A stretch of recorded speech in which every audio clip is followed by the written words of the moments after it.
From Dover, Delaware, welcome to the Monster Mile, home of chase race number 3. 8 to go in this 2011 season. For the guys trying to win a championship, you know what that means? Time is running out. Pressure. Pressure keeps us honest. It makes the whole engine run. You push hard enough, you can achieve anything. That's right, 2 in a row. Think about it. Walls that nobody believed in our lifetime would fall have crumbled because of pressure. Pressure is going 180 miles per hour in bumper-to-bumper traffic, and after you wrap your head around that little nugget, try doing it at 140 degrees, wearing 2 layers of fireproof gear for 3 hours. Damn it. It's be cool here. Get your friggin' out of the game. Pressure is driving so fast your focus is 500 feet up the road. Pressure is subjecting your body to more G-forces than an astronaut. And while all this is going on and your heart rate is pumping like a marathon runner, there's still a race to be won. There's split-second decisions to be made, time to make up as time is running out. Dude, I'm gonna drive my ass off. Don't sweat it. Just let me go out and do my thing. Pressure? When is there not pressure? Whether you're racing for a championship or trying to make the rent. Pressure's good.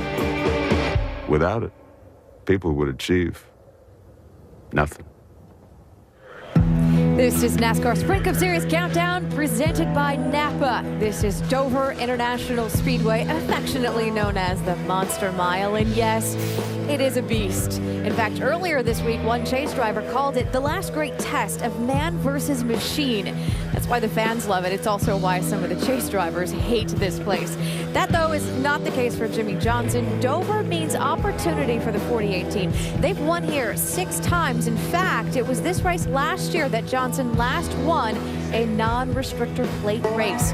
Something to think about. Brad Kay gets better the second time at a track. Race 1, his average finish, 28th. Second time around, better than 6th. Jeff Gordon has a bit of work to do today. Gordon starts 34th, the worst qualifying effort among the chase drivers. And today, Tony Stewart will try to do something he has never before done in his 13-year Sprint Cup Series career: win 3 straight races. Stewart, though, is familiar with this championship game. He's won 2 Sprint Cup Series titles, and right now, he has the edge on number 3. 12 drivers embark on what may be the most competitive chase ever. Green flag at Chicagoland. This has been a good racetrack for Tony. This might be where he starts to turn things around. Stay in conserve mode here. We should have enough to get there. It's a Stewart-Haas Racing breakaway at the front of the field. Tony Stewart opens the chase with his first win of the season. Beautiful sunny day here in New Hampshire. Can they win a second straight race in the chase? Tony Stewart is closing it down on Clint Bowyer. Stewart to the lead. Take a deep breath. I got this. He wins on Monday. He wins on Sunday. 2 wins in a row.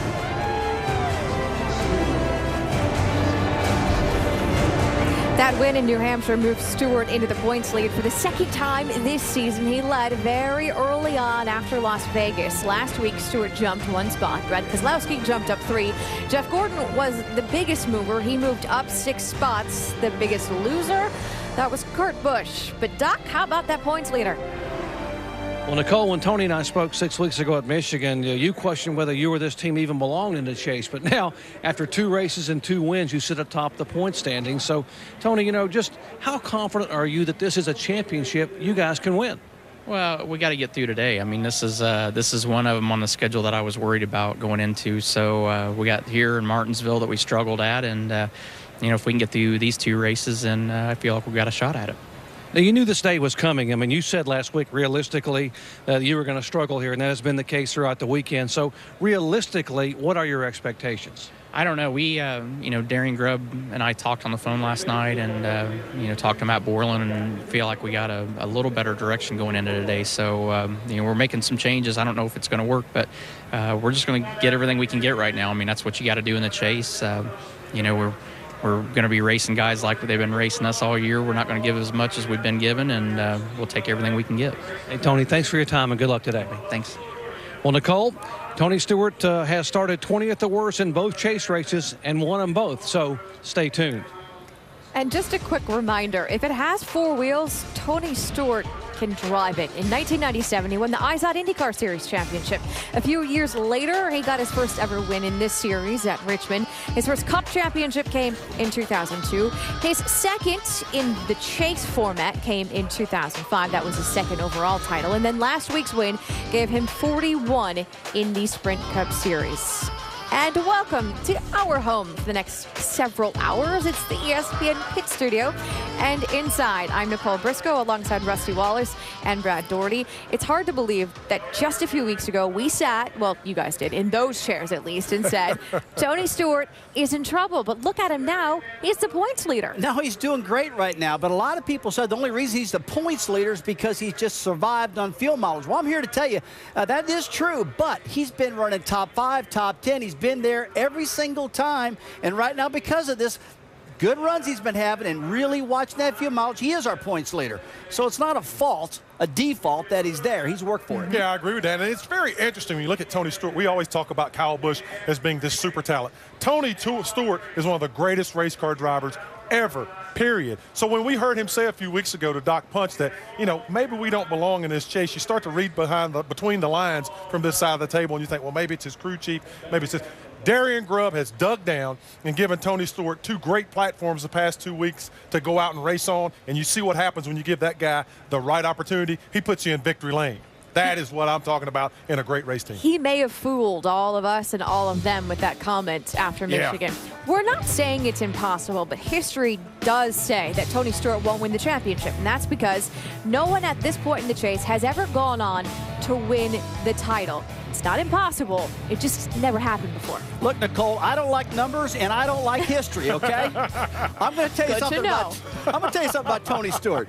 It's hard for me to say that Tony Stewart can't run good here. Tony Stewart won't win here. I can't say none of that stuff. What I can tell you, though, he's qualified 28th. He's not looking too good. Practice didn't go good, but he is the points leader, and he is one of the best drivers out there, so I'm not giving up on him. Yeah, I agree with that. Let me tell you something. This is what happened to Tony Stewart. In 25 starts here, he's led over 1,000 laps at this racetrack, but the last 14 races, he's only led 6, so there's been some struggles here. He struggled in qualifying, but I will tell you this. If Tony Stewart can somehow muster a top 10 finish today, the rest of his chase competitors, they're in trouble, because once you got to chase this cat, you've got a problem. You know how earlier we were talking about the pressure cooker that is the chase? It tends to lead to a little bit of drama, so we got a lot to talk about in this hour. When we come back, no one has been better the past 5 years than Jimmie Johnson, but look at him now, 10th in points.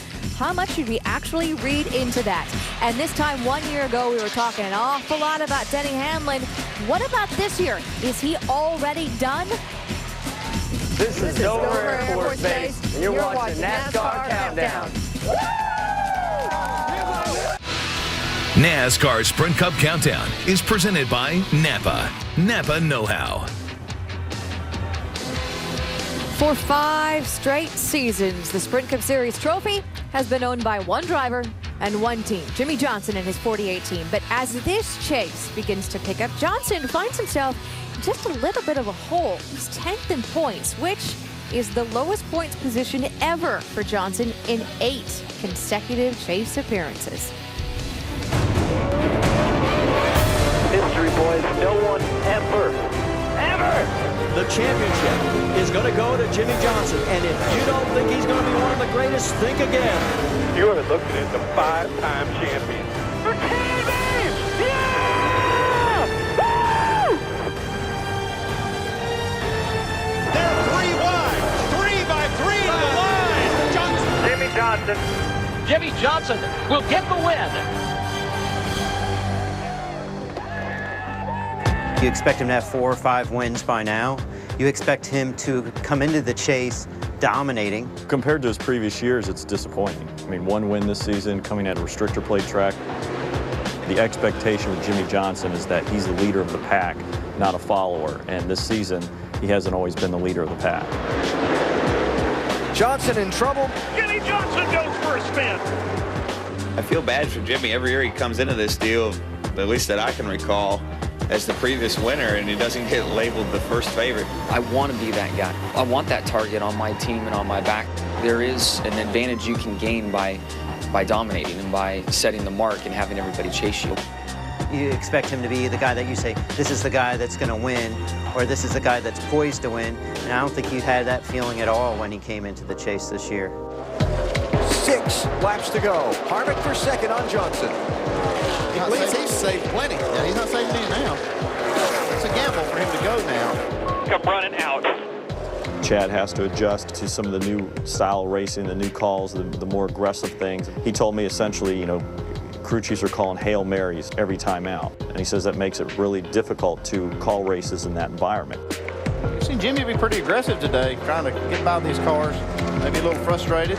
This is not the same team that's won the last 5 championships. They're in trouble right now, they really are. They don't have the same swagger that they've had in the last 5 years. This time of year, the 48 team comes to life and they turn the button on. Well, it's time they turn that button on now. You can only ride the gravy train for so long before the wheels come off. You ready? Sounds real encouraging. Come on, dude. Dude, your cheerleading's terrible. I'm going to drive my ass off. Don't sweat it. Just watch. Prove it, baby. Come on. Actually annoying instead of helping. Just let me go out and do my thing. That conversation last weekend in New Hampshire was extremely telling. And I think it's starting to show on the racetrack. I've certainly heard them argue at times. It is a rarity on the radio, but it does happen. They're human. Do you not want me to tell you what's going on with the car? Watch it, dude. All right? Same goes. Jimmy and Chad happened when a lot of people were watching and listening to the conversation. Does it mean it's a crack in the relationship and this is the beginning of the end for them? No, I don't think so. They can have a blow up at each other now and again and still come back the next week and perform. Just looking at Chad, he doesn't look that happy with what's going on right now. Guys, thanks for all the hard work. Sorry, such a piece of shit. Fellow drivers and the fans haven't necessarily written them off yet, but I think pen is getting ready to be put to paper. You know, the fact a lot of people are already starting to count Jimmy Johnson out, I think in a way is laughable. The one thing I have learned is I don't count the Jimmy Johnson or the 48 team out. But let's see what happens after Dover, where he has run well. If he doesn't get himself back up towards the front of the pack in the point standings, I think we're going to see that final chapter written. Right now, Tony Stewart is 29 points ahead of Jimmy Johnson, but take a look at where Johnson was in 2006. It was a triple-digit deficit. That was under the old point system, though. To give you an idea, if we were using the old point system right now, Johnson's deficit would be 122 points. That said, Dave Burns, we all know how the story has ended the past 5 seasons. It's ended very well for them, but just one more thing that Jimmy's enduring right now is that winless streak, which has reached a career high. Jimmy, performance-wise, where is this team right now? Man, this team's good. It's really good. If you look at performance at Chicago, Atlanta, we've been knocking on the door, and even earlier this year, there were a lot of wins right in arm's reach that we just didn't capitalize on. So we need to take advantage of those opportunities when they come around, and we couldn't be at a better racetrack than where we are today to jump on an opportunity. Your relationship with Chad on the radar again after some radio chatter last week. Can your title defense stand 8 more weeks of that same thing, or have you guys changed things up after last week? No, I mean, in pro sports, things are going to be said. And if we could put a mic on the sidelines of a football game, I'm sure there are far things worse than some cheerleading comments that are made like I made last week. So there's a lot being made of very little there. And I think there's some other very colorful drivers and situations that exist out on the track that are, far greater and more entertaining than mine. But we're in great shape. We've got a great race team. And when you're with someone for as many years as I've been with Chad, you've got to have thick skin. And that really didn't require a ton of thick skin anyway. So life is good, and we're looking forward to a great finish. This track requires thick skin. You've had it for a few years. You've done very well here. How good is your car today? Car's good. When we ran in Friday's practice, the track took a ton of rubber and really, I think, gave the teams an idea of what we'll see mid-race and on. So we made some good changes to the car, qualified very strong, and I think this Lowe's Chevrolet is going to be fast. Hendrick Motorsports leads all teams with 12 victories here. This guy, well, he's got half of them, Nicole. Thanks, Dave. Before this chase began, there were many people who thought Jimmy Johnson was just laying in the weeds, waiting to flip that switch, Brad, when these final 10 races of the season began. That's just it hasn't happened yet. Yeah, you're exactly right. And what's interesting about Jimmy Johnson and Chad Knaus is you've seen with all great professional sports teams and franchises, whether you're talking about the New York Yankees, the Boston Celtics, the Chicago Bulls with Phil Jackson and Michael Jordan, that air of greatness that permeates these teams, it starts to deteriorate after time, but simply because to be in that position, you have to be the alpha. You have to be the alpha male in order to achieve and accomplish the greatness. That also deteriorates that relationship after a while. And when you say Jimmy Johnson, you say Chad Knaus. When you say Chad Knaus, you say Jimmy Johnson. At some point in time, that wedge will be driven in between those two, and it'll come apart. But they're still capable, Rusty, and they're very dangerous as opponents. They can do it. There's no doubt about it. They've done it 5 times in a row. But the thing that's got me concerned is that I'm not seeing the same Jimmy Johnson that I've seen in the past, those 5 years that he's won. I'm seeing him frustrated. I'm seeing arguing on the radio. I'm hearing arguing on the radio.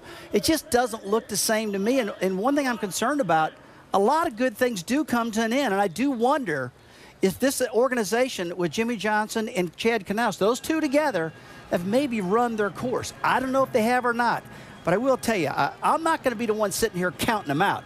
I've seen them, be in this position a little bit, not this much, and rebound and get going again. But you do have interesting points because it's always been Jimmy and Chad, Jimmy and Chad. One does not go without the other. So let's talk to that other half of the equation. Vince Welch is with Chad Knaus. The 48 team, 5-time defending champs, and the big question is, are they in trouble or do they have the competition right where they want them? 29 points out. There's differing opinions on that. How do you feel, Chad, about where your team is positioned 29 points out? Well, clearly we're not where we want to be. Obviously, we would be much rather be where Tony's sitting right now with the 14 car and what those guys have done with Darian Grubb. But I think we're good. We ran really well in Chicago. We had a decent car in Loud, not as good as what we wanted by any stretch, but we had a good car and we just didn't get the finish that we needed, unfortunately, towards the end. But I think with what we've got coming into Dover is a good, solid base, and I think with 8 races to go, we've got an opportunity to make this thing happen. It's not going to be an easy road by any stretch, but I think we can do a good job. The 29 points versus the 10th in the standings, what do you focus on most? Well, you nailed it right there. Most people say you're only 29 points out, so you should be able to overcome that. It's a lot different overcoming 29 points to 1 or 2 people as opposed to it is the 9 teams that are ahead of us, because that means you have to beat all 9 of those guys every single week. So it's a big hole being that far back for sure, and we put ourselves in it, but I think we're more than capable of getting ourselves out of it for sure. How confident are you? You've won this chase race the last 2 years. Confident today? I feel good about it. I think that we had a good qualifying effort. Practice, this track's different. This track is really, really tough, and it's going to be different today. We've got a lot of overcast skies. It's going to be cool temperatures. The track's going to go through a big transition. I think it's going to be pretty loose at the beginning. I think it's going to tighten up a little bit towards the middle portion and then loosen back up towards the end. So I think that we've got to make sure that we stay on top of the racetrack and get out there and get solid. And if we can get a top 5 finish, I think we're going to be in good shape. Nobody counting out the 48. Thanks, Chad. And before we move on, some perspective on that particular driver-crew chief relationship, and I found this really interesting. No other championship-winning combo has ever won a title 9 years into their relationship. They did that last year. Is winning number 6 in year 10 just simply too much to ask? Absolutely not. When you look at this race team, this race organization, which is the most important thing, you have tremendous resources. And when you have tremendous resources along with tremendously talented people, you can expect tremendous results. You can expect that. So they have to go out and achieve that. The race has to be run. What is Jimmy Johnson? He's like 36 years old. Yeah. Look, this guy's still real young. I mean, I'm not going to compare him to anything I did, but I will tell you, I was at my peak when I was 45 years old. That's when I was winning a ton of races. This guy has got a lot of life in him. He can win many more championships. He's just down a little bit right now, and we're all doubting him. We'll see what happens. Here's the thing. If they are fighting and they are bickering, guess what changes all of that? A win. Oh, every time. And they've won here a lot. 6 times. Heals you up real quick. 2 of the last straight chase races at this track, too. When we come back, Denny Hamlin, haunted this year by the tail end of 2011. Why Hamlin says Jimmy Johnson did not win that title last year. He says my 11 team gave it away. Hey, Rusty, I see you bought the big plane in to pick us up this weekend. Mine's not that big. This week on ESPN's Monday Night Football, Dwight Freeney leads a strong Indianapolis Colts defense against Josh Freeman and the Tampa Bay Buccaneers. It's Colts and Bucks. ESPN's Monday Night Football, 8:30 Eastern, also available live on Watch ESPN. Coverage begins 7 Eastern with Monday Night Countdown served by Applebee's. Eating good in the neighborhood. Back here at Dover, some drivers really like the Monster Mile. Drivers like Jimmie Johnson and Carl Edwards. Denny Hamlin, though, is not really in that camp. In fact, remember last year after he finished this race in 9th, he felt like it was possibly a championship moment for him. It wasn't. His title run eventually fell apart. But for Hamlin, is 2010 still hurting him now in 2011? Here's Marty Smith. Where is the 11 team right now in terms of cohesiveness? I think that our team is good. We get along well. Whether we get frustrated with each other at times, I think, sure, it happens, but it happens with every race team. It's just, for us, it just happens more often than not.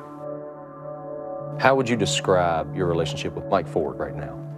I think my relationship now is better than it was 1 month ago. Michigan was the lowest of low when it came to our relationship.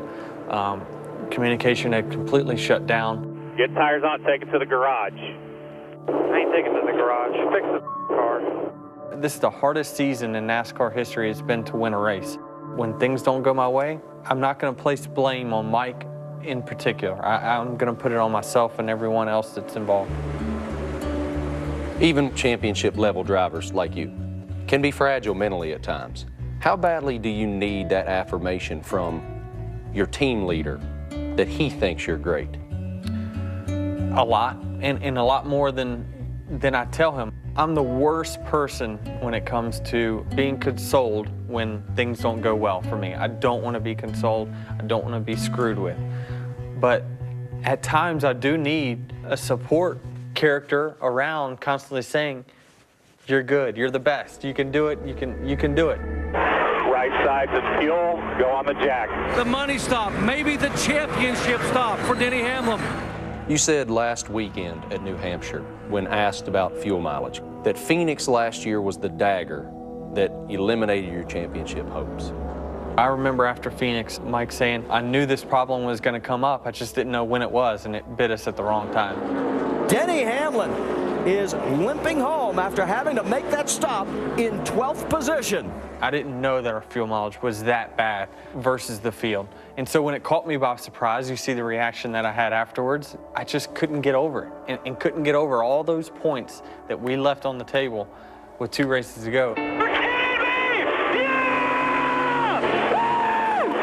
Did Jimmie Johnson win the championship in 2010, or did Denny Hamlin lose it? No doubt in my mind, Jimmy did not win. We lost it for sure.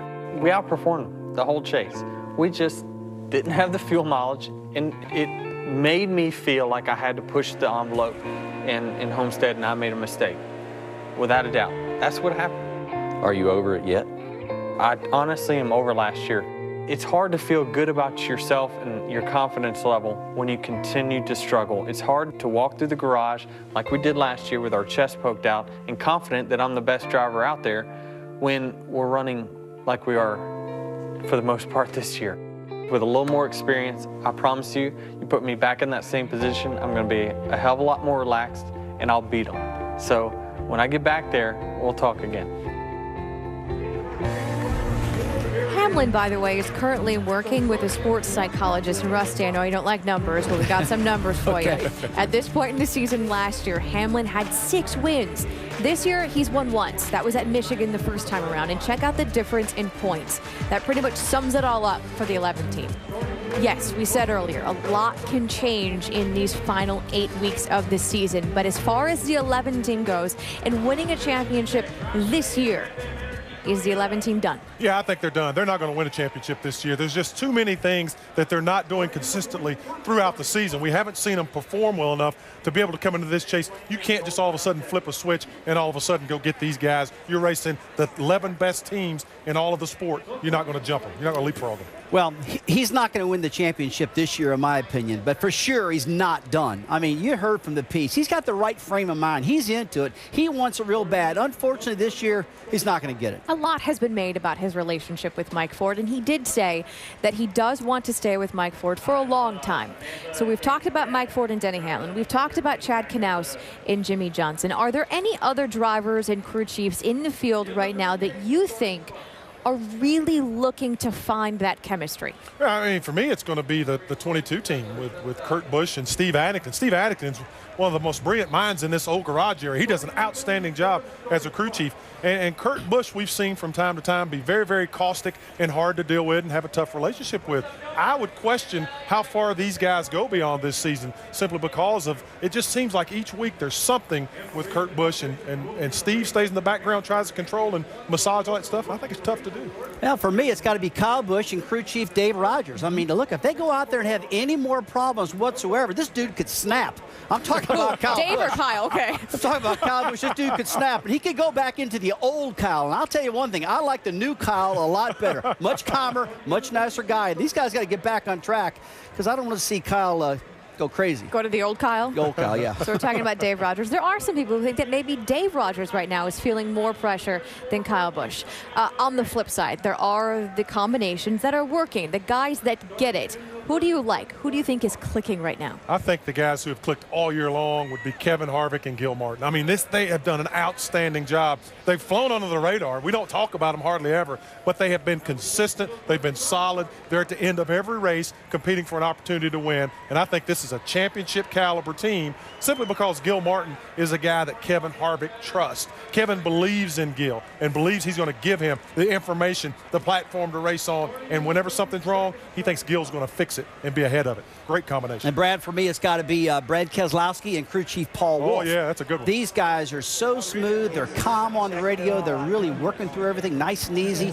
I should call this guy nice and easy because he's just Nice so and smooth. easy. I mean, everything he's doing is right. The radio contact, the communications he's having. I like what I'm hearing right now. He can win this championship if he keeps going on like they're doing right now. I know you guys also like Dale Earnhardt Jr. and his crew chief, and Carl Edwards and Bob Osborne. We'll talk about those guys coming up in a little bit. But first, race fans, check this out, NASCAR.com/RaceBuddy to watch coverage live from Dover. Follow your favorite drivers for free with 8 live camera views.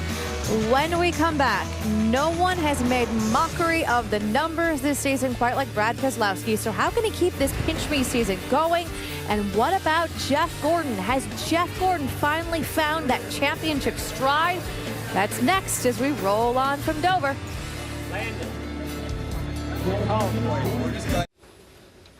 What a difference a few weeks can make. From chase bubble to points leader, Tony Stewart kicked off this 2011 chase for the Sprint Cup with 2 straight wins. He's only 2 of the season. But this chase is often survival of the fittest. Sometimes it's surviving the fuel mileage game. Sometimes it's surviving a blown tire or 2. And sometimes it's surviving a mistake, even if it was caused by your own teammate. For the 5-time and defending series champion, the final 8 races will be a hill climb. Never in Jimmie Johnson's 8 straight chase appearances has he ever been this low in points. Down, but certainly not out. Dover means opportunity for Johnson, and with a watchful eye and sometimes harsh eye of the monster, anything can happen, and it usually does. Only this time, a mistake is more costly than ever. A mistake just might cost you a championship. You know what they say about us girls? We tend to like gifts that come in little blue boxes. Guess what boys like? End of season gifts that come in big blue boxes. The Sprint Cup Series trophy, the World Series trophy, the Vince Lombardi trophy, and the Larry O'Brien trophy all have one thing in common. Sterling silver, made by Tiffany & Company. And right now, Brad Keselowski is looking like a serious contender for that trophy, Dave Burns. After starting seated 11th in the chase, Nicole, a couple of top 5 finishes shows you what can happen. You're 3rd now, Brad. Does your perspective change at all in the chase? Well, no, I feel really good about it. I felt good before we went into it, and I feel like as a team, if we could get through the first few races and still be in contention, that we could really make some noise in the chase. So far we got through the first 2. Today's another big race, and they're all big races, but you know, this is a race where last time we were at a high bank concrete track, we won at Bristol. So we feel like we can come here, have a strong showing with the Miller Lite Dodge Charger, and I'm excited. And Dover's a very noisy place. We'll see what he can do today. Vince? We keep hearing in the garage area, consistency is the key, and nobody has a better average finish this season than Carl Edwards. Right now, 4th in the points. How do you assess where you sit from a championship perspective here in the chase through 2 races?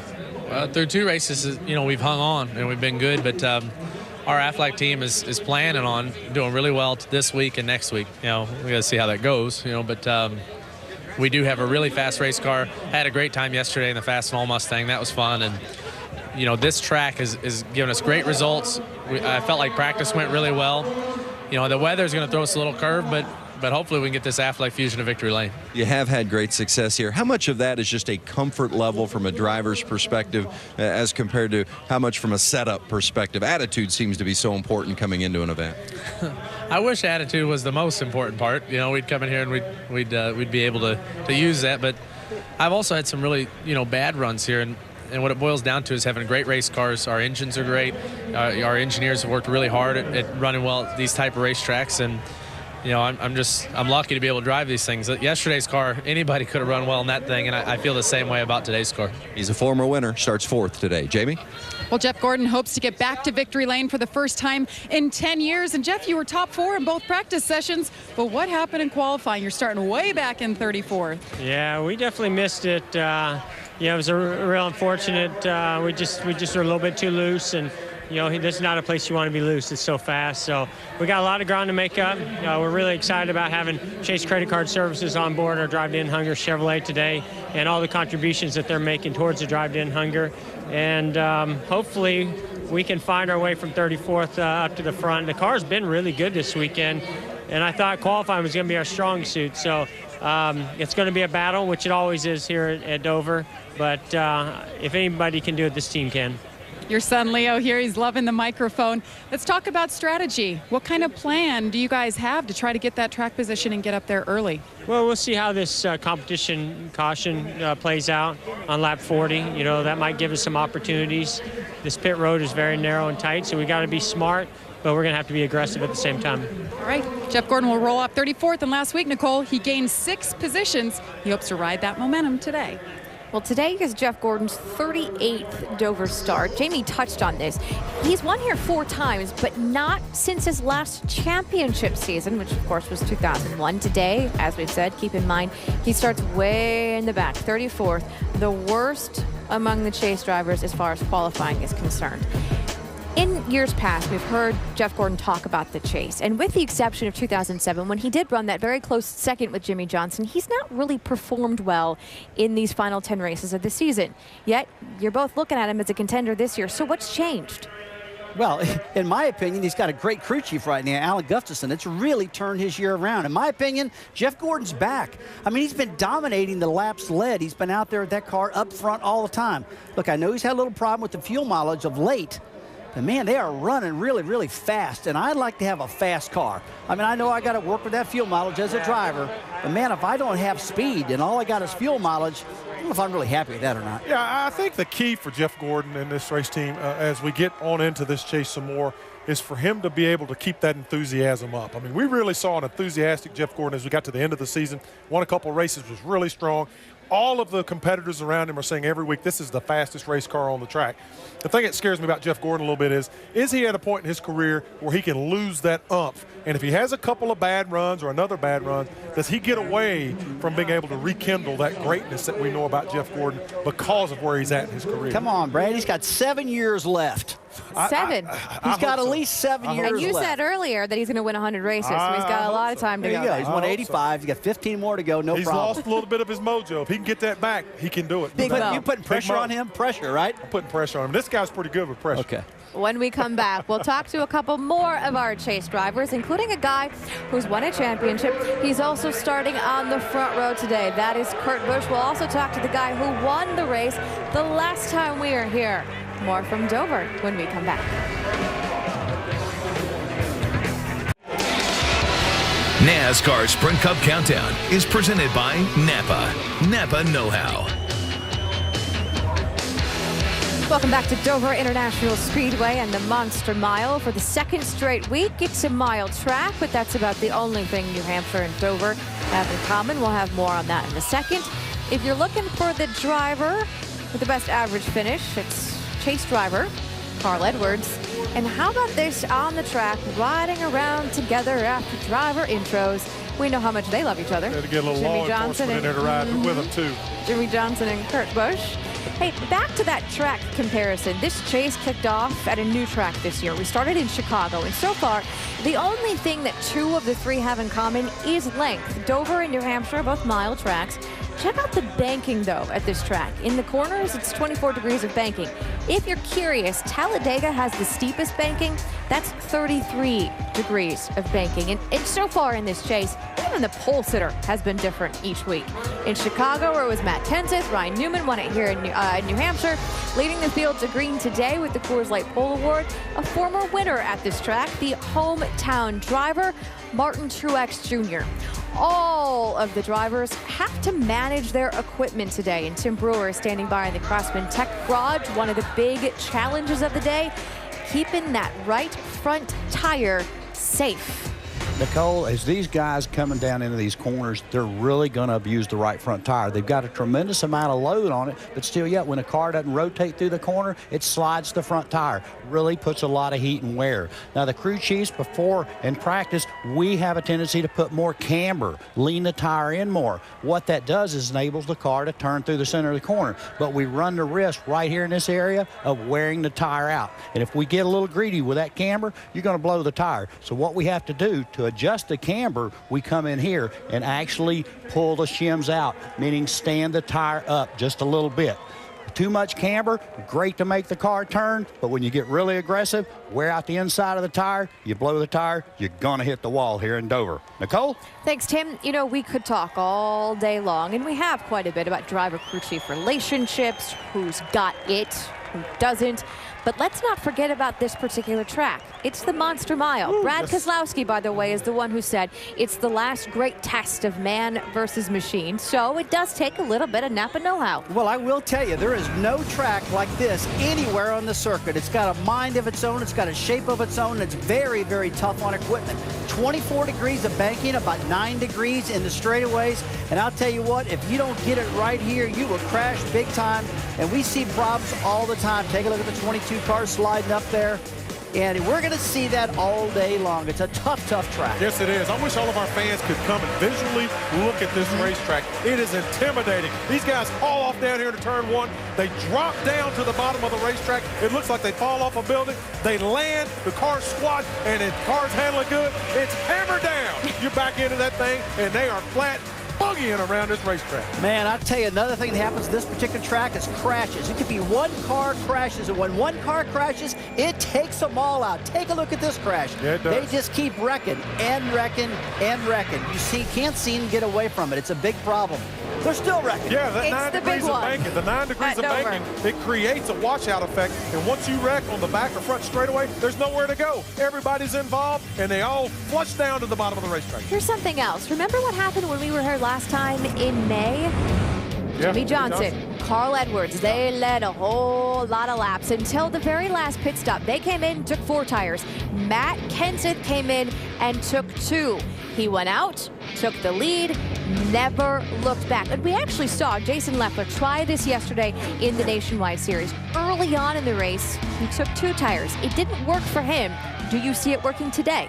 I think 2 tires will work if you're out front because you have that clean air, the car's going to handle better. But if you have 2 tires and you're back in that pack, in my opinion, it won't work. You'll get yourself in big trouble. Much, much better to put 4 tires on and be able to battle up there. 2 in front, not 2 in the back. Yeah, I don't think at any of the racetracks we go to, period, anymore, that you can take 2 tires unless you're out front and you have track position. You have to have track position the way these race cars race today. They're so close, so equal. If you get mired back in that field and you try to take 2 tires to pick up some positioning, you're not going to be able to pass anyone. You have to have at least 4. That's why it will be so interesting to see what guys like Tony Stewart and Jeff Gordon. Oh, Ryan Newman, by the way,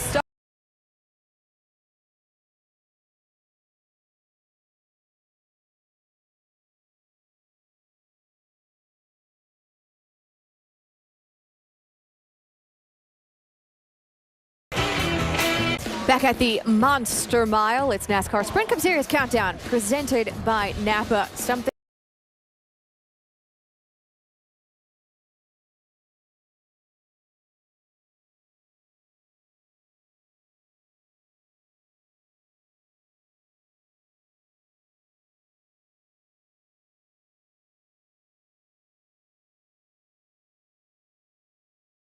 Fast as well. Kurt Busch, Dover has been a good track for you. I know that coming off a finish you'd like to have had better at New Hampshire, but how much of a bounce-back race is this for you guys? Well, it's not all the difference in the world, but it's important just to be solid today. You know, we don't need to be in a panic.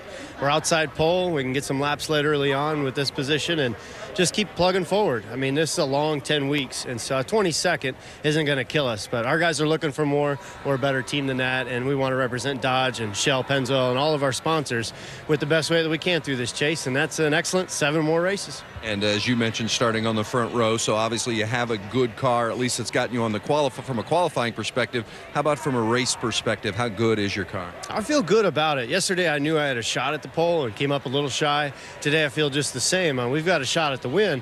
We don't want to come up shy, but we've been on the tight side, we've been on the loose side, and now it's up to me to relay the information to Steve and the crew on what we need to do to make this a successful day. 22, Kurt Busch. He's been good here in the past, needs one today. Doc?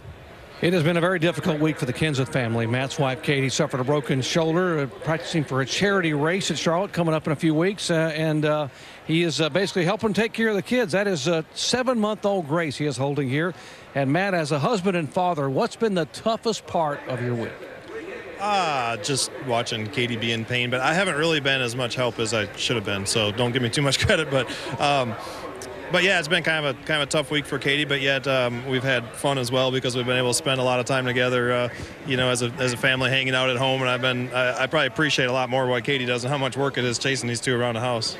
You did a nice job here dressing Grace, by the way. Nice hat. I know she got one of your hats on. Let's talk about the race today. Now, back in May, it was a typical Matt Kenseth race. You started 24th, patiently worked your way to the front, pit strategy, 2 tires at the end, and you won it. And I think she's ready to race. Will that same strategy work today, although it's quite a bit cooler? Well, I don't know. I just say it's a typical race for us. I wish it would have been. That means we would have won more than we do. But, you know, I don't know. We're starting 18th, which isn't the greatest place starting in the world. But if you got a good handle on the car, hopefully we can work our way toward the front sooner than later and get up there and be in the mix then. Hey, good luck today. Thank you. Matt Kenseth will roll off in 18th spot. Dave Burns. Doc, 2-time winner here at Dover, Kyle Busch, has not had his best Dover days here in the chase. So, Kyle, based on what you saw out of your car in practice this weekend, can you turn that around? I'd certainly like to think so. You know, the Interstate Batteries Camry was really good.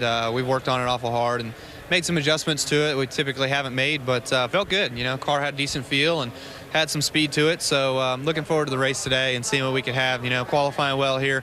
That means a lot, being able to start up front or at least closer to the front, and just being able to race there and keep your mind in the game and be able to, you know, get yourself all the way to the checker. Kyle, 6th in the championship, entering today. Jamie Little? Now, Kevin Harvick said earlier this weekend that he pays attention to the points and the guys that you're racing around. So based on practice and qualifying, how do you think you'll compare to those guys today? I feel good about our Rheem Chevrolet. It's obviously pink this week. We've got the Breast Cancer Awareness Month going along good for us with the Young Survival Coalition on board with us this week. So our car's been fast in race trim. We qualified probably about where we expected, but I feel really good. I understand you have a little good luck token you just noticed on your car. Yeah, if the bird doing a number 2 on the trunk of the car is anything, we're in good shape. So hopefully it works out like it did for Hornaday last night. Yes, and he won the truck race, so good luck, Kevin Harvick, today. Nicole? Thanks, guys. A few final thoughts in here before we wrap things up. Carl Edwards went out in the Nationwide Series race yesterday and dominated. Got out of the car in victory lane and said, if you think my car is good today, wait till you see my car tomorrow. And I wrote, Brad, you think it's go time for that team? Yeah, they haven't performed the way I thought they would during this chase. I thought they would be the team to beat week in and week out. I think that Carl Edwards has the car to beat today. He is excited about it. This is his go or go time opportunity. Carl Edwards needs to get the victory lane today. Tell you what, Brad, it's a good choice for his car. I mean, this guy is so good on the concrete tracks, which are here at Dover. We nicknamed him Concrete Car. That's right.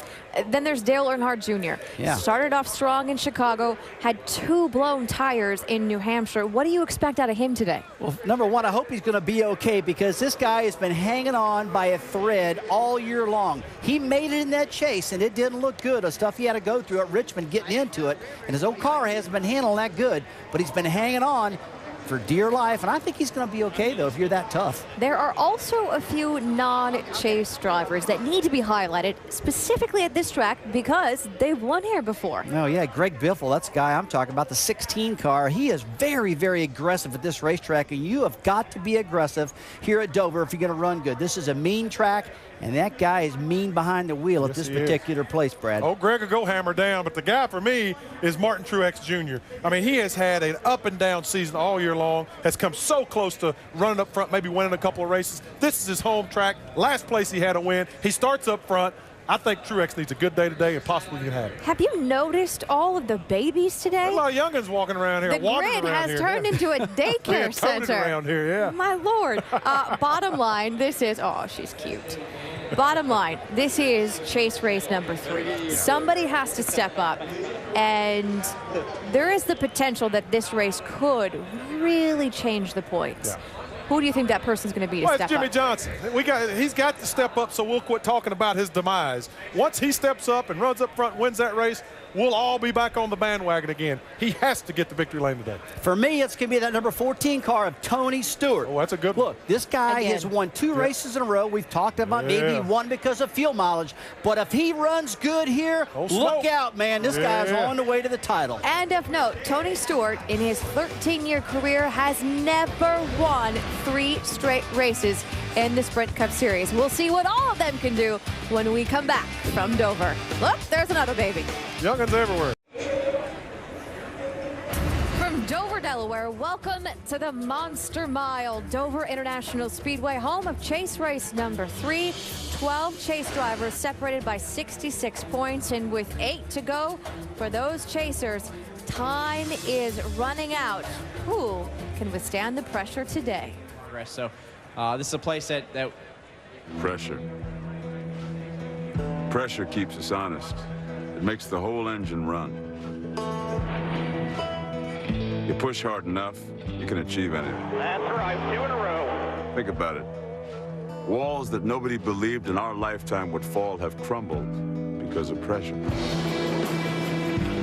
Pressure is going 180 miles per hour in bumper-to-bumper traffic, and after you wrap your head around that little nugget, try doing it at 140 degrees, wearing 2 layers of fireproof gear for 3 hours. Damn it. Just be cool here. Get your friggin' out of the game. Pressure is driving so fast your focus is 500 feet up the road. Pressure is subjecting your body to more G-forces than an astronaut. And while all this is going on, your heart rate is pumping like a marathon runner, there's still a race to be won. There's split-second decisions to be made, time to make up as time is running out. Dude, I'm going to drive my ass off. Don't sweat it. Just let me go out and do my thing. Pressure? When is there not pressure? Whether you're racing for a championship or trying to make the rent. Pressure's good. Without it, people would achieve nothing. For the past 5 seasons, Jimmy Johnson has hoisted the trophy at the end of the season. Today could give us a pretty good idea of who is a serious Chase contender. Let's go trackside. Race fans, I would like you to please rise and remain standing as I present to you the Military District of Washington Armed Forces Color Guard. And here for today's invocation, Reverend Dan Schaefer, pastor of the Calvary Assembly of God in Hightstown, New Jersey. Shall we pray?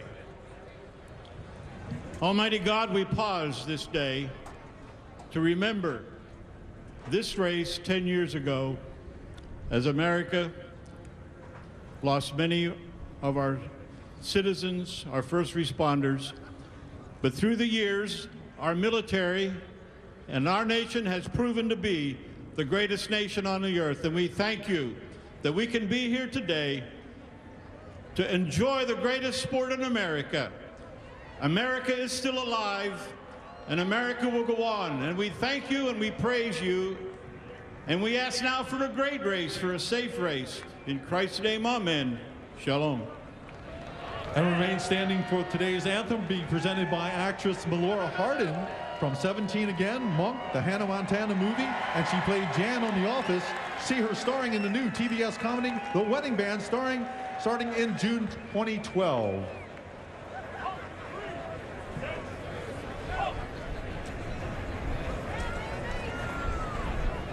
Oh, say, can you see by the dawn's early light what so proudly we hailed at the twilight's last gleaming, whose broad stripes and bright stars through the perilous fight o'er the ramparts we watched were so gallantly streaming, and the rockets red glare,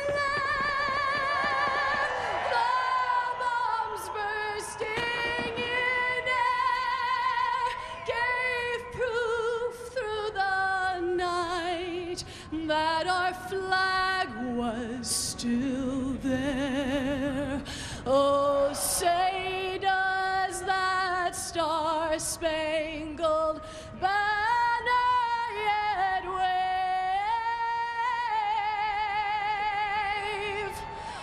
o'er the land of the free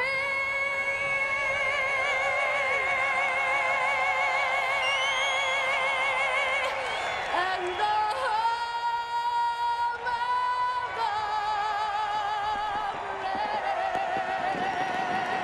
Race fans, Malone Hardin.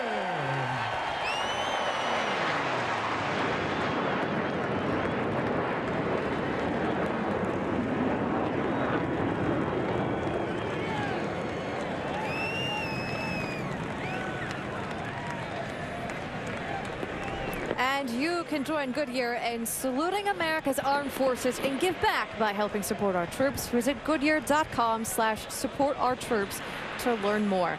When we come back, time to put away the notes and fire the engines. 400 laps, 400 miles from Dover. Next. NASCAR Sprint Cup Series at Dover is brought to you by Cobalt, the next generation of tough tools. Longhorn Steakhouse. Join us at Longhorn Steakhouse for a perfectly grilled, expertly seasoned steak. And Sprint, proud sponsor of the Chase for the NASCAR Sprint Cup.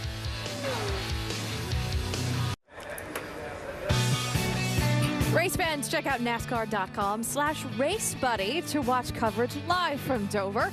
Follow your favorite drivers for free with 8 live cam reviews.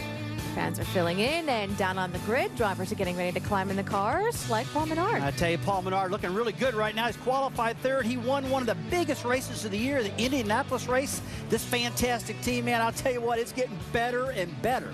Yeah, you're absolutely right, Rusty. I'll tell you, this guy right here has got a great track record here. 19 starts, he's got 3 wins, 4 poles, 11 top 10s. I'm going to roll with old Rocket Man. He's starting 20th, but I think he can get the job done. Here's something we said earlier, Alan. The points leader at this point in the season has never gone on to win the championship. However, that stat is quite different after that race, isn't it? It absolutely is. Much better odds of becoming champion if you lead the chase after this third race. We'll talk about that with Dale Jarrett and Andy Petrie, because DJ made a statement to us earlier in the weekend that he thought there would be a big shakeup in the standings after this race. Why? Yeah, I really believe that. This is a very difficult racetrack, and I think past history tells us that there are a number of drivers that do pretty well here. They're not at the top of the standings right now. And I look at these 4 drivers that we have highlighted: Carl Edwards, Kyle Busch, Matt Kenseth, Jimmy Johnson, all have performed very well here in recent past. And I really think that they do that today. In doing that, they're going to be much closer to the top of the standings. Tony Stewart has struggled at this racetrack back earlier this year, and in practice on Friday, I really believe this tightens up quite a bit. So I think the difficulty of the track and all involved, that we see things much different about 6 o'clock this afternoon. Well, history and practice do say that, Dale, but these races this year have really come down to not the fastest car always winning. All the strategy plays that have come into it. You know, if your guy's not leading in this thing, when you in the middle of the race or getting towards the end, stand by, because it can change, and it will change. So, you know, we can see anything happen in this chase. And there is pressure on the pit crews to perform in this chase and in this race. Yeah, with the cars being so close in lap times, it's so difficult to pass. The best place to do it is on pit road, so the crews are under a lot of pressure. You know, Kyle Busch has had one of the best pit crews during the regular season, but during this chase, he has lost about 20 spots on pit road under caution. So pressure on the 18 team and all the crews to get it done on pit road to help their driver on the track. Time to start them up. And now, race fans, for those most famous words in all of motorsports, I present to you the Chief Operating Officer and Executive Vice President of AAA Mid-Atlantic, Mr. Bernie Koch. AAA and NASCAR, great combination. AAA members, help me. Drivers, start your engines!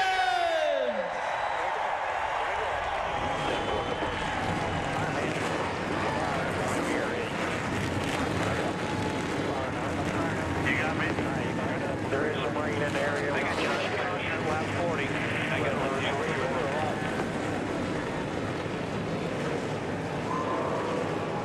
So just about set to go here at the Monster Mile today.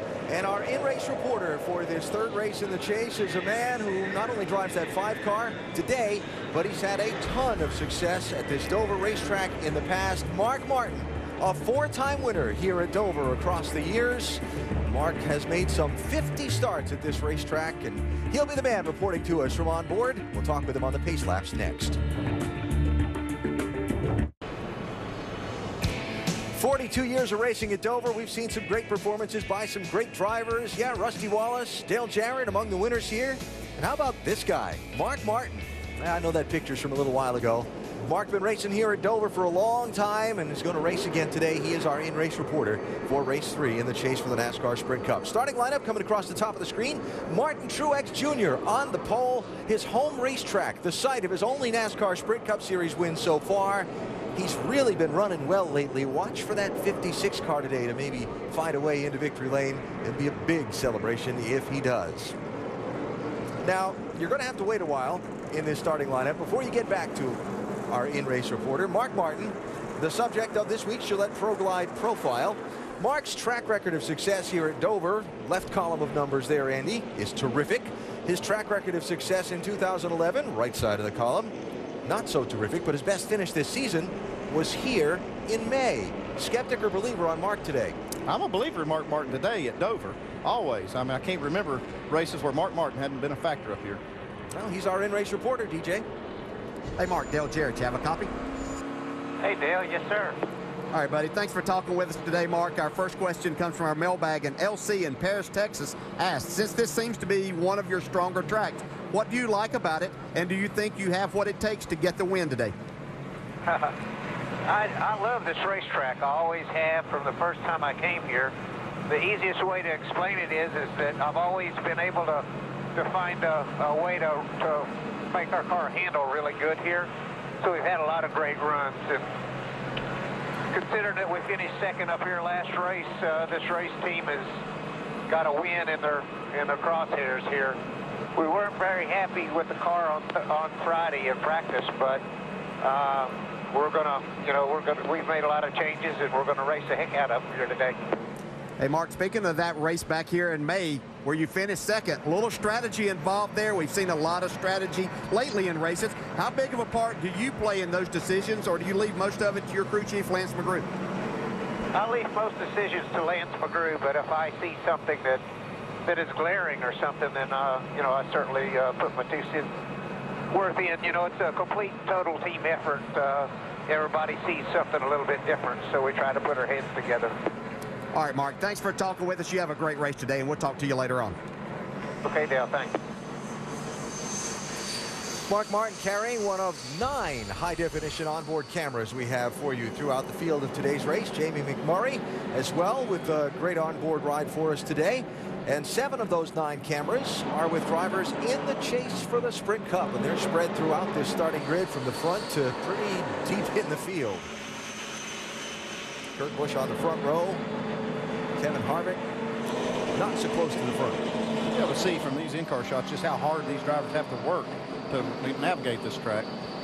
And our over-the-wall reporter today is the jackman for J.J. Yaley. Sean Irvin is carrying our camera, kind of the quarterback of the pit crew with that jack in hand. Have a great day today, Sean. All right, I appreciate it, man. You guys all have a good day out there. And a quick reminder that make sure you stick with us for our NASCAR nonstop coverage in the second half of today's race, as all throughout the chase. Today presented by Aaron's. Lap and a quarter from the green. Stories from pit road before they get started. Here's Dr. Jerry Punch. Thank you very much, Alan. You know, after appearing almost invincible in the first 5 years of the chase for the Sprint Cup, Jimmie Johnson has seemed somewhat human this year in the first 2 chase races. I mean, after all, running out of gas late at Chicagoland, having contact late at New Hampshire, he finds himself mired back 10th in the standings. But today at Dover, where Jimmie has won 3 of the last 5 races, this team believes their driver, nicknamed Superman, will set sail and soar toward an unprecedented 6th consecutive Cup title. Dave Burns. Brad Keselowski in the blue number 2 will never forget the first time that he raced here at Dover. It was 7 years ago, and his dad was the crew chief. That day, Brad was told, just go out there and run about half throttle. This place is tough, and I don't want you to hit the wall. Fast forward to now. Brad is 3rd in the championship. His team believes they can win, and Brad will be 100% on the gas. Yeah, there's still that wall thing, but I think Brad can avoid that as well. Vince Welch? Every team has tracks where their performance is better than others, and their expectations are higher. All right, guys, have some fun today. That was a good job last week. It's going to be good. Oh, yeah, buddy. Dover is definitely one of those tracks for Carl Edwards and his crew chief Bob Osborne in this 99 team. Top 5 finishes in 4 of the last 5 races here. If Edwards is to win the chase, capitalizing here at Dover will be key. Jamie Little? 13 years ago, Matt Kenseth made his Sprint Cup Series debut. Now 2 wins later, including this past spring, he's back. They brought the same car they won with in May, and although they're starting 18th, his crew chief Jimmy Fennig told me, that's above average for us, Alan. They're confident. Sure are. And we'll keep an eye on Matt today here at the Monster Mile. So those are some of the stories as we get ready to go. Very grueling, very difficult, very demanding race on both car and driver with a lot at stake. Yeah, it really is. And we talked about it. We've got a cool day, so it's not, the temperature's not quite as high inside the car, but you still have a lot of work. Very physically demanding racetrack. Martin Truex Jr., Kurt Busch on the front row. Race number 3 in the chase for the NASCAR Sprint Cup on Dover's Monster Mile is underway.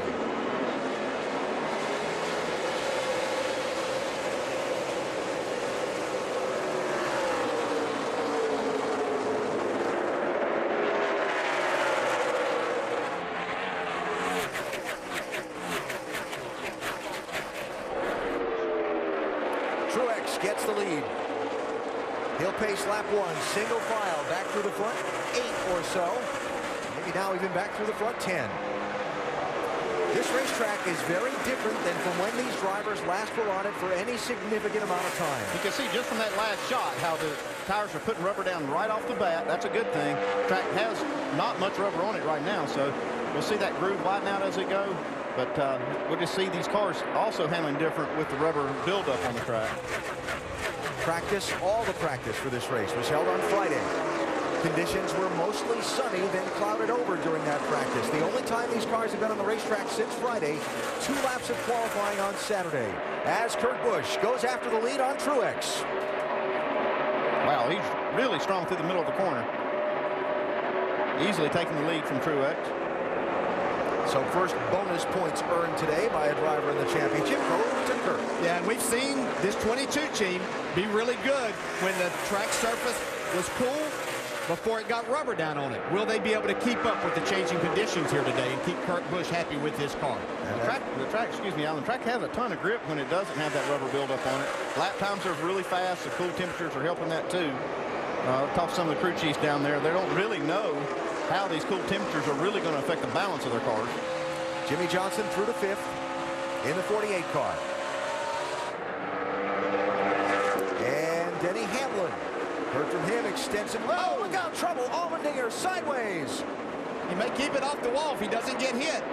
Oh, what a save. That was a save. Caution flag is out. That might be the save of the year right there. Maybe the decade. And I know we're short the end of this decade. But yeah, we're early. It's still early. I think there's a message about to be delivered here.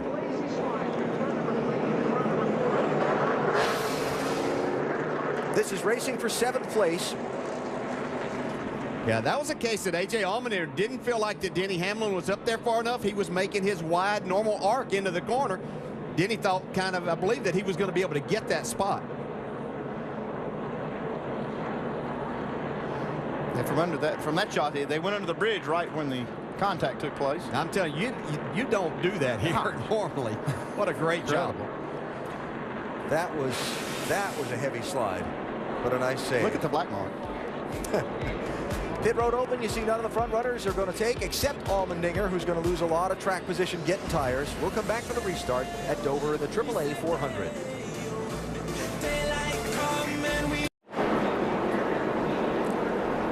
Pace car heads off. We get set for a restart here in chase race number 3 for the NASCAR Sprint Cup Series at Dover. This green flag restart presented by American Ethanol.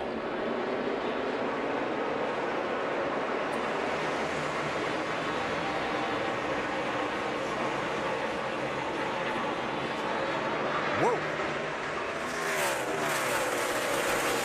Look at how much Carl Edwards lost ground having to check up to avoid running over that 56 of Truex just in that one corner. Yeah, you see a ton of give and take on that restart. And I'm not sure if the 88 has a problem. I was watching him right before they got ready to go green. He actually pulled out of line, was weaving back and forth, and he's still losing spots. Dale Earnhardt Jr.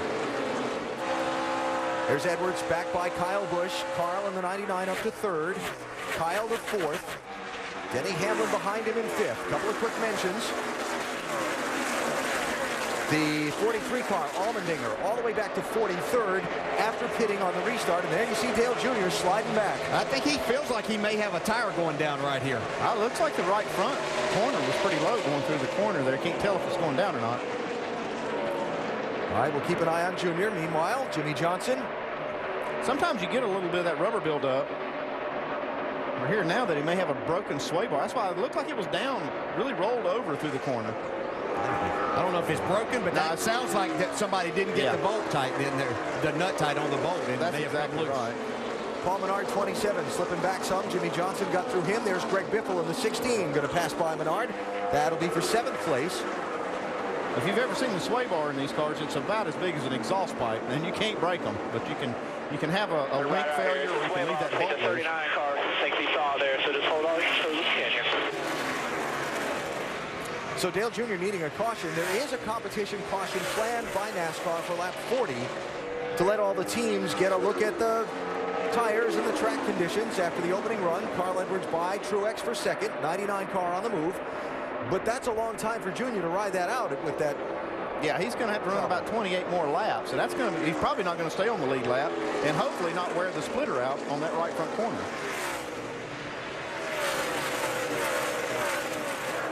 One of the guys you thought would shake up the standings today, Carl Edwards, now through to 2nd.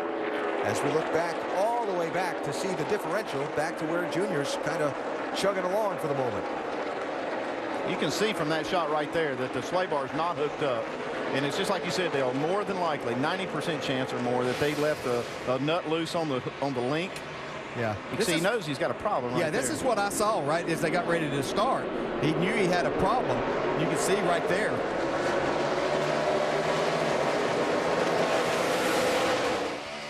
So Junior all the way back to 38th place, Doc.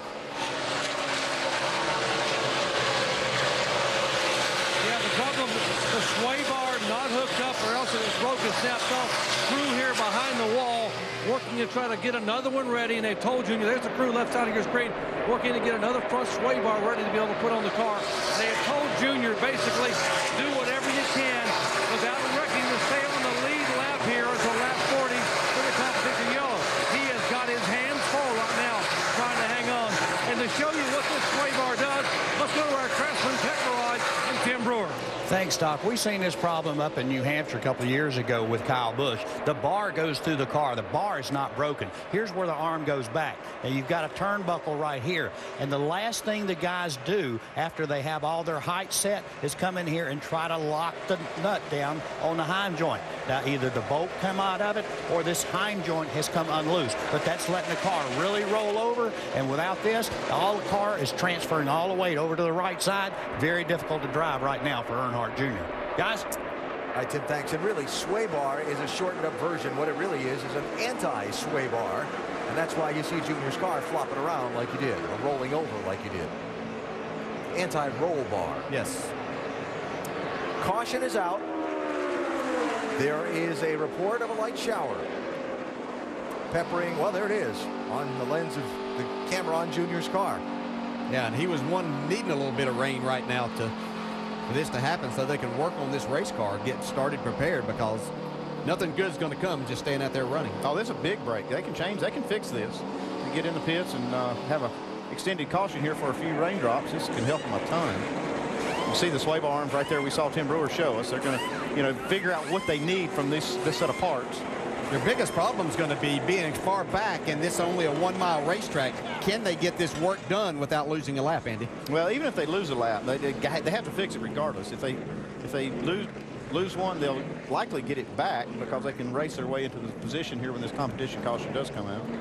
Now, there are little bits of showers on the radar around the racetrack. Not heavy ones, not big ones, but little bits of them. There's only a 30% chance of a shower in the forecast, by the way. Well, I think it's only raining on 30% of the track, Alan. Is that what that meant? Yeah, maybe. Okay. So, second caution here, waving at lap 19. And pit road is open. Remember, with the competition caution still to come at lap 40, most of the front runners not taking.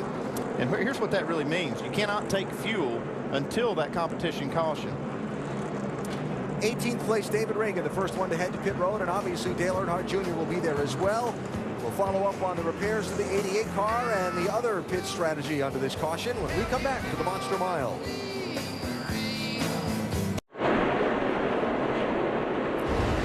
Back live at Dover International Speedway. Dale Earnhardt Jr. leaving pit road, rejoining the race. He'll be a lap down to the field after the repairs to that anti-roll bar on the front of his car, or more appropriately, the apparatus that holds it in place. You see the field coming off turn 4 for the restart, with Carl Edwards now alongside Kurt Busch on the front row coming to the green.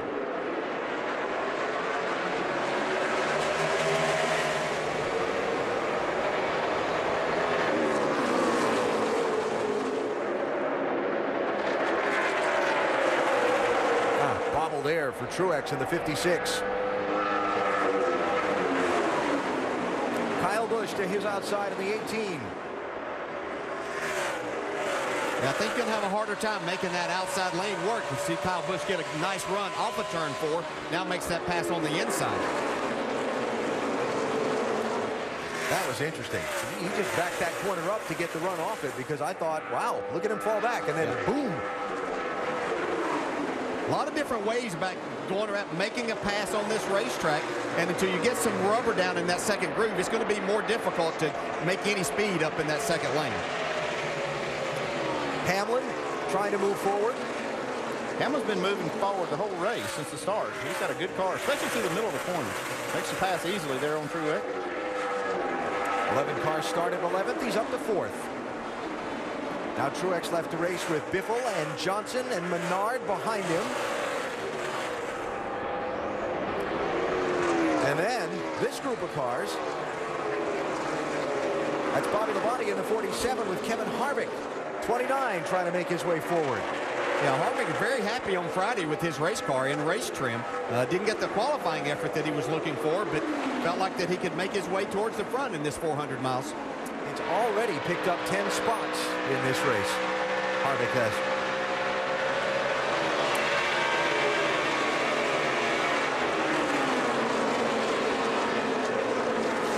At the office with Kevin Harvick.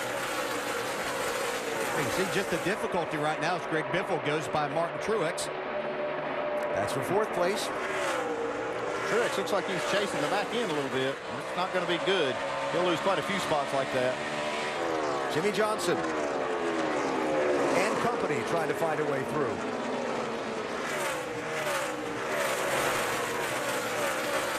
These guys just won't cut you a break, Willie Dale, when your car's not handling. Get up there, yes. Just like wolves, they attack as soon as they see any opportunity. No, hang on there, Paul. Paul Menard. Little slide off turn 4.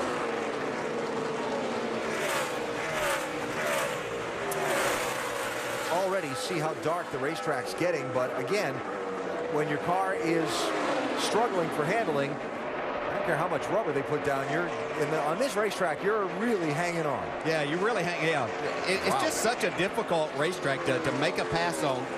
Just a lot of things going on. All right, Dale Earnhardt Jr. saw him coming off the pit lane. Back in 41st position, Doc. And the deal was they were able to get the right front sway bar changed, and it was nothing left loose. It was nothing that was a human error. The base plate in the bracket snapped off. It broke. And so the team was disappointed that it happened, but glad it wasn't something they had done or omitted doing as far as tightening the sway bar. They put another sway bar on. It has not been loaded properly, but Earnhardt Jr. trying to race his way back up to get the lucky dog to get a lap back. You know, that is one thing, you know, that this track is so hard on suspension parts because of all the vertical loads. And these teams build this stuff to be as light. Oh, man, look at Kenseth get loose.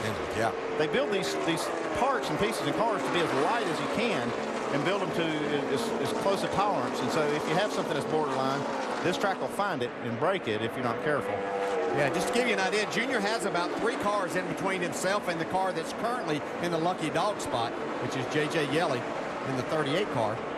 But he is much faster right now. Yeah, so that's to kind of finish up the 88 story. He has to catch J.J. Yeley to put himself in position. Meanwhile, the leader is going to be lapping some more guys at the pace he's setting, and that's going to make the task harder for the 88. Here comes Yeley, and Junior a little bit behind him. There's Junior.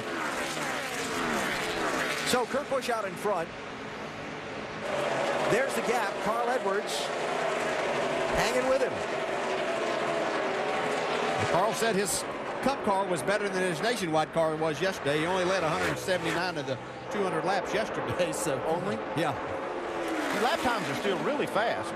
Watching these things, they're not falling off a lot from the fastest laps early in the race. And even though it's rubbering in, times are not slowing up. 4th and 5th place, Denny Hamlin, Greg Biffle, 11 and 16 with Jimmy Johnson right behind him in the 48. I think Greg Biffle's going to have something to say about who wins this race here today. Look at him make a pass on the high side. Yeah, so I'm looking at just how that upper groove is coming in for Biffle. Kind of a wave by a little bit. Yeah, I think Denny gave him a little bit of that. As you see Hamlin slip up, now he's probably going to let Jimmy go by. Looks like Denny may have just a little bit of a handling problem. His car really takes off. Maybe not what he's looking for in the longer run. So this is Dale Jr. passing J.J. Yeley and putting himself in position to get the free pass at the next caution. Yeah, and there's a good chance that Kurt Busch is not going to catch another car to put it a lap down here since we only have 4 laps before this competition yellow comes. So Junior is really pulling for Joe Nemechek and Reed Sorensen to keep pace here. Get the whip out. Let's go. That's it. Come on, boys. We can make those horse racing analogies here, can't we? The horse racing track inside of the Stock Car Racing Oval here at the Dover Complex, if you're not familiar. Jimmy Johnson working on Denny Hamlin still. This is 5th place. You know, that 11 car took off big time at the start of the race and got a bunch of spots. It makes you wonder if maybe they didn't have the tires a little bit higher in air pressure so they could kind of pounce on these positions, but now they're having to pay the price. That entry into turn 3 kind of looked awkward, at least from that camera angle. For Denny, talking about for the 11. Yes. It's a good part of the race to be experimenting too with some different grooves and just see if you can find anything.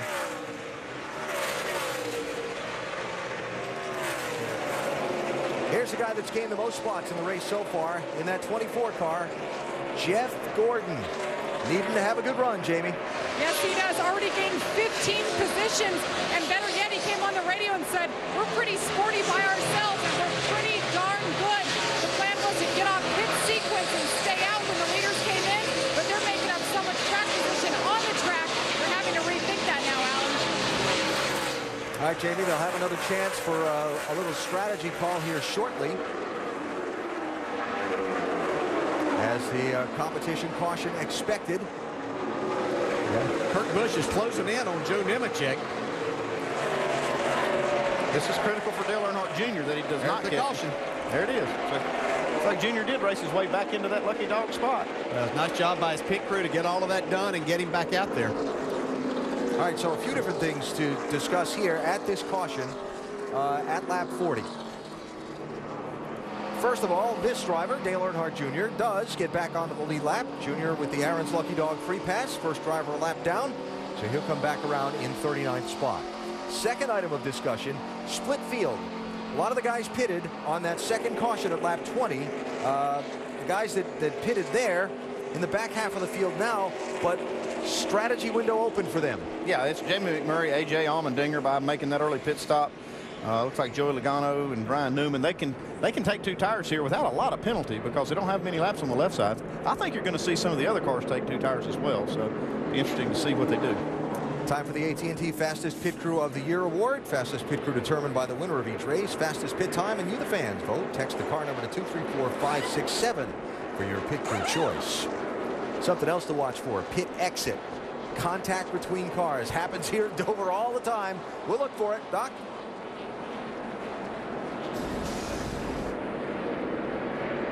And here's a 6-time winner, Jimmy Johnson. He said, I need a little bit of help on exit, a little free on exit. 4 tires, topping off with Sunoco fuel. Slight air pressure change, not much. Great pit stop away. Dave. Denny Hamlin in the 11 reporting that it is just a little bit tight when he hits the throttle. 4 tire change, quarter down, right rear wedge, tape on the grill. Vince? Kurt Busch came in as your leader, upper right-hand side. They took just 2 tires, no changes at all. 99, Carl Edwards, bottom of your screen. Edwards said he just needs it to turn a little bit better.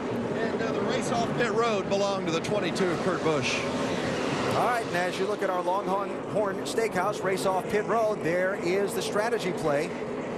Keselowski, Martin, Allmendinger, big track position gains by some strategy under a competition caution here early in today's race at Dover. Coming to the green here at Dover, wrapping up the 3rd caution. Let's get some updates from pit road as we get set for the restart. Vince? Well, the 18 of Kyle Busch came in. He took 4 tires. He had a little bit of front end damage early in the race. They thought they wanted to take a good close look at that. Not anything to be concerned about, but he does need a little bit more rear grip, according to Kyle. Alan? Kyle, the first one on 4 fresh tires off this restart, taking the green in 6th position. Got a 12.4 second stop on those 4 tires, too, for the 18 team. So looks like they're on it today. That big 3M logo coming at you. Greg Biffle had all kind of trouble getting off turn 2. Yeah, lost a lot of ground there, stacked them up behind him. Seems to have regrouped. And Kyle Busch by Truex for 4th. One of the guys we said needed to have a good day today. Here's another one who wanted to shake up the standings today. Carl Edwards in the 99, hunting for the race lead.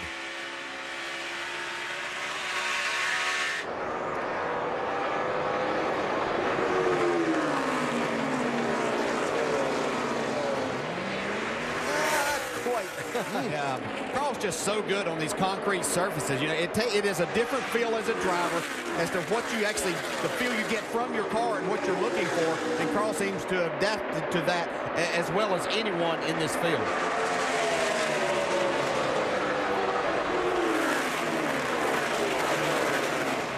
He just gets so close but can't quite get alongside.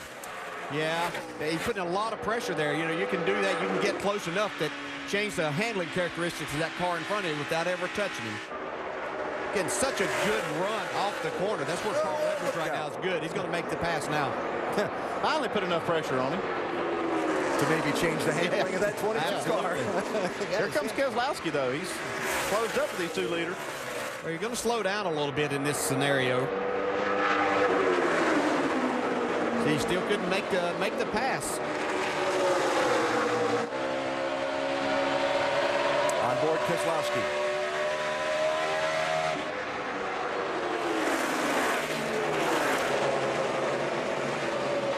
David Ruderman, 00. Denny Hamlin, 11.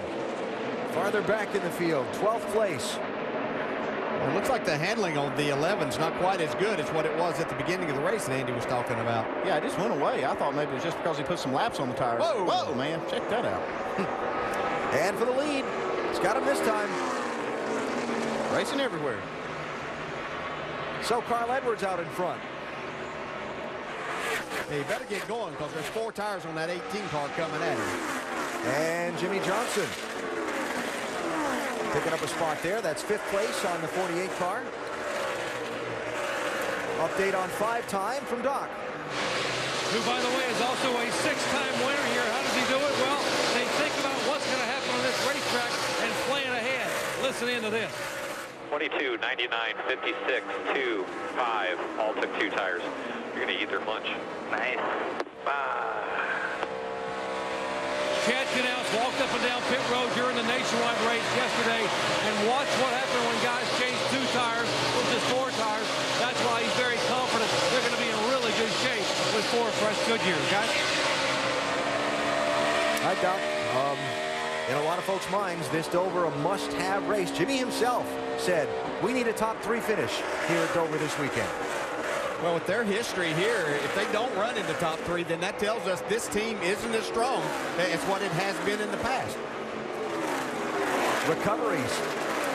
Yeah. And this is a racetrack that we talked about on Friday. Great track for A.J. Allmendinger. A couple years ago, led a lot of laps here. And it just seems to have taken to this high bank concrete surface that, well, we can't even call it a spin. I don't know what it was, but it's a great save for sure. But he's doing a nice job moving back up towards the front, Dave. Yeah, I called it a save, DJ. That was big time when he got tapped by the 11 car early. They have recovered. They've hit it a couple of times. And as you said, A.J. runs so well here. I saw him this morning. He said, I have high expectations of myself here. He led, I think it was 143 laps here last year, and he knows how to get around here. Now he's got track position again, back into the top 10. Allmendinger racing for 7th spot when he got tapped by Denny Hamlin. Just 5 laps into the race. Went all the way back to 43rd place. Remember, they took just the right side tires on the pit stop. As Dave was talking about the strategy there, 43 working their way back forward. Yeah, you can call it a spin or you can call it whatever you want. I call it a big wreck that didn't happen. I mean, he was all over the place. Denny Hamlin looking like he's struggling in this segment of the race. Well, what's going on with that car right now? Yeah, he was talking about his car's really tight kind of on the landing. And even though these cars is literally not coming out from under, it's so difficult when you go into these corners. If that splitter's hitting or it doesn't feel right, it makes it difficult. Dave, what are they saying about this 11 car? Well, DJ, it's interesting because in the early part of the run where you guys noted that he was running very well, he said that all of the issues that they had in practice were gone. And it was later, as they got closer to the first pit stop, that he said, I'm tight when the car lands. So as we said, they made that slight wedge adjustment. Then he's still trying to find the exact handle for this afternoon. Remember, this track is much different. It's much different when it rubbers up, too, and that might be the issue they're dealing with right now. Great on a green racetrack, but as that rubber builds up, not so good. We'll keep an eye on Hamlin and the condition of the corners of the track as that rubber works its way into this concrete surface. We're keeping an eye on Carl Edwards. He leads early in the AAA 400 at Dover. There is the leader here at Dover International Speedway in the chase race number 3. Carl Edwards out in front in the 99 car. Took the lead from Kurt Busch just after a restart a little while ago. We take an inside look at what's happening in the NASCAR Sprint Cup Series, brought to you by Sprint. As Jimmy Johnson works his way around Brad Keselowski to pick up the 4th position. We'll mention that Johnson has led the most laps in the last 5 Dover races. Been a really good track for him. And Kurt Busch has led the most laps so far today. Kurt, starting on the outside of the front row, has led 46 of the 68 laps. Get closer to the NASCAR Sprint Cup Series with unlimited access to highlights, news, and more. Learn more at sprint.com/speed. Kevin Harvick making some noise so far in this race. Tony Stewart making the most noise in this chase so far.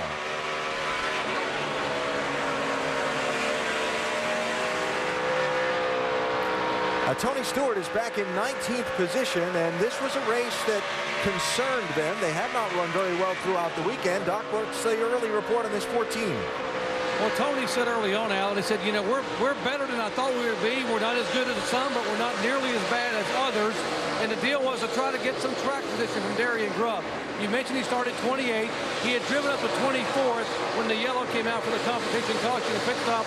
They put on 2 right side tires and came off of pit road in 16th spot. So he gained 8 positions to try to get a little bit of track position. Now he's lost a couple of those spots since then, running on 2 right side tires, but much better right now for Smoke than he thought he would be early on here at Dover. I don't think there's any idea that he has to be somewhat happy. They made a lot of changes to the car, and they seriously were thinking a top 15 here today would be really, really good and give them an excellent chance at this championship. Got 3 of the championship guys running right together there. Matt Kenseth, 17. Tony Stewart, 14. Jeff Gordon, 24, and this is in 18th, 19th, and 20th. Yeah, you see just behind this group, Jeff Gordon now moved to the outside of Tony Stewart. He's got one of the better cars in the field and starting to make his way back up. And they're all going to get one position here because our pole sitter, Martin Truex Jr. in this 56 is really struggling. Has his hands full right now. After the restart, after the pit stop, they took just rights, Vince, and this 56 started up front. Yeah, they've really been struggling from the get-go. This car's been going backwards, and that's a real disappointment for Martin Truex Jr. As you mentioned, starting on the pole. His home track, he's from nearby New Jersey, had high expectations, but his car just has not been handling the way he wants. Too much wheel in it, too tight in the center. It is not good for the 56 here in the early going. Started on the pole for the beginning of the race, restarted 4th when we went green, and that was just at lap 46. Yeah, we're watching these two tires, the cars that have two tires, working pretty well. You got Carl Edwards out front on 2 tires with Kurt Busch behind him on 2, and then the 18 car has 4 in 3rd. You can see in our shot there, too, another car just came by with, as we see, our leader, Carl Edwards. 71 a lap down, but Dale Jr. is making his way forward. Car looks like hooking that sway bar back up there in pretty good shape. Junior up to 24th position after restarting 35th. Carl Edwards trying to win a championship. He's come close before. He says he thinks he and crew chief Bob Osborne have an idea what they need to do to make it happen. Well, we've lost a championship every year that we've been in it. No, we figured out a lot of ways to mess up. So hopefully Bob and I can go out there and get the job done. He's a great guy. I mean, we get along like brothers. You know, we love each other, but we fight and argue, and at the end of the day, though, we always are moving forward. It's really a great relationship. Carl and Bob been together for a while, and I get interested in hearing them discuss their relationship because their personalities are certainly opposite. Carl is very verbose. Bob is reserved. Carl is bringing Bob around a little bit, though. We've seen him lighten up a lot, and I think Carl's made a lot of headway with Bob. Yeah. What's that old saying? Opposites attract? Not that they're totally opposite, but they're pretty far apart, and it works nicely for them. And we talked a lot already today about Jimmie Johnson, Chad Knaus, their relationship. Heard from each of them in NASCAR Countdown. The exchange they had on the radio in New Hampshire last week compared to some we hear between Bob and Carl and so on. Yeah, this is two guys that are a lot alike, and sometimes that can cause some conflicts here and there, but they sure have had the success. Solid run so far for Jimmie Johnson in the car prepared by Chad Knaus. He's in 4th position behind Edwards and the Busch brothers. 80 laps in the books of 400 at Dover. Approaching the 1/4 mark of today's NASCAR Sprint Cup Series race. At Dover's Monster Mile, the 99 car, Carl Edwards, is the leader. One of 6 different drivers that have paced this event so far. Kurt Busch from the outside of the front row paced most of the early going. Pole sitter Martin Truex Jr. also out in front for a couple of laps. Just 3 cautions so far, one of them a competition caution, one for a little rain shower. And the championship standings are very, very tight as they run. There's the gap, first back to second. Kurt Busch started on the outside of the front row, running second. Yeah, just that 2-tire change here. I don't think it totally agreed with his car, but still running very solid. His little brother Kyle, first off pit road before with 4 tires on that pit stop, and he's running 3rd. And he's got some company. That 16 car, Greg Biffle, is right there in 4th. Yeah, that thing's come alive here. It took Biffle's car, looked like about 20 laps to really get going. And he's marching forward right now. And just behind them, Jimmie Johnson, who just gave up a spot to Greg Biffle, the 5-time champ, in 5th position at Dover. Watch Jimmie Johnson's helmet in reference to the headrest here. Yeah, you can just see how much vertical load there is in this racetrack. As soon as Jimmie goes down into these high bank corners, all that compression sinks his body down in the seat. You see he's just planted down in the seat through the corner. As they hit the straightaway, then all those forces kind of release. You can kind of see him come up in the seat and then back down again when they go in the corner. It's got to be a physical strain on the driver. Yeah, this is a tough racetrack, and what we're not seeing there is a level of that it puts on your neck, the strain that you have there. Really wanting to throw your head and helmet to the right side. So you have to be in good shape, and that's why Jimmie Johnson does well here, because he works hard in the gym. Jimmie running in 5th as we go up to speed. Doc? You saw a moment ago Jimmy Johnson going in the corner. You see how he rolls out and gets the car on the bottom of the racetrack? He said the car is getting free when he crosses that strip of rubber. He said he has to roll out and get below the rubber, and that helps the car. But when he crosses that rubber on the track, the car is getting freer and freer on landing. That's why he gave that spot up. Dave. Doc, Brad Keselowski took 2 tires on that last stop, picked up 10 positions on pit road. And remember, these cars don't have onboard computers sending data back to the crew chief, so the driver does it. I'm about a 1-3 on entry. Not bad. 1/3 is okay. Not great, but okay. And then late center, like right in here, I'm just a little weak with the front end. And then on exit, initial throttle, I blow through my front grip with a late exit snap as I merge to the wall. Incredible data. Crew Chief Paul Wolfe then said, how are you from the first run? He said, a little less stable in, but better ride quality, and that can equal speed. Speaking of speed, we already said A.J. Allmendinger loves this place. In fact, last week, Crew Chief Greg Irwin told me that while they were at New Hampshire Motor Speedway, all he could do was talk about the Dover setup. What I do here. He said he was very animated about it. Wanted to talk all weekend about it, and Greg's done the best he can to give him that setup, running very well so far. Doc? And speaking of running very well, I'm going to call for the 00 of David Rudiman, a team that really needs a good run. They have run well, but not gotten the finishes they would like. In fact, the 00 has finished 26th or worse the last 5 races, only one top 10 the last 16. But they started 14th. They had a 4-tire change and now find themselves moving up to 8th position. David said the car a little bit loose on exit. Jamie. And Kevin Harvick battling with Mark Martin to move into the 9th position. He did clear him. Now this morning walking up and down the garage, many crew chiefs pointing at the 29 saying they were very stout. So I asked Gil Martin, the crew chief, and he said, of all the chase tracks we go to, this is the toughest. No matter what anybody says about us, we have our work cut out for us. Our in-race reporter, Mark Martin, running in the 10th position now in the green number 5. The car was a little loose on that last run. Oh, this could make it even looser if they go 3 wide. They took 2 tires, and Mark felt that may just handle the handling situation. They made no changes, but it is still a little free. And now you see Casey Kane going by both the 27 of Menard and trying to get by Martin. Jamie? Hats off to Marco Zambro. Started the day 12th and perked a lot of people's eyes up. His car has been pretty good. He's a little bit loose. This team is one that is desperate for a good finish. They finished 15th, actually 19th or worse 5 of the last 6 races. This could be a good track for him. So far, just a little loose, a little free. Alan? All right, Jamie, thanks. Long green run here. Leaders put several cars a lap down, including the pole sitter, Martin Truex Jr. Coming up on green flag pit stops, expect them in another 10 laps or so. Joey Logano now falling prey to race leader Carl Edwards.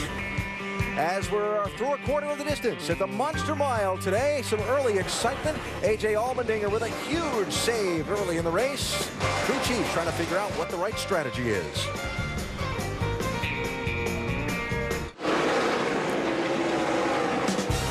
This week on ESPN's Monday Night Football, Dwight Freeney leads a strong Indianapolis Colts defense against Josh Freeman and the Tampa Bay Buccaneers. It's Colts Bucks on ESPN's Monday Night Football at 8:30 Eastern. Also available live on Watch ESPN. Coverage starts at 7 Eastern with Monday Night Countdown served by Applebee's. Beginning to see some drivers head to pit road, Dave. He gave up the 7th position, Allen. A tight race car that needs 4 tires, fuel, and a track bar adjustment.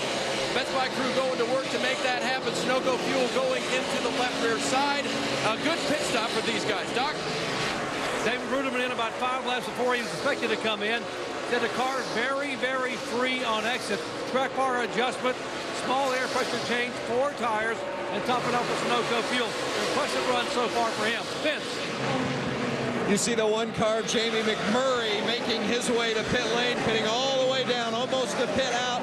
The crew going over. He's been fighting loose throughout the course of the day, in and off. He had a chassis adjustment there in the right rear. It's a 4-tire change for Bono Mannion's crew and Jamie McMurray. Now the 56 of Martin Truex Jr. started on the pole, but what a tough day it has been for them, fighting handling issues throughout the course. They've slipped back to running around the 20th position. Again, a 4-tire change for the 56 of Truex. Doc? 4 car in. Casey Kasey Kahne making an adjustment, air pressure change. Kasey said his car getting a little bit loose on entry, tighter in the middle and loose off. So making air pressure change only. Kasey down a tick under 15 seconds. Dave. There's the 5 car of Mark Martin. We had talked earlier about that car being just a little bit loose. They're making some adjustments, a 4 tire change this time for Martin. And Kevin Harvick and his black and pink green Chevrolet, air pressure adjustment, fill it up with Sunoco fuel, no adjustments in the back. The car has been pretty good.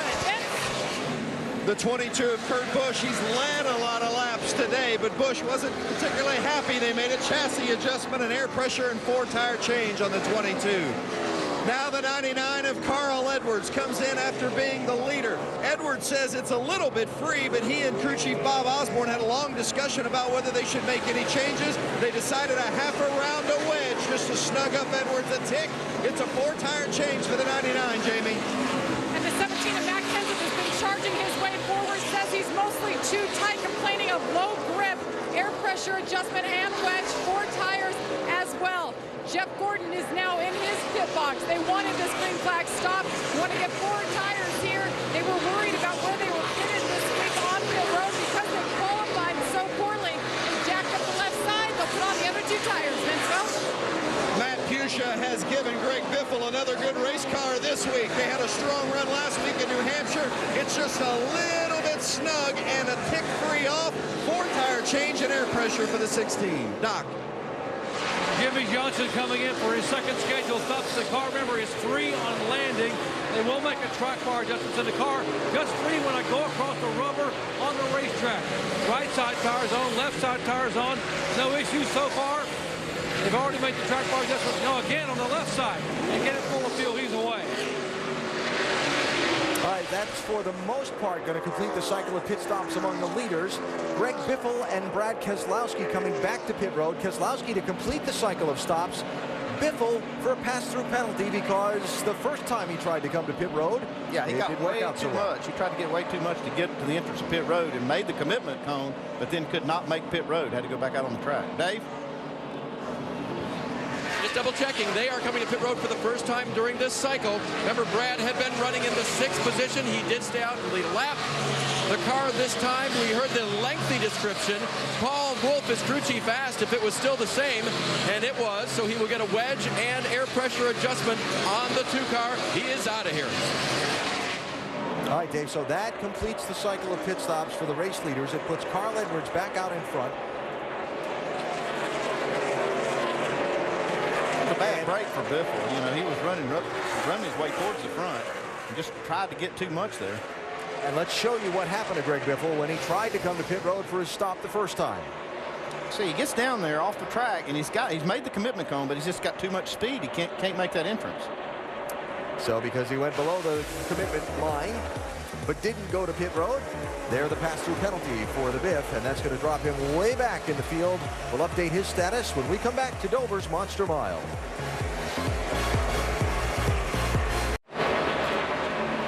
Back at Dover, 124 laps now complete, and we said before the points will change after this race as they run right now. Carl Edwards is your points leader. Brad Keselowski, Kevin Harvick, Tony Stewart, then Kyle Busch in the top 5. Yeah, Carl Edwards, we talked about this being one of his best racetracks, and he told us before the race started that I love my car, the way it's handled, it's looking good. And Brad, I tell you what, Dale Jarrett was right. He said this points thing is going to get scrambled up, and right now it is. And Tony Stewart all the way back to 4th right now. Boy, Tony's really struggling, and DJ's right on it. Carl Edwards is so strong right now. It's funny, though, the fastest car on the track continually, though, has been Dale Earnhardt Jr. So he's getting ready to go a lap down if he's not careful. So he really needs to make up some track. Yeah, one thing I will say before we quit here is that Jeff Gordon is on the move, too. He started 28th, and he's already at the 11th right now. His lap times are really, really good. In fact, they're top 5, top 3 speeds so far all day long. Yeah. But you're right about Dale Earnhardt Jr. Big problems early, but he's looking good now. Yeah. But if you're looking for the guy who kicked off this chase, Alan, with 2 straight wins, you're going to have to go all the way back to 24. Both Stewart-Haas racing cars. Ryan Newman 23rd, Tony Stewart in 24th. Yeah, and lost a lap to the leader in that exchange of green flag pit stops is the important fact there. So Stewart and Newman both losing a lap to Carl Edwards. during the shuffle of green flag stops, and that's going to hurt them. Also during the green flag pit stops, we saw the Greg Biffle penalty. Biff was running 4th at the time. He's 31st, a lap down. Ouch. No, we talk all the time, whether you're involved in the chase or not, you can't make mistakes and give yourself a chance to win these races. It's just the competition's too close. Big mistake by Biffle. See if they can make it up throughout the day. That is out the back bumper of Dale Jr.'s car. And that's the race leader. Yeah, a few laps there in that run. Junior did have the fastest car. It's obvious, though, that Carl's had the fastest car over the long run. Haven't been with us the whole time. Dale Jr. early in the race had a sway bar arm mount on the front end of his car fail. He limped around for a period waiting for a caution with the car kind of flopping back and forth on that front end. They lost a lap making repairs on a pit stop, Doc, and now they're trying to hang on to the lead lap again. And Alan, it's about as good as I've ever heard Dale Jr. talk about a race car. He has got a race car, folks. He went back and restarted 35th after losing that lap. Got the lucky dog, as you said. And now on the pit stop a moment ago, he said, don't change a thing. We've got ourselves a race car here now, trying to hang on in front of Carl Edwards right there. But Dale Jr. thinks he's got a car that could be a top 10 contender, if not better, if he can get some track position. Right now, he's got a mirror full of Carl Edwards. Now, I want to balance out the two seemingly conflicting points of information here. How Junior's got a good car, but he's about to go a lap down. That 88 could be good, but that 99 car is a rocket today. Yeah, and you get some different things here. Junior's having to battle every one of these cars. Talk about going back to 35th. He's had to pass all of these without the benefit of a move-over flag or anything like that. Carl Edwards has a fast race car, but he's getting the benefit of the flagman giving some of these cars a move-over flag that the leader is coming. So you can have a good car, and it makes it more difficult. And this move-over flag that I'm talking about is for the leader coming. It gives cars that he's trying to put another lap down or lap down the message that, hey, here comes the leader for you, and it's displayed to those cars that are getting lapped. Blue flag with a yellow stripe across it. It is a courtesy flag. It's not a must flag. That would be shown by the starter when the leader depends on how much courtesy you want to show sometimes. I guess we'll call it a warning. And going that first lap down, you're not going to show a lot of courtesy. How about the leader, Vince? Really is a rocket today. It is indeed, and maybe the biggest issue for the 99 so far has just been that lap traffic. You saw him get around McMurray a moment ago, and his spotter was warning Carl, be careful, that one's got his hands full, encouraging Carl to be patient through this traffic and take care of his race car. There's no doubt he's got a fast one, but they got to get it to the end. So far, so good for the 99. So good that Edwards has now led the most laps in this race. He's been out in front for 79 of the 136 laps that are about to be completed today here at Dover. Check out NASCAR.com/RaceBuddy to watch coverage live from Dover today. Follow your favorite drivers for free with 8 live camera views. So the pattern at Dover has changed in recent years. We've seen long green flag runs. That looks like Casey Mears. And wow, 32 car Mike Bliss just about collected him. Caution is out for the slow-moving 13 car. I think he may have blown a tire. I'm not sure exactly what's going on there. Watch that right I see some debris. I thought I saw some debris coming out of this car. And his problem, because of the field being spread out, he wasn't going to have a chance to get back down, or he was going to take a dangerous move to possibly make that happen and create a bad situation. See the scuff marks on the right side of Mike Bliss's car. Did a great job, though, not to hit Casey. It could have been ugly, though. Ooh, really ugly. See right here, he's just trying to stay out of the way Casey Mears was in this 13. Here comes Mike Bliss. It's like, whoa, where did that car come from? Just gets against the wall there. Yeah, there's no grip up there. There's all that dust and everything, all the dirt off the bottom of the racetrack goes to the top, so Mike has hardly no grip. That was a great job right there. That was something. So this is the 4th caution of the race. Leaders all just finished a cycle of green flag pit stops at lap 114, 115. But I expect we'll see them all in again, and we may see a lot of strategy here. Let's see what kind of strategy we do see, Doc. 48 car, Jimmy Johnson, really didn't have any significant complaints. And he was hitting the splitter, though. And he had to back off and get a rhythm so he wouldn't hit the splitter on landing. Right side tires for the 48. Dave. Fifth place, A.J. Allmendinger. He says right now the car is really good, especially fires off good. After 25 laps, a little bit tight, but he said, I wouldn't change a thing. They're going to give him 4 tires and fuel. Vince. Kurt Busch, upper right-hand side. Crew chief Steve Addington wanted 2 tires. Kurt Busch wanted 4. You see the call. They went for 2. Carl Edwards, bottom of your screen, also took 2, and a slight chassis adjustment. He says it's just a bit snug. Strategy played there. Strategy played by one other team who did not pit under this caution to try and get a little track position. Looks like Jeff Burton stayed out. The AT&T Fastest Pit Crew of the Year award currently being led by Kevin Harvick's team, but you can help determine the standings. Vote from your AT&T phone by texting the car number to 234-567 for the pit crew you think is fastest and most valuable.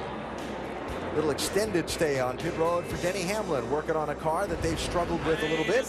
Follow up on that story and have the restart when we come back to the Monster Mile.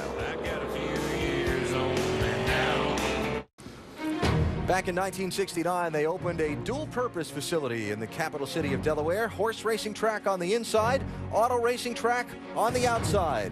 And from July 6, 1969, when they had a 300-miler won by the King, Richard Petty, this racetrack has grown and grown and grown over the years. Yes, presently it is struggling with some of the same economic challenges every racetrack and sporting venue is in trying to fill all of its seats, but still a good crowd on hand today at a very popular racetrack among drivers and fans, the Dover International Speedway, for race 3 in the chase for the NASCAR Sprint Cup. Getting set to go back racing, Jeff Burton will be the leader by not pitting Carl Edwards. First off pit road, Vince. It's been a good car for Carl today, but Bob, what's been your reaction to the 2 tires versus the 4 tires? We're just trying to keep track position. The car does handle a little bit different for us on 2 over 4, but it's just what we got to do to stay up front, I think. So far, so good, Alan. Hi, Vince. Thanks. Carl to restart on the outside of Jeff Burton. Jimmy Johnson giving some feedback a minute ago. I know the rubber laying down is a bit tricky. It's picked up again here. Most of it's all gone again.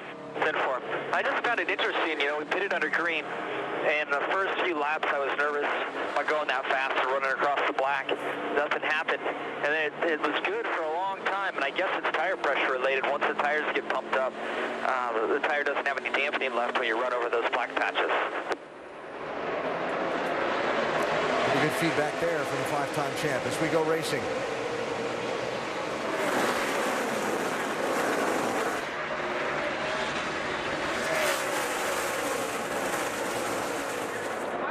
Edwards clears Burton to the lead. Kyle Busch goes to second.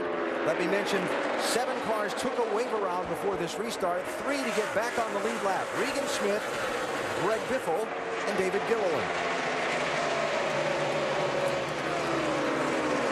Matt Kenseth 17, Brad Keselowski 2. That's for 6th place.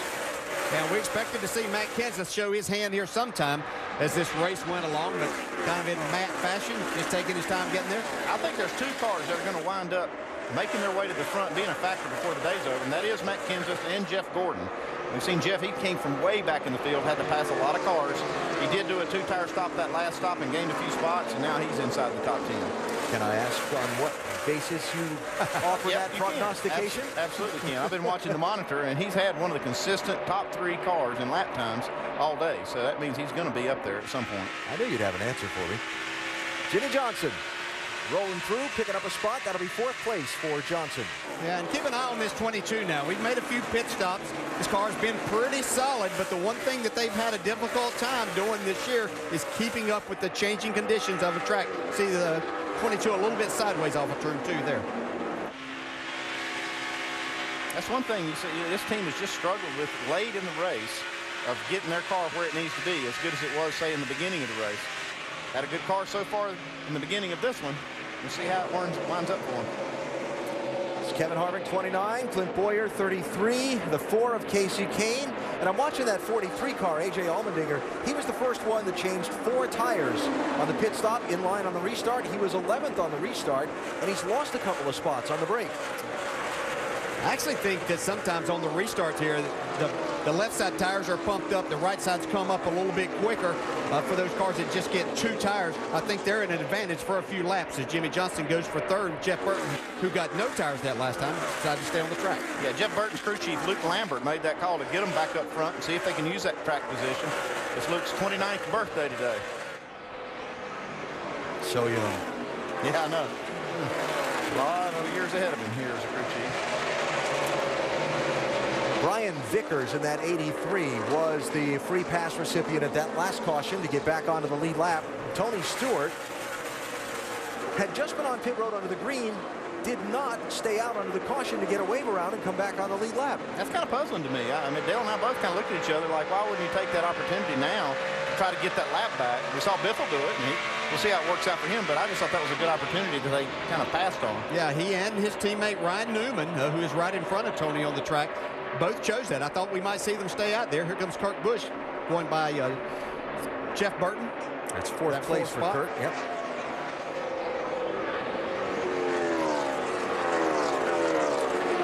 Talked to Matt Kenseth this morning, Jamie, and he seemed pretty positive about his chances for a great run today. He really was, and so is Jimmy Fennig, his crew chief. But, you know, Matt is the first one to say this is his favorite track. Now, what is the car doing right now as you see Jeff Burton all over the back of him? He says it's awful in traffic. We're aero tight, but it's pretty good, pretty good. That wedge adjustment was great. Little strategy there. They took 2 tires on the last stop, Alan. He's solving some of that traffic problem by passing these guys. He's getting more clean air to his nose and doing it himself.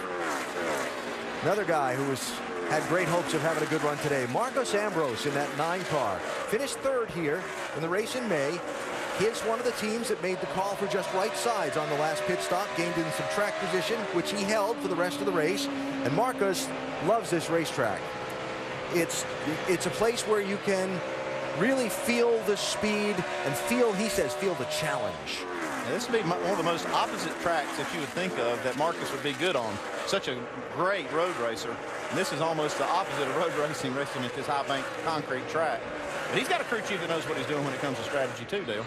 Yeah, Todd Parrott does a great job with that. And also I think that one thing that plays into Marcus's hand is he's a pretty aggressive driver, and you're rewarded for that, just like we see Jimmie Johnson here. What I'm seeing, some cars that really like this 2 tires, and I'm seeing this 48 car kind of liking the 2 tire change here with some adjustments they've made, really moving forward right now. Yeah, because he got 4 tires after the competition caution and really didn't charge to the front. He maintained real well, but he didn't charge to the front. We see him now kind of going forward. Trying to put the press on Kyle Busch for the runner-up spot. NASCAR fans voted at sprint.com/speed on the driver they wanted us to go on board with, and Kyle Busch was the top choice today. So we go on board now with our Evo Cam and ride with Kyle. Okay, hang on. You're riding with Kyle. You better hang on tight. Hear that? See that big bump, how they get in the corner there? You can see right there how Jimmie Johnson really getting in the gas in the center of the corner, able to gain on Kyle Busch coming up out of the corner.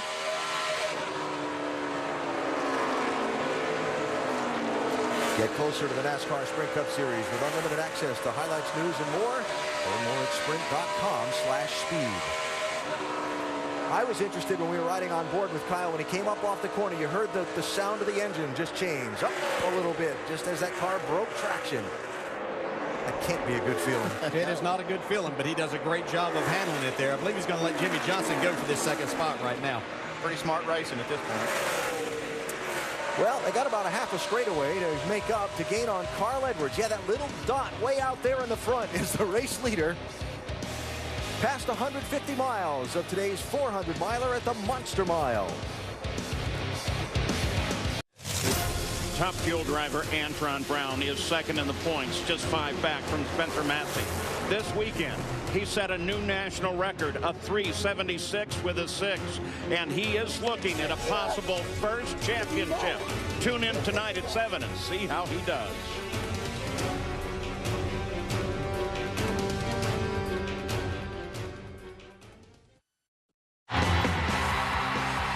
Where winners are celebrated, champions are crowned, and legends are born. Home of the biggest events in motorsports, ESPN and ABC. the home of the biggest events in motorsports. We got a lot of motorsports to talk about, including the Auto Plus NHRA Nationals Finals coming up on ESPN2 at 7 Eastern tonight. NASCAR Now post-race wrap-up late night tonight, 10 Eastern time, ESPN2, and our Monday roundtable at 2:30 Eastern. We'll talk about all the issues and events in this chase and this race on Monday. Next weekend, it's on to the Kansas Speedway, fast mile and a half in Kansas City, Nationwide Series Saturday 3 Eastern ESPN2, and our coverage of race 4 in the chase for the Sprint Cup is presented by Dodge next Sunday 1 Eastern on ESPN. ESPN Live today at Dover, Delaware's Monster Mile, working toward the halfway point of race 3 in the chase for the NASCAR Sprint Cup. Carl Edwards in that 99 car has dominated. That's the gap from Carl back to Jimmy Johnson in second place. Jimmy is closing in a little bit. Here's the race for third. Matt Kenseth, 17, Kurt Busch, 22. Wasn't a race for long. Now Matt's able to make that pass. Like Kurt's struggling a little bit with the 2 tires that they put on this last time, but still okay. Well in contention. Vince, what's Kurt Busch saying about his car now? The 22 of Kurt Busch, they've been working on the car. He said it's a little bit better after that last stop, but leaning on his teammate Brad Keselowski in that 2 car a little bit today too.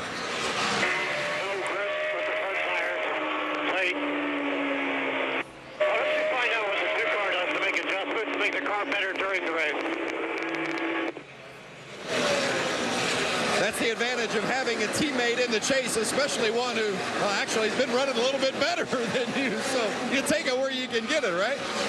Absolutely. Yeah, get all the information you can.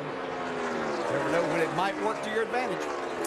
Kurt led 46 laps today so far. Again, running in the 5th position for the moment. Brad Keselowski right behind him.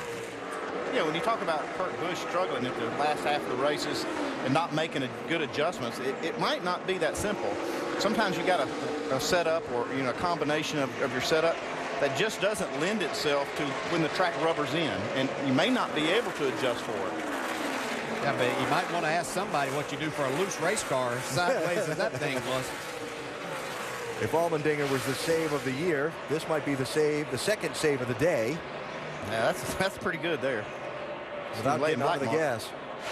And that's just the horsepower that these Sprint Cup cars have. See, Brad, how difficult it is.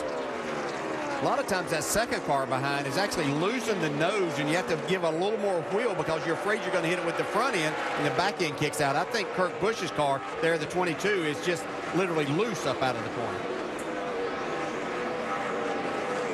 A little deeper in the field, a couple of guys who started deep in the field have made some nice progress today. Kevin Harvick, 22nd. Harvick up to 11th place. And Jeff Gordon in this 24 car started. Caution is out. Back to that thought in a minute.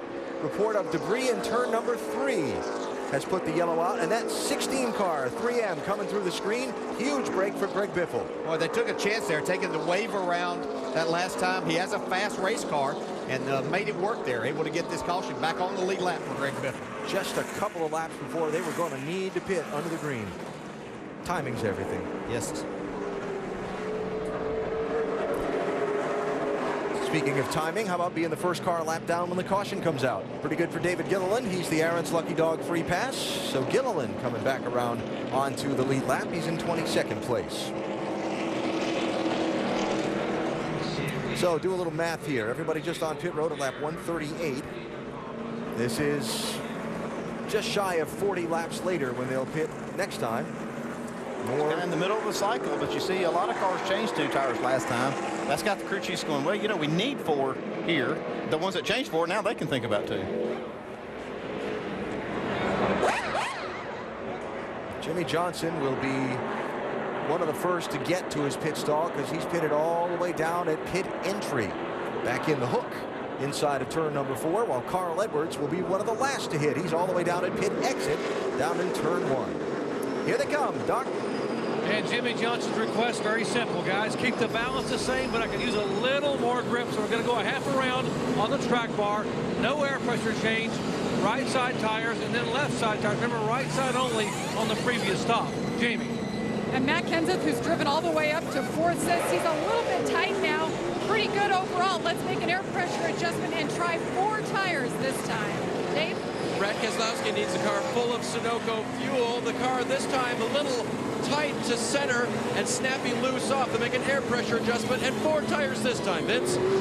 Carl Edwards really likes his car. They're going to make a 4-tire change this time. He said, since you're going to 4, why don't you snug it up a little bit? So they made a slight air pressure adjustment. A.J. Allmendinger, the first one off pit road. Yeah, Vince, going to see some strategy. Check it out. Allmendinger, Harvick, Ruderman. So we'll have a new leader when we go back racing here at Dover. Pressure. Pressure keeps us honest. You push hard enough, you can achieve anything. Oh, what a save. That was a save. Pressure is driving so fast, your focus is 500 feet up the road. Carl Edwards in the 99, hunting for the race lead. Pressure? When is there not pressure? Pressure's good. Without it, people would achieve nothing. I like that. Pressure. Little restart pressure here as we go back racing. Shy of halfway at Dover. A.J. Allmendinger, 43. Kevin Harvick, 29 for the lead. A couple of teams that played some strategy on their pit stops and took rights only. Oh, trouble. Bobby Labonte off turn 2. Caution.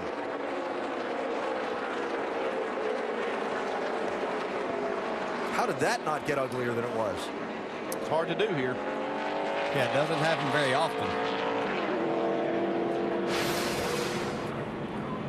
Oh, thought there was a hole there. David Reagan happened to be there. Just a little contact with the inside wall on the left front fender. On Tony Stewart.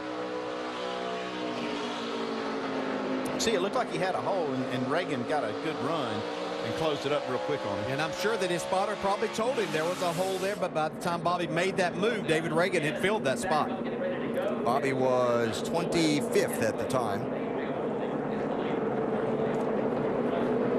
Front end held up pretty well with that lick he took on the inside wall. And caution going to work out well for Jamie McMurray and Juan Pablo Montoya, who took the wave around to get back on the lead lap. By staying out on that yellow, they're going to be able to come in and pit and be right back in cycle.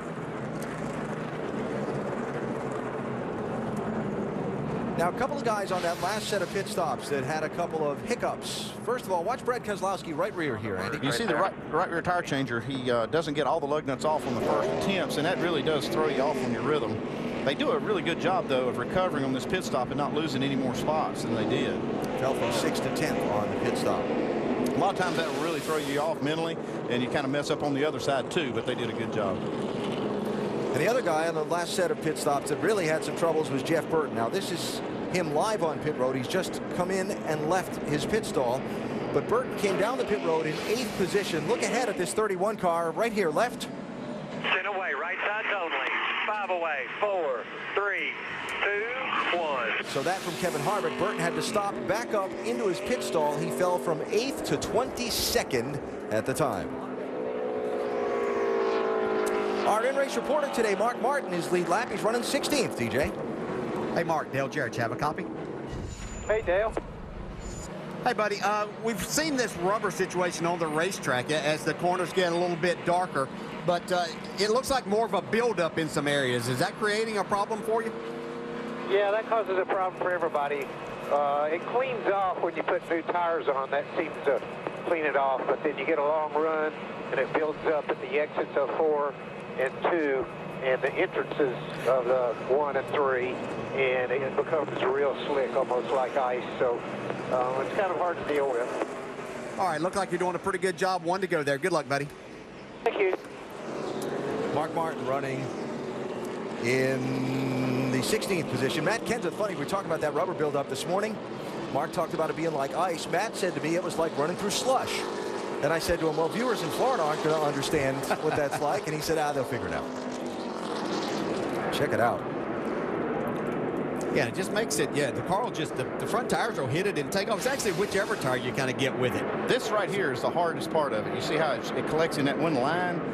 That can cause a lot of problems. And I saw this just a second ago from another shot, and I think this might be what Jimmy has been talking about when it starts building up and it's really tough. It's not the thin film that he's having a problem with. It's that buildup. Yeah, and that'll make you adjust your line sometimes, whether you want to stay below that or if you're going to try to straddle that. So yeah, if you're going to straddle it, maybe you can drive in a little bit harder, let your car carry a little more speed. Otherwise, if you're trying to stay below it, you may have to back the corner up some, back out a little earlier and stay below it to get that run. And see how where the cars are now, all the rubber is picked up off the track.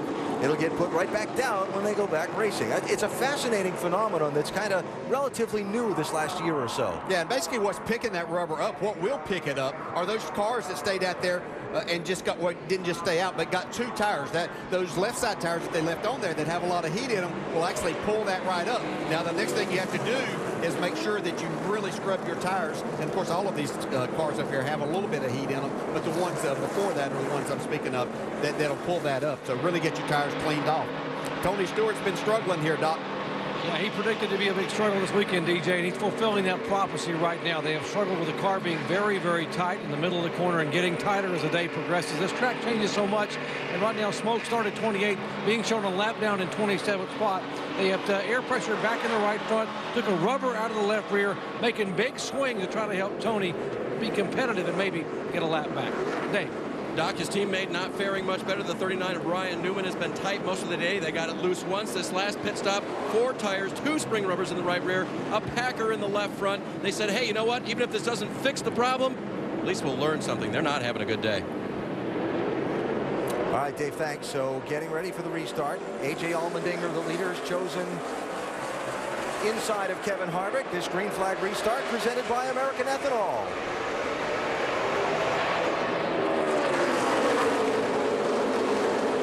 I think it'll be a very short time when we see this 48 car of Jimmie Johnson take the lead.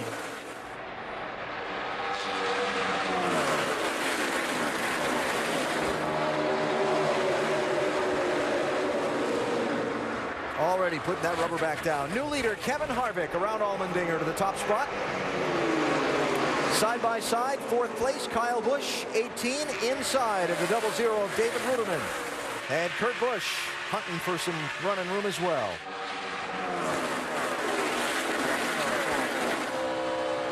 Important, Kevin Harvick, to get that point for leading a lap, as he is the points leader right now and trying to win that first Sprint Cup championship. And if this thing is as close as we think it's going to be coming down to the end of that last race at Homestead Miami Speedway, those bonus points for leading a lap and leading the most laps could be the difference in the title. Well, Junior's got this thing rolling, though. He fixed that sway bar, and he's been steadily working his way back up. 88 car in 16th place, just took it away from his teammate Jeff Gordon. Running behind us side by side, Brian Vickers 83, Paul Menard 27. Moving forward, sliding back, Brad Keselowski going forward in the 2, David Ruderman slipping back a little bit in the 00.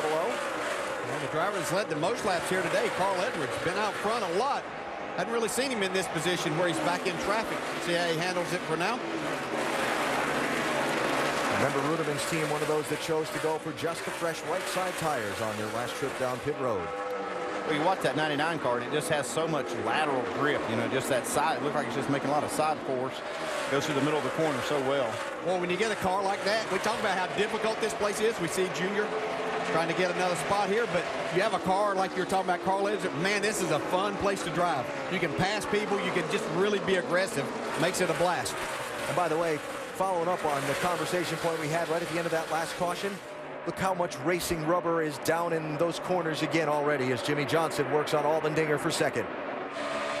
Whoa, a little close there. I think he thought he had him cleared. Not quite clear. Good job by both drivers, though. Yeah, that's a little give and take there. And as you come out of these corners, sometimes you might not think that you're cleared, but you've got that momentum and you just can't keep it off of there. And you're hoping that the driver back there gives you a break. A.J. Allmendinger did that for Jimmie Johnson right there. Allmendinger's been sideways enough for one day early in the race.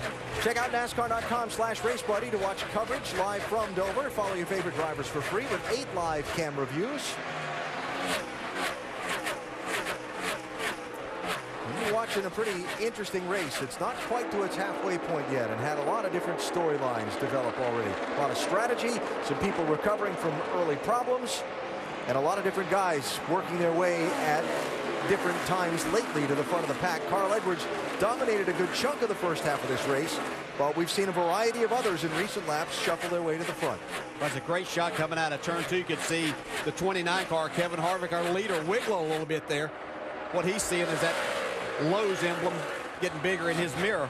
One of the problems with this racetrack is that banking.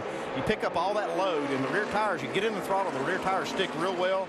These cars make 900 plus horsepower, but as you come off the corner and that banking unloads, you have less traction there, and at that late exit's where you see a lot of cars spin the tires. Now, Kevin Harvick took 2 tires this last time. That would have been 2 times in a row that he had gotten just those right sides. Wondering how long that may last for him. We'll have to see if he can hold on here throughout this run and keep his track position as Johnson takes the lead. Bonus point. Actually, Jimmy got one earlier during a cycle of green flag pit stops. But 5-time champion who came into this race with a lot of eyes focused on him, being back 10th in points on the day, saying he needed a top 3 run, a place where he's won 3 of the last 5. He's out in front, just shy of halfway, while Carl Edwards picks up a spot as we approach the midway point of the race. Midway means it's time to go NASCAR nonstop. Presented by Aaron's.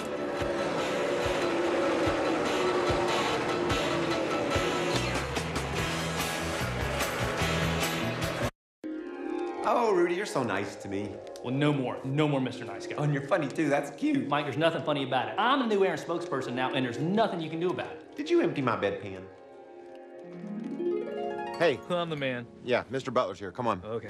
You stand right here behind me, the official Aaron spokesperson, handpicked by Mr. Ken Butler. What a suck-up. Action. Remember, when you want a guaranteed low price on brand name furniture, electronics, appliances, and computers, you don't need credit. All you need is Aaron's.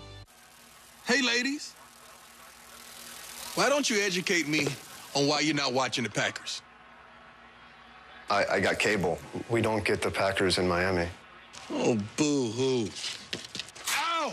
It's on! Only DirecTV lets you watch your favorite team every Sunday, no matter where you live. Looks like we're done here. Oh, man. This is dry clean only. Don't miss your last chance to get NFL Sunday ticket included at no extra charge. People don't make a list of websites they want to see before they die.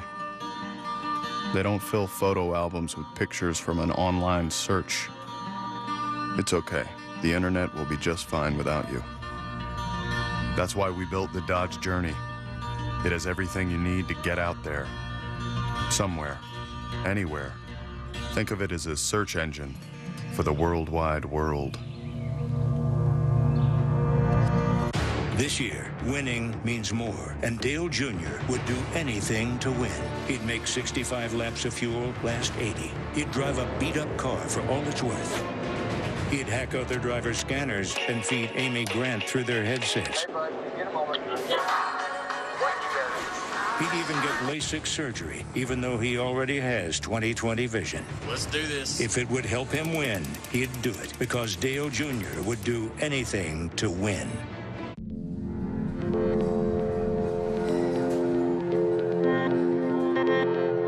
Respect doesn't just come from a name. Respect doesn't just come from a number. Respect isn't about where you come from, where you've been, whether you're old school or whether you're new school. Because when you're racing for fans as hardcore as ours, you don't ask for respect. You take it.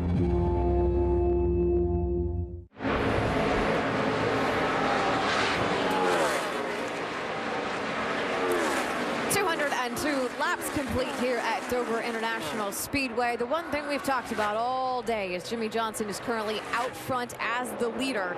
The points and the shakeup that this race could possibly lead to. Every time there's a lead change, there's a new points leader. Now, Jimmie Johnson may be leading the race, but leading the points as they run right now, Kevin Harvick. Yeah, Kevin Harvick's looking good. There is no doubt about that. But the 48 car, my gosh, we all questioned him coming into this race, whether they're having problems or not. He has moved from 10th into points all the way up to 4th into points.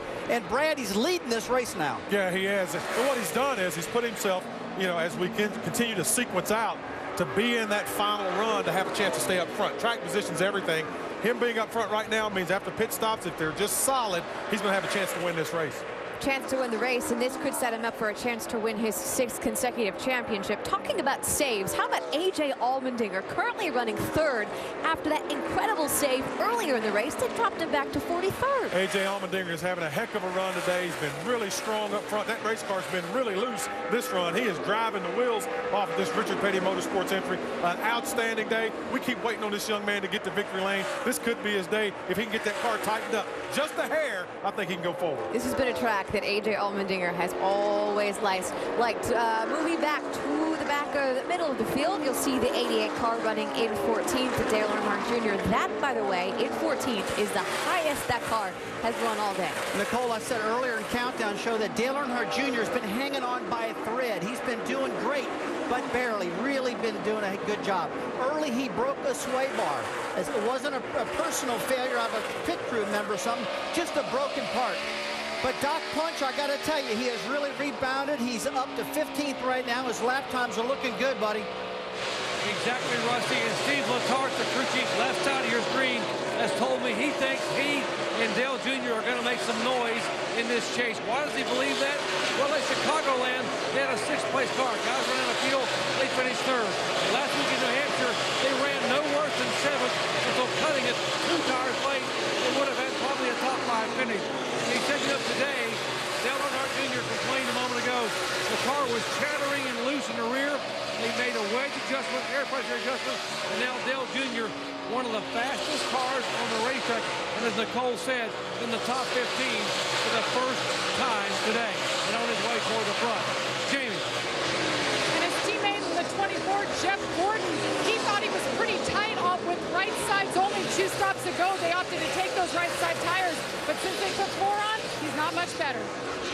We got to figure out some air pressure. Do we do something different, or it's just this rubber? Because we can't restart again like this. Yeah, man, that's just 4 tires right there. That's 4 tires. This thing just plowing. I mean, just plowing. You hear him say there, he's just plowing. The car just does not want to turn. The highest he's been today is 8th, and he continues to drop back. They're hanging tough for the next stop. Alan? All right, Jamie, thanks. A lot going on here. The reports on some of those drivers and their days. You see this race for position. Kyle Busch racing here with Brad Keselowski for 8th and 9th, and this 18 car has been kind of slipping back in this last run, Vince. It has indeed. They thought they'd made some gains on it, but right now Kyle says it's so tight up the hill, it's just plowing, and it's loose in and off, but when he gets going up that hill, he can't get the nose pointed down, and if that's going to be the case, he's not going to be making any headway on this one. Yeah, I've seen him move up the racetrack now trying to adjust, and part of that came from a number of cars passing him that he moved up there. Looks like it may be helping a little bit. A lot of times, probably that's this tight condition that he has in the center. It could actually be tight all the way through, and he's having to put more wheel in it that gives him what little loose feeling he's having, but I think they've got to fix that center first. Yo, here come the 2 car in a hurry, closing up to that back bumper, middle of the corner. Yeah, they'll free it up in the center. Wow, Clint Boyer right behind in that 33. Nice, by the way, you'll notice a lot of the Chevrolet cars in the race today with pink numbers on their cars in support of Breast Cancer Awareness Month, supporting the cause of finding a cure for that disease that affects so many around the world. 3rd place changing hands. A.J. Allmendinger dropping a spot. Kurt Busch picking up a spot in that 22. Yeah, we talked about this 22 making adjustments throughout the race. We saw him a little loose on that last run when they had 2 tires. It's like they've made a nice adjustment and have his car moving forward again up to the 3rd spot. I just can't remember. There's so much going on in this section of the race. Did I mention that Joey Logano got the free pass at that last caution? Don't know if I ever squeezed it in or not. If I didn't, I apologize, but he did. And he's back on the lead lap in 24th place. As you see, Carl Edwards chipping a spot there on Allmendinger. Just chipping his... Whoa, hang on there, AJ. Yeah, that was a big wiggle getting in the corner. Yeah, that was nothing in turn 3 for him. Well, yeah, for him, that's nothing. Not with us earlier in the race. Allmendinger got tapped by Denny Hamlin, racing for 7th spot in turn 3 at lap 5, and slid sideways all the way through the corner. Didn't hit anything and didn't crash. Remarkable. And right now, he's the only car up there in the top 5 with just 2 tires on that last change. So he's able to hang on, but these other cars with 4 are doing the job. Long way to go, but Jimmie Johnson, who said he needed a top 3 finish today for his championship. He's leading this race a little past midway. Time for NASCAR Nonstop, presented by Aaron's. Small space, meet big power. The Craftsman Compact Right-Angle Impact Driver. Over 3,000 impacts per minute for powerful torque on the toughest projects in the tightest spaces. Craftsman, trust in your hands. When a job calls for more muscle than a drill, Craftsman impact drivers answer the call, delivering over 3,000 impacts per minute, giving you greater torque for greater force to power through the toughest jobs. Craftsman, trust in your hands. AT&T and Verizon charge you extra for going over 2 gigabytes of data. T-Mobile slows down your data speed. With Sprint, you don't get charged extra and you don't slow down. And you get unlimited data, text, and calling to any mobile for only $79.99. The best unlimited plan wins. Make the most of unlimited data with a brilliant screen on a pencil-thin phone. Introducing the Samsung Galaxy S2 Epic 4G Touch. The casino. There's a beach within an hour. There's like this Japanese restaurant I go to when I'm there. Big Bad Monsters. Treacherous is my favorite racetrack. You know, the Monster Mile is intense. Fast. You know, it's unique and different. Whew. Demanding. I don't know the exact speed we're going, but it feels like 250 miles an hour when you drive down into those corners. Ouch. Is that raw chicken? Yeah. What's that dripping from that air conditioner? Kool-Aid? What's that smell?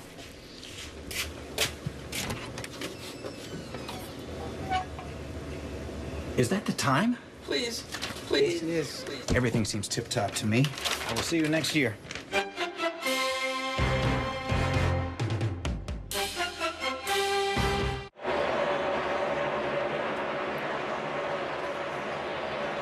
Watching the race for the lead here at Dover, Jimmie Johnson 48, Matt Kenseth 17 as we close in on what could be another round of green flag pit stops before too long. Reminder that this week on ESPN's Monday Night Football, Dwight Freeney leads a strong Indianapolis Colts defense against Josh Freeman and the Tampa Bay Buccaneers. It's Colts Bucks on ESPN's Monday Night Football, 8:30 Eastern. Also available on Watch ESPN. Coverage starting at 7 Eastern with Monday Night Countdown served by Applebee's. Colts going to go with a different starter this week? I believe so. All of us Colts fans are having a difficult time wanting Peyton Manning back there behind center. Famous Boston quote from Rick Pitino once about Larry Bird's not walking back through that door. Peyton's not walking through that door right now, Colts fan. Jimmie Johnson has been out in front for this most recent chunk of the event. The man who led a lot of the early third of the race is Carl Edwards, but after getting shuffled back a little bit on the last pit stop by some other strategy, 99 has not made tremendous progress through the field. Vince? Well, they've had a really good race car throughout most of the day, but right now it's not quite to Carl's liking. Yeah, it's a little loose there. Short run. Try and run the top. No grip. It's okay on the bottom. And 4, let's get into a rhythm. You'll run them all back down, bud. No worries. Now that was about 20 laps ago, and as you heard right there at the end, don't worry, you'll run them all back down, and he's starting to make some more headway. Remember, Carl's already led 116 laps today. Doc? Keep an eye on the 4 car of Kasey Kahne, and ironically, folks, Kasey Kahne, this is one of 4 tracks where he has never had a top 5 finish. Although he's qualified well, he's always had trouble. Today he qualified 9th. He has been running 7th, 6th, and now 5th. In the last 3 laps, he is running laps as fast as Jimmie Johnson, the leader. Finishing. That's what it's been about this year for this 4 car. They've had the speed. They got to finish. Good race here for position. Kevin Harvick, Kyle Busch, 29 and 18 for 7th and 8th, with Clint Boyer in the 33 also racing for a spot there. Yeah, Harvick really struggling on those 2 tires. I think I'd said earlier that he'd made 2 stops just getting 2 tires. I was wrong about that. He had taken 4 previously and then got 2 this last time, but his car's not liking it exactly right now.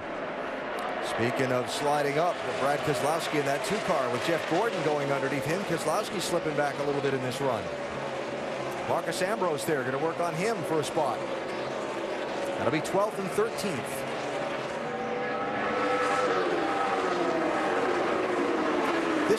This two team been an interesting one to follow in this championship so far. Obviously great finishes in the opening races.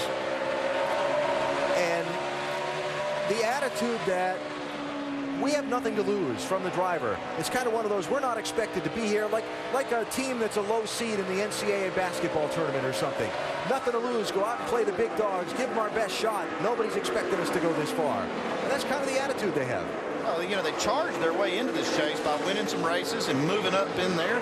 There's no reason for them not to have confidence in themselves. I know they don't have anything to lose, so maybe the pressure's not there for them. This is their first time at it. Dave? Yep, that's kind of the attitude I've been picking up as well, the vibe from the two, if you will. Right now, no vibes that are hurting him in any way. The problem he is having is it has gone loose at the end of this run. Early it was loose until he got it behind somebody, then it tightened up too much. But now he's just complaining, loose on the two. Yeah, and I think this shows just how small a change it takes to really get off. And you know, this car was up literally a top 5 car most of the day. Now it's gotten a little bit loose, which is the worst thing that you can have at this racetrack to try to move forward. So Brad will have to make a good change, and hopefully the end of the race will be better for him. We see Greg Biffle coming back inside the top 10. Nice recovery for the Biff with the help of some fortunate timing. Overshot the entry to pit road and had a pass-through penalty for a commitment line violation earlier in the race. That was under green, went all the way back to 33rd place. Later on, stayed out under a caution that followed, got a wave around, got a quick caution after that to get some tires and get back in cycle with the leaders, and he's chipping his way back to the front.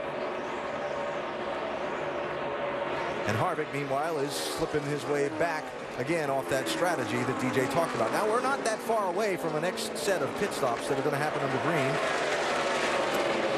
And as Jimmie Johnson, the leader, closes in, look who he's about to put another lap down. That's Tony Stewart, Doc. And these pit stops coming up could not come early enough for Tony Stewart. Listen in. I can't make it do something it doesn't want to do here. It will not cut through the center. 10-4, Bud. Shall we make it worse there? No, we haven't done anything.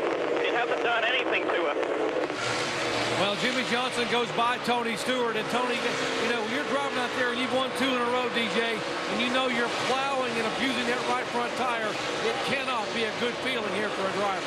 No, it's really not. At this place in particular, Doc, you don't want to abuse that right front tire. And Andy, I'm going to defer to you because you came up with the idea of what may be their problem here. But just when you start adjusting on the car and you don't make any difference, or like you said, it could be as simple as the front splitter hitting the ground, and there's nothing you can do really on the adjustments for air pressure or wedge that will help that other than just get the splitter up off the track. I'm just speculating that could be one of the issues. But when you hear that, the car just doesn't respond to changes, even in a bad way, then it's got to be something. Yeah, it sure looks like we're seeing the front come up and go down a lot as it loads up going down the end of the corner.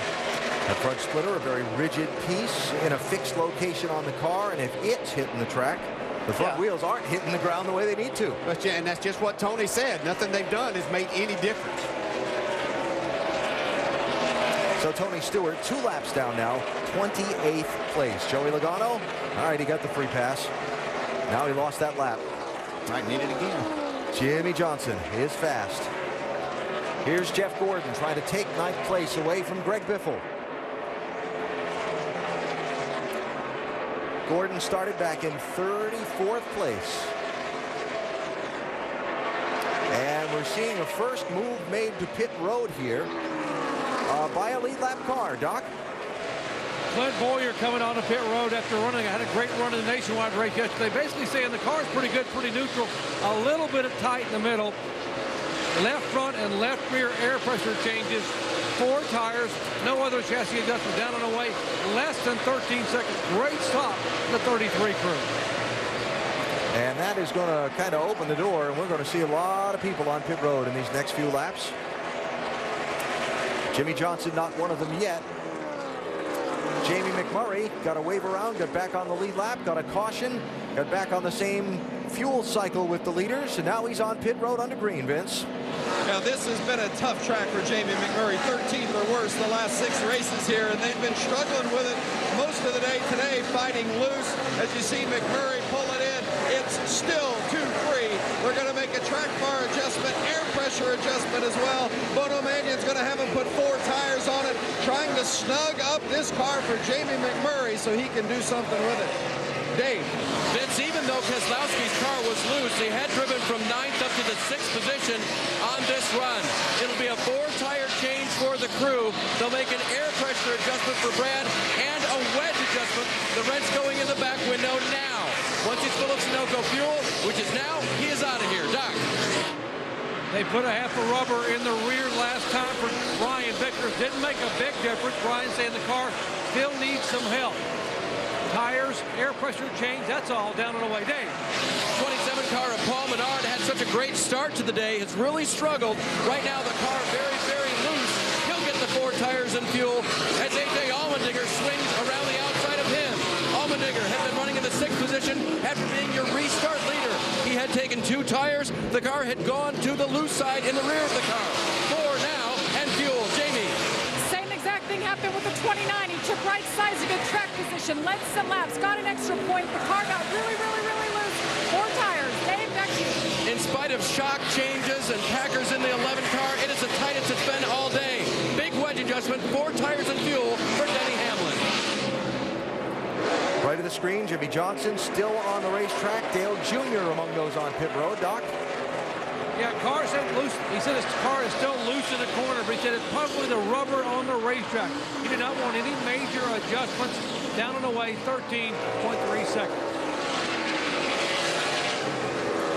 Johnson, Kenseth, the Busch brothers yet to pit. Vince, Carl Edwards is in. Yes, Carl thought the car was too loose at the beginning of that run. In fact, it stayed a little too free, so he wants it snugged up. They're going to make a wedge adjustment, air pressure, and 4 tires, trying to keep up with the track and the car. It's been a little bit of a handful the last couple of runs. Doc?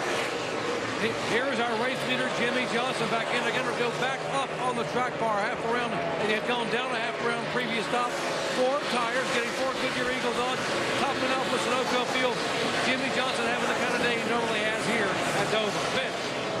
The 16 of Greg Biffle, boy, he's been to the back, to the front, back to the back, and to the front again, but they've got this car working. They're going to take some wedge out, an air pressure adjustment, a little bit too snug in the middle, but overall, pretty good day for the 16. Jamie?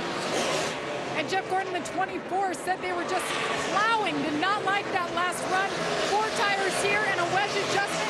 Wiped the grill. Jeff Gordon stayed a little bit longer, and it looks like he stalled it, Vince. Jeff Gordon finally down and away, Vince.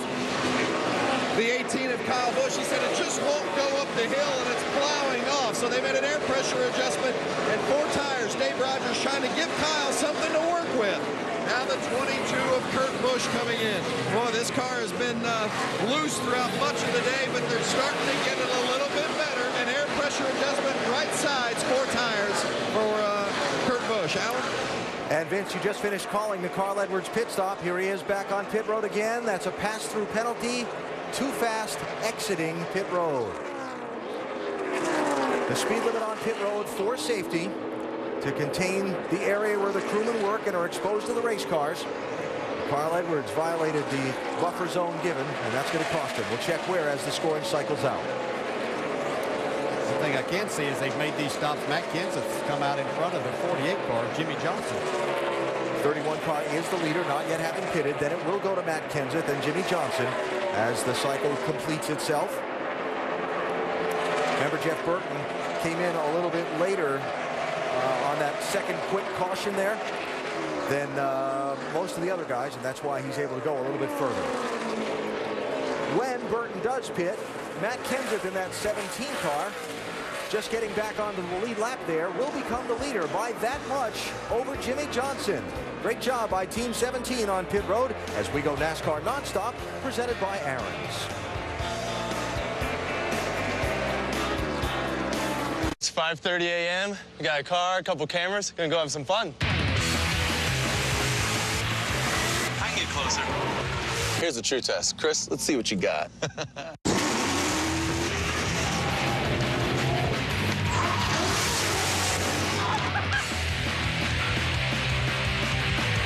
NOS High Performance Energy Drink. Power through. Find NOS at your nearest Dollar General store. We've got to get these lap times down. We've got to do something. We need to find out what the problem is. Let's work on it. You're losing focus. King?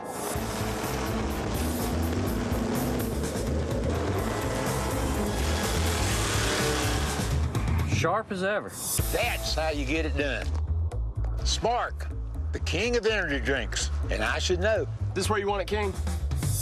Maybe I should come out of retirement. As a team owner in the NASCAR Nationwide Series, I know pleasing fans is a top priority. Because without the fans, there'd be no NASCAR. Just like if it weren't for customers, there'd be no Nationwide. That's why they serve their customers' needs, not shareholder profits. Because as a mutual, Nationwide doesn't report to Wall Street. They report to their customers. And that's just one more reason why the Earnhardt family has trusted Nationwide for more than 30 years. Nationwide is on your side.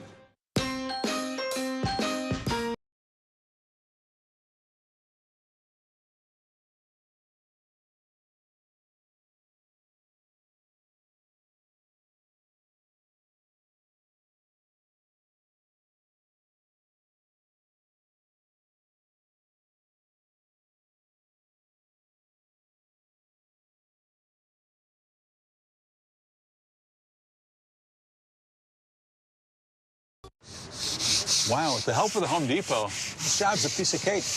Yeah, but I am starting to get a little bit of an appetite. I think Coach is taking care of that. Hey, you guys wanted 6 to 12 inch?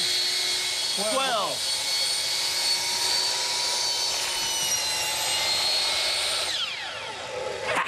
I nailed it.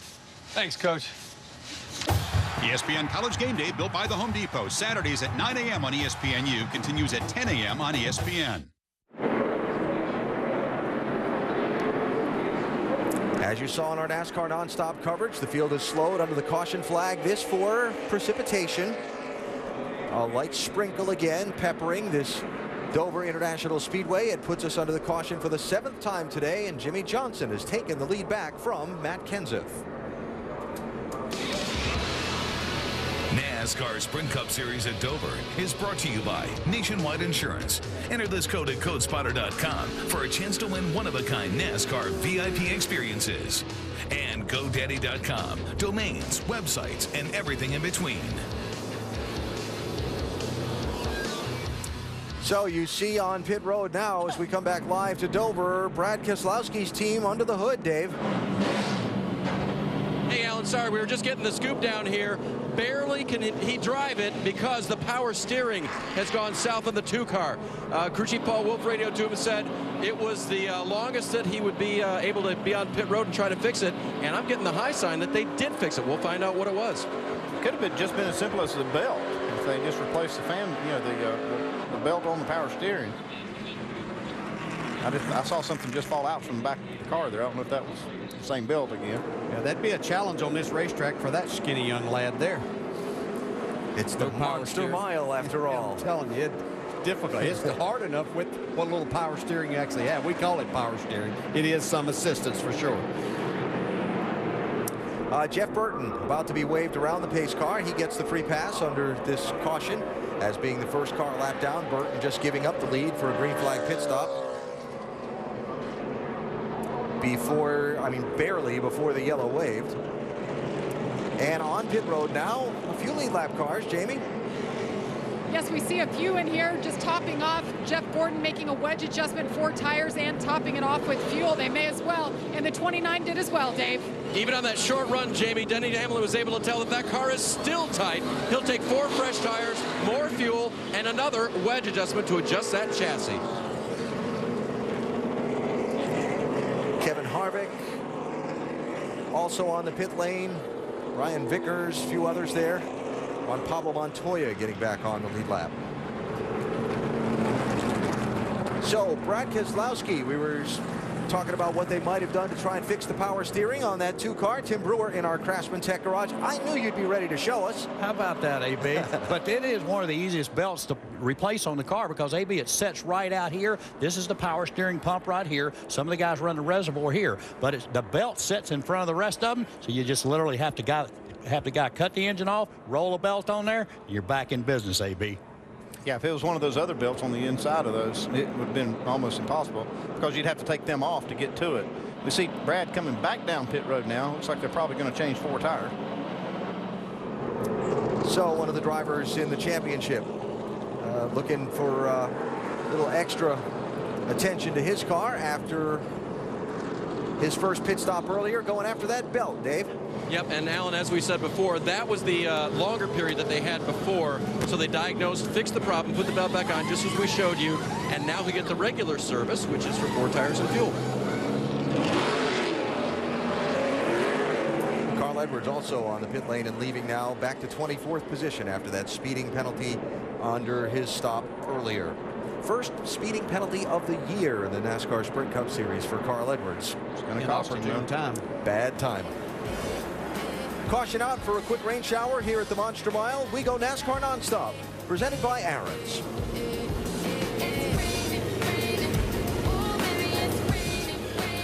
As a fan of the NASCAR Sprint Cup Series, I want to get as close to the action as I can get. One way to do that is to use the NASCAR Sprint Cup mobile app for my HTC Evo 4G.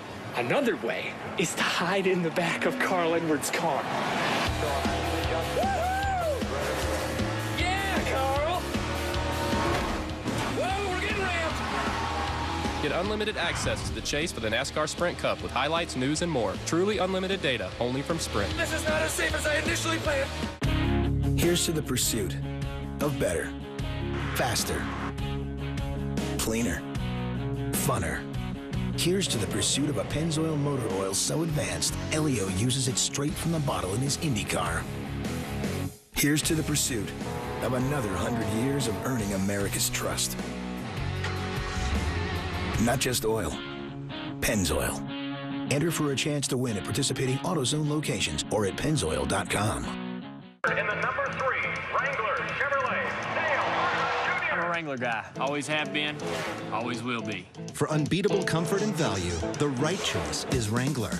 Gotta say, nothing beats Wrangler comfort. Wrangler, real comfortable jeans. Artists are inspired by color.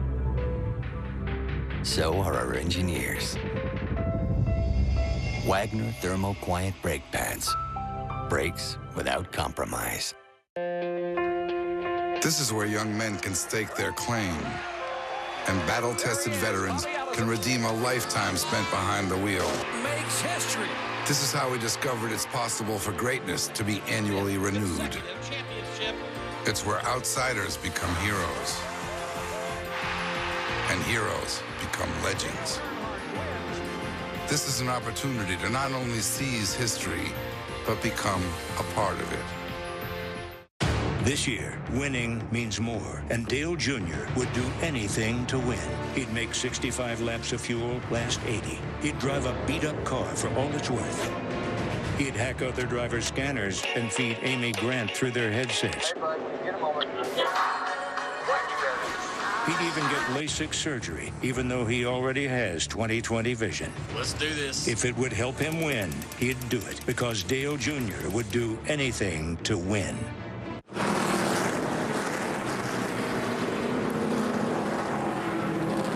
Back at Dover, working our 7th caution of the day. This one, a second one for some rain showers. This is just the beginning of the motorsports action, though, because tonight you can see the finals of the Auto Plus NHRA Nationals. That's at 7 o'clock on ESPN2. Then NASCAR Now tonight to recap all the action from today, 10 o'clock Eastern. NASCAR Now is back also tomorrow with the Roundtable, 2:30 Eastern on ESPN2. And next weekend, it's the NASCAR Nationwide Series at Kansas, 3 o'clock Eastern on ESPN2. And the Sprint Cup Series on Sunday, 1 o'clock Eastern on ESPN. Jimmy Johnson is your leader, so let's get caught up with his crew chief. Doc is with Chad Knaus. And Chad getting ready to call Jimmy's restart here. They get ready to go green. Chad, you guys been chasing the track all day. Done a pretty good job, you said, was the biggest challenge you had today. You know, the track just changes so much in between a green flag run and a caution run. Like right now, all the rubber's picked up off the racetrack. So the Cobalt Chevrolet is going to handle a little bit differently here at the start of this run. But in about 15, 20 laps, it's going to be rubber back up again. And the track will start to loosen up again for us. So it's a bit of a challenge, but it's a lot of fun. You know, now we got weather factoring in a little bit too. So just some unforeseens, but I'm really proud of what Jimmy's done today in our pit crew, and hopefully we can get a good solid finish here. Chad Canal saying the weather is a factor. He told Jimmy to save fuel. Alan. 137 laps to go when they get the green here, Doc. Matt Kenseth, Jimmy Johnson sharing the front row.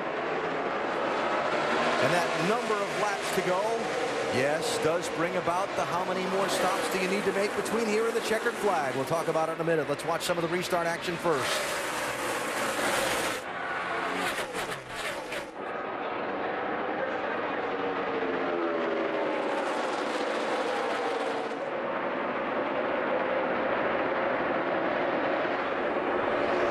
Boy, that 33 car of Bowyer looked like it was bobbing and weaving in that corner a lot, didn't it? Yeah, he did a nice job of being able to stay even with see, he got in that little bit of patch, that dark spot there. That's where that rubber's built up, and the front end wanted to take off. He had to back out of the throttle and get back in line. Nice reaction time by Kyle Busch to keep him running him over. And Chad Canal said they'd need a couple laps to get that rubber back down to the racetrack, and then the car would come in. Well, he got away from Matt Kenseth in those couple laps. Hey, Kurt Busch's team has done a good job adjusting their car today. We're 3/4 of the way through this thing, or getting close to it. Yeah, see, Kenseth had to get up out of the throttle as the back end got a little bit free out of turn 2. Second place here, Kurt Busch 22. Trying to get under Kenseth, and Kasey Kahne in the 4, and continuing to pick his way toward the front. Yeah, they really look like that Kasey Kahne and Kenny Francis have adjusted their car to this racetrack with the changing conditions. Got them in contention now. Yeah, the first 4 spots now occupied by 4 different manufacturers. Kasey Kahne, the Toyota, working the high lane just a little bit. The car really has come on in the last 100 laps.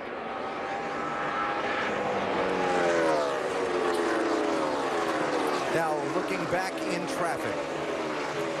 Jeff Gordon there in 17th spot. Carl Edwards right behind him. Edwards is not on the lead lap. He is the first car a lap down at the moment, though, in 22nd place. So if the caution might come out, Carl could get the free pass and get back into the lead lap. Yeah, I'm sure Carl's probably seeing a lot of raindrops on his windshield, and he's probably relaying that in right now. You think?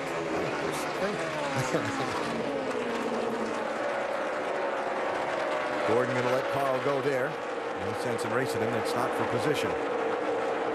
Not sure he could hold him back there long anyway. 99's been fast all day. It's unfortunate that they had the penalty and dug themselves a hole now. Brad Keselowski saw them on pit road a minute ago, making repeated stops and working at repairing that 2 car. Showing Brad back now in 23rd position. And the second car a lap down. Greg Biffle, 16 car, trying to work his way forward. And the 88 car on pit road from 13th place, Doc. They have a vibration, and they came in during the caution a moment ago and put 2 right sides on, went back out.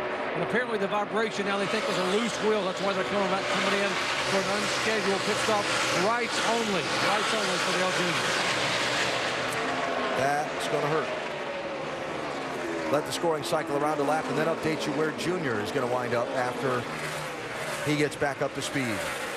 Greg Biffle, Clint Bowyer with Kevin Harvick in close proximity. Yeah, a little contact there between the 16 and the 33 as they exit turn 2.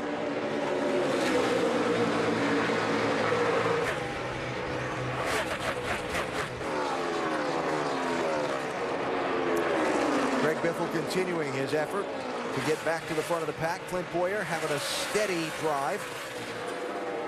ESPN.com's David Newton reporting that Michael Waltrip Racing has scheduled a press conference for the Kansas Speedway next Friday, at which it is likely to be announced that Clint Bowyer goes to work for Michael Waltrip Racing next year.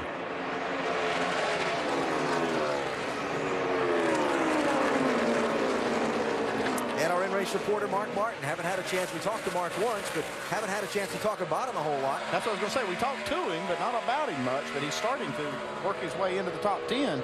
He's running 11th, looking at 10th place right in front of him, Kevin Harvick. Report up from pit road from Doc, right front wheel on Dale Earnhardt Jr.'s car. Loose, Junior 2 laps down, 28th place. That hurts. Jimmie Johnson is the leader. Time to go NASCAR Nonstop, presented by Aaron's. Sunday NFL Countdown, now at 10 a.m. on ESPN.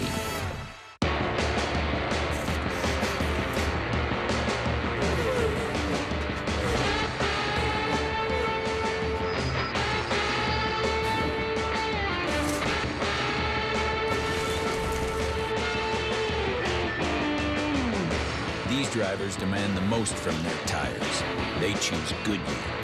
And everything we've learned making these tires inspires what we roll into yours. Goodyear, more driven.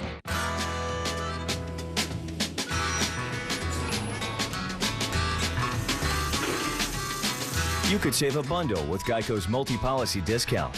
Geico, saving people money on more than just car insurance.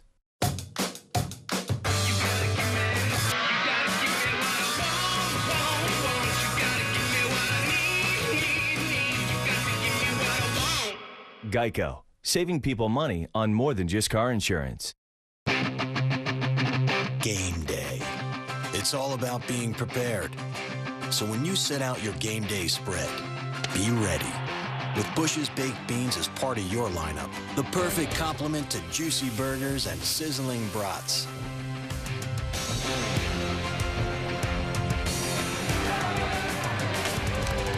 Next game day, serve the guaranteed crowd pleaser, Bush's Baked Beans. Are you ready? Danica, it's time for a new GoDaddy ad, and I'm thinking bikini bull riding. Naughty nurse? Didn't I fire you after the last ad? A little bit, but this one's all about Instant Page. The free web page you get with every domain registration. I like it. And you're gonna love the outfit.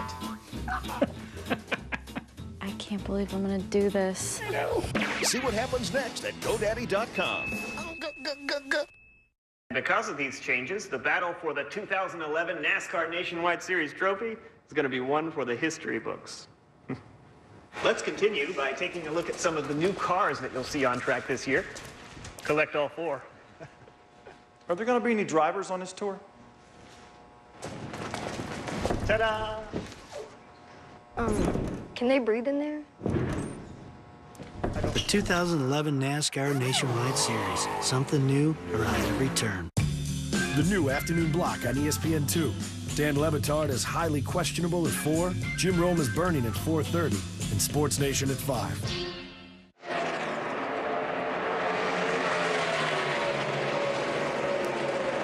As you saw in NASCAR Nonstop, Kasey Kahne in that 4 car, marching toward the front, getting up to second place by Matt Kenseth. Now he's got about a 4-second gap, though, to close up to catch up to leader Jimmie Johnson. Just about 3/4 of the way through this race. A day that's been heavily overcast, kind of on the chilly side. There have been showers throughout the Delmarva area. We have had a couple of cautions for a couple of quick sprinkles. Nothing heavy on the day, though. And the second half of this race so far has been 48-17, Jimmie Johnson and Matt Kenseth. It's Jimmie who's in command right now. Good job, bud. Why don't you just be nice and smooth here, save us a little bit of fuel. Your lap times are really good. So if you can back her down a tenth or so, or close in the corner, might help us out. And so with all of these leaders pitting like Johnson under the green flag, with that window of making it on one more stop from when they pitted right on the edge, the conversation begins. Yeah, they have to go about 75, 76, actually 76 laps on each of these segments. Now, he did have some caution laps in that last segment, in this last caution we just had. So tells me that they're trying to stretch that window out to make it on one more stop. Interesting to look at all the drivers in the championship. 5 of them are in the top 10. Then there's another 5 of them that aren't even on the lead lap. Let's recap the stories of their days so far as we go up to speed, starting with Dr. Jerry Punch. Right side of your screen, you saw Chad Knaus there a moment ago. The 48 car, he has told Jimmie Johnson, we are good on fuel. We are really, really good on speed. And guys, I think they're really good on points. And by the way, the communication today between Jimmie Johnson and Chad Knaus has been pleasant, polite, and very, very positive. And why not? Jamie. And 2 cars behind him is Matt Kenseth. It's amazing how much track position you can make up when your car is that good and your pit crew is getting it done. Matt's saying now the car is pretty good, a little bit loose. They need to tighten them up. Vince? The 22 of Kurt Busch had a terrible week last week at New Hampshire, finished 22nd. They needed a big bounce-back performance today, and they're getting it. Steve Addington has given Kurt Busch something he can work with. They're having a good day, chipping away at some of those points, and he is going to only need one more stop on fuel to make it to the end. Now, the 18 of Kyle Busch, Kurt's little brother, he's having a solid day. They're not quite as good as they would like. They were a little too tight on that last run, but they've had some really good pit stops, and Dave Rogers told me today before this race, let's get a top 5 and take it from there. Jamie? Kevin Harvick's car was pretty good all day long. All they changed was air pressure until the last stop. He said he was loose. They went down on the track bar. He's saying it's better now, but still a little loose. You have Jeff Gordon back in 15th. Crew Chief Alan Gustafson told me this morning after their worst qualifying effort of the year yesterday, 34th, he couldn't sleep. He couldn't get over it. Well, they're trying to make up for that today. Car's been good and bad, and right now, he just can run the bottom, nowhere else, Dave. Denny Hamlin's crew chief Mike Ford told me this morning that they had started a direction and then made a lot of changes overnight because they figured it would continue to help it. But the car has not been good today, and Denny's made many changes. It still will not turn for this driver. Vince? And then there's the 99 of Carl Edwards, who's led 116 laps today, but he had a pit lane speeding penalty.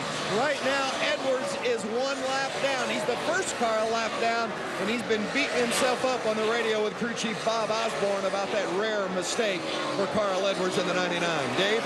Vince, the second car a lap down and trying to track down Carl Edwards is this guy. Brad Keselowski would like to pass Edwards and put himself in the lucky dog position and get a free lap back. That's because he lost the lap on pit road while they were changing the power steering belt.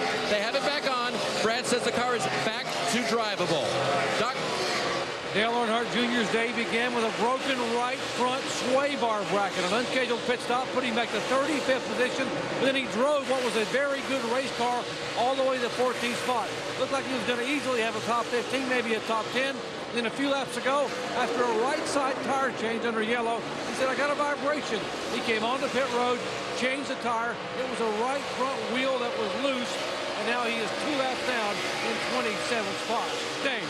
Ryan Newman's car has been a handful all day long. His only hope, wait out the caution the last run.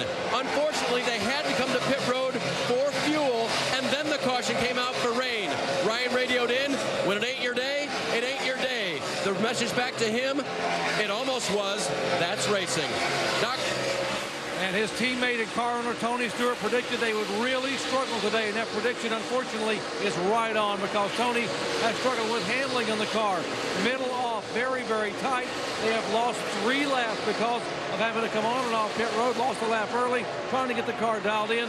Tony trying to hang on. He would have been more than welcome to walk away with a top 15 finish, and now he may be lucky to get a top 20. Alan? All right, thanks, So Gay. The pit reporters updating all of the drivers in the chase and where they run in this race. Dale Jarrett began our day by predicting the standings would take a big shuffle as a result of this race. The race isn't over yet. They don't pass out the points until the day's done, but as they stand on the racetrack now, look at the shuffling in those yellow numbers of those positions, and look how close it all is in the white numbers. Yeah, we still have 100 laps to go, but man, it is really close. This is going to be a big shuffle, and we continue on with 7 races after this. So, about 3/4 of the way through this race, Jimmy Johnson is the race leader. Casey Kane has cut his deficit to Johnson in half in the last 10 laps. We'll pick up the race for the lead as we go NASCAR Nonstop, presented by Aaron's. When men don't choose what's right for their face, they can end up with shaving irritation.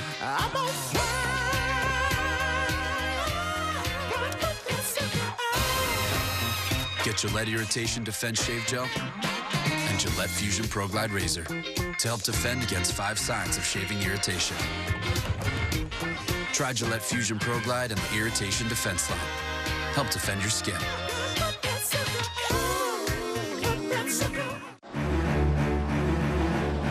scorching speeds, heated rivalries, hot laps, burning grills, boiling tempers, victory burnouts, and smoking hot trophy queens. A sport this hot calls for a beer this cold. Frost Brewed Coors Light, the world's most refreshing beer and the official beer of NASCAR. Let's ring you up. Mary? What are you doing here? It's Megan. I'm getting new insurance. Marjorie, you've had a policy with us for 3 years. It's been 5 years. 5 years. Well, Progressive gives Megan discounts that you guys didn't. Paperless, safe driver, and I get great service.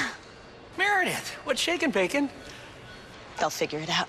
Getting you the discounts you deserve. Now that's Progressive. Call or click today. Your car is everything. Your taxi, your moving van.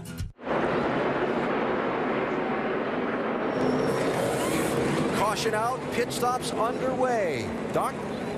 Jimmy Johnson says 4 tires, and although it's tight early in the run and it loosens up, I really don't want you to change anything. The car is just too good to make an adjustment now. They'll need one more stop for fuel. Jamie. And Matt Kenseth says he's just a little bit loose. I need a little help wedge in the left rear. 4 tires for the 17. Dave. No rear grip for the 43 of A.J. Allmendinger. He gets up 7th place. It'll be a wedge. It'll be some chassis adjustment in the back there. A 4-tire change and full of fuel. Vince. The 22 of Kurt Busch, he says he just can't drive it as deep as he'd like. It's a 4-tire change, air pressure up on the right side. Land rush to the end of pit road. Ambrose in the middle of a 3 wide. And a little strategy from Jeff Burton and Juan Pablo Montoya's teams to take 2 tires on the stop. We saw Jimmy Johnson stop at the top of the screen. Something, a little hiccup there with the data pickup there. So track position held off the pit lane. Jimmy Johnson with the lead as we go NASCAR Nonstop, presented by Aaron's. Wow, what's that? Oh, it's the new AT&T smartphone. Nice. I wish I could afford one. Yeah, I got a good deal. Look at that screen. Fast, too, right? Oh, yeah. Last week, FITD. It streams movies. Real web browsing. Turn left now. Look at this camera. Hold on. Let's get a photo. I'm listening to downloaded music. Oh, I can afford that. See ya. The AT&T Impulse 4G. For $29.99, there's no excuse not to get your own. AT&T. As a team owner in the NASCAR Nationwide Series, I know pleasing fans is a top priority. Because without the fans, there'd be no NASCAR. Just like if it weren't for customers, there'd be no Nationwide. That's why they serve their customers' needs, not shareholder profits. Because as a mutual, Nationwide doesn't report to Wall Street. They report to their customers. And that's just one more reason why the Earnhardt family has trusted Nationwide for more than 30 years. Nationwide is on your side. Small space, meet big power. The Craftsman Compact Right-Angle Impact Driver. Over 3,000 impacts per minute for powerful torque on the toughest projects in the tightest spaces. Craftsman, trust in your hands. When a job calls for more muscle than a drill, Craftsman impact drivers answer the call, delivering over 3,000 impacts per minute, giving you greater torque for greater force to power through the toughest jobs. Craftsman, trust in your hands. The casino. There's a beach within an hour. There's like this Japanese restaurant I go to when I'm there. Big Bad Monster. Treacherous is my favorite racetrack. You know, the Monster Mile is intense. Fast. You know, it's unique and different. Whew. Demanding.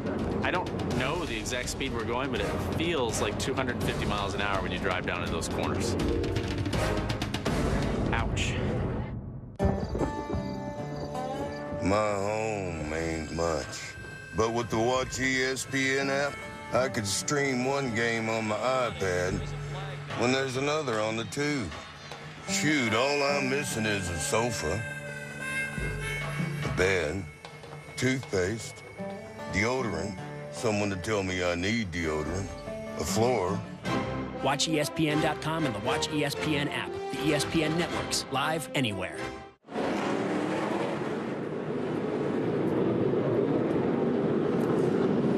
Still another lap away from the restart here at the Monster Mile in race number 3 in the chase for the NASCAR Sprint Cup, under caution for the 8th time in this race.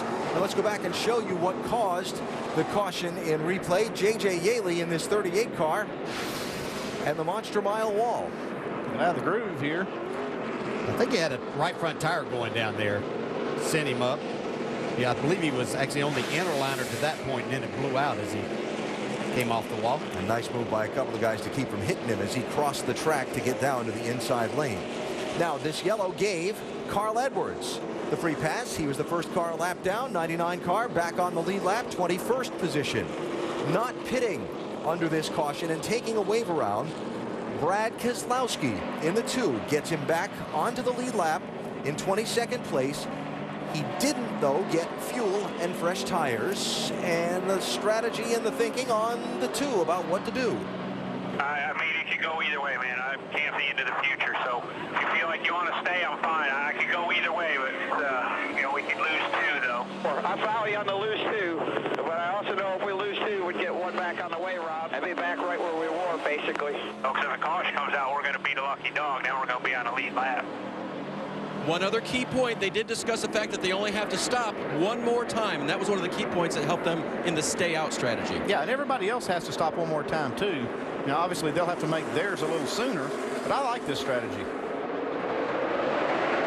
95 to go.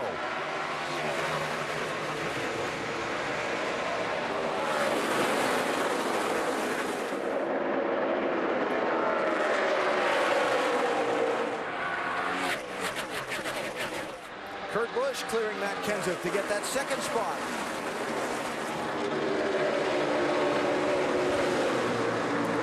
Talked about the 22 car making adjustments as track conditions change through the day, being an issue for them in the opening races of this chase. Here they are getting late into the race. It is an issue for them today, and it's on the good side. They have really helped this car a lot. Yeah, and I think this is at their best time. When we talk about that rubber being off the track, they're really solid, really fast. We'll see how that progresses as these cars get 20, 30 laps on these tires and the rubber gets back down if they're able to hang with the 48. While you watch this race for the lead, tidy up a couple of other details. Also taking the wave around and getting back on the lead lap on that caution, David Reagan and Bobby Labonte. Taking wave arounds to get back to 1 lap down. Dale Earnhardt Jr., Ryan Newman, Tony Stewart. And Martin Truex Jr.'s got some trouble in the 56 car. Like that thing's not running. Down coming. Been a trouble-filled day for the man who started on pole today. Yeah, left rear tire down, yeah. I was wondering if that was going to come apart and put some debris out there. He was running 25th at the time.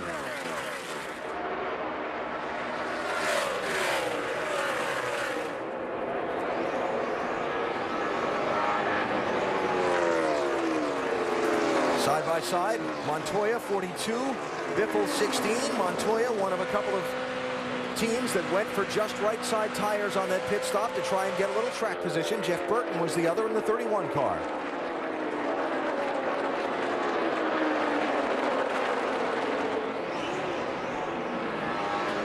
Now looking back to Matt Kenseth in 3rd position. He was 2nd on the restart, Jamie. And he just radioed to his crew, guys, something's going on. I think I have a left rear going down. So the team hurried up, jumped on the wall, and they're ready for anything right now, Alan.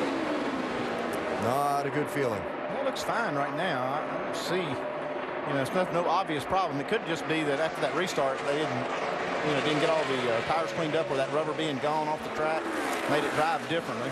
This was always one of the most difficult racetracks on restarts. You start getting feel that the car's chattering around. It just doesn't ever give you the same feel each and every time, and you're always wondering if that might be the case.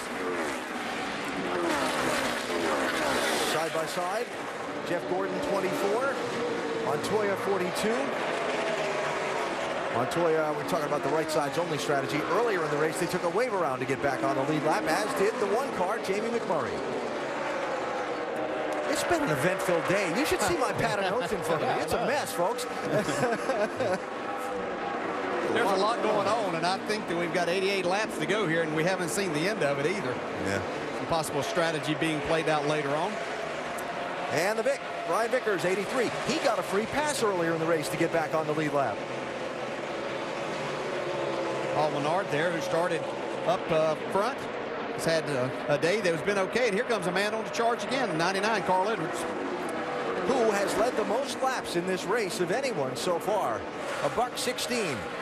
His teammate Greg Biffle got a penalty on pit road when he did not come to pit road after he passed the commitment line, got that penalty, and he's recovered. Let's see if the 99 car, Carl Edwards, can recover from his penalty. Pit road speeding earlier. Now, Jimmie Johnson leading Kurt Busch. Settled in after the restart and pulled away. You see, they've pulled away from third place Matt Kenseth by that much. Casey Kane, talked about him in that last long run, marching up, got the second, was closing on Jimmie Johnson. Lost a little bit of ground on the exchange of pit stops. And right behind him, Marcos Ambrose.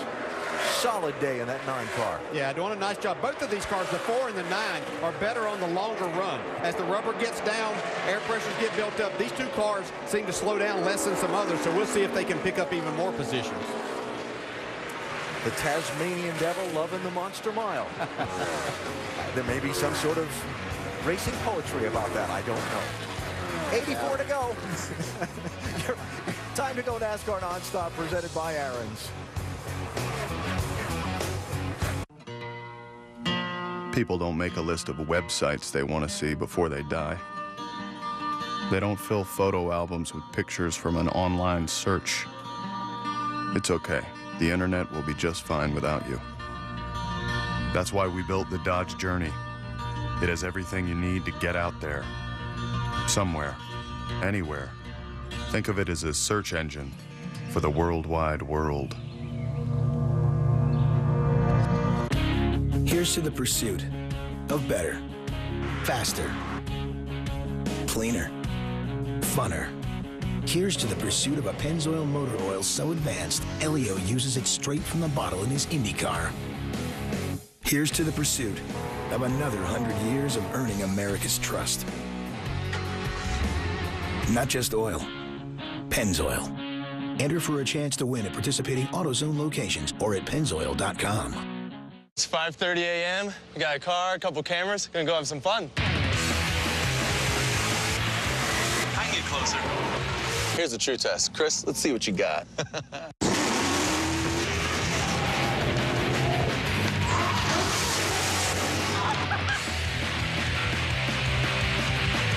NOS High-Performance Energy Drink.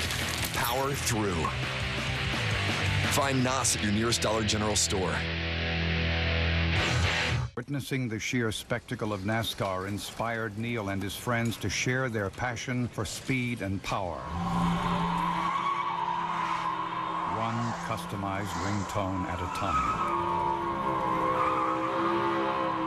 Now each call reminds them that if everything was more like NASCAR, everything would be more awesome.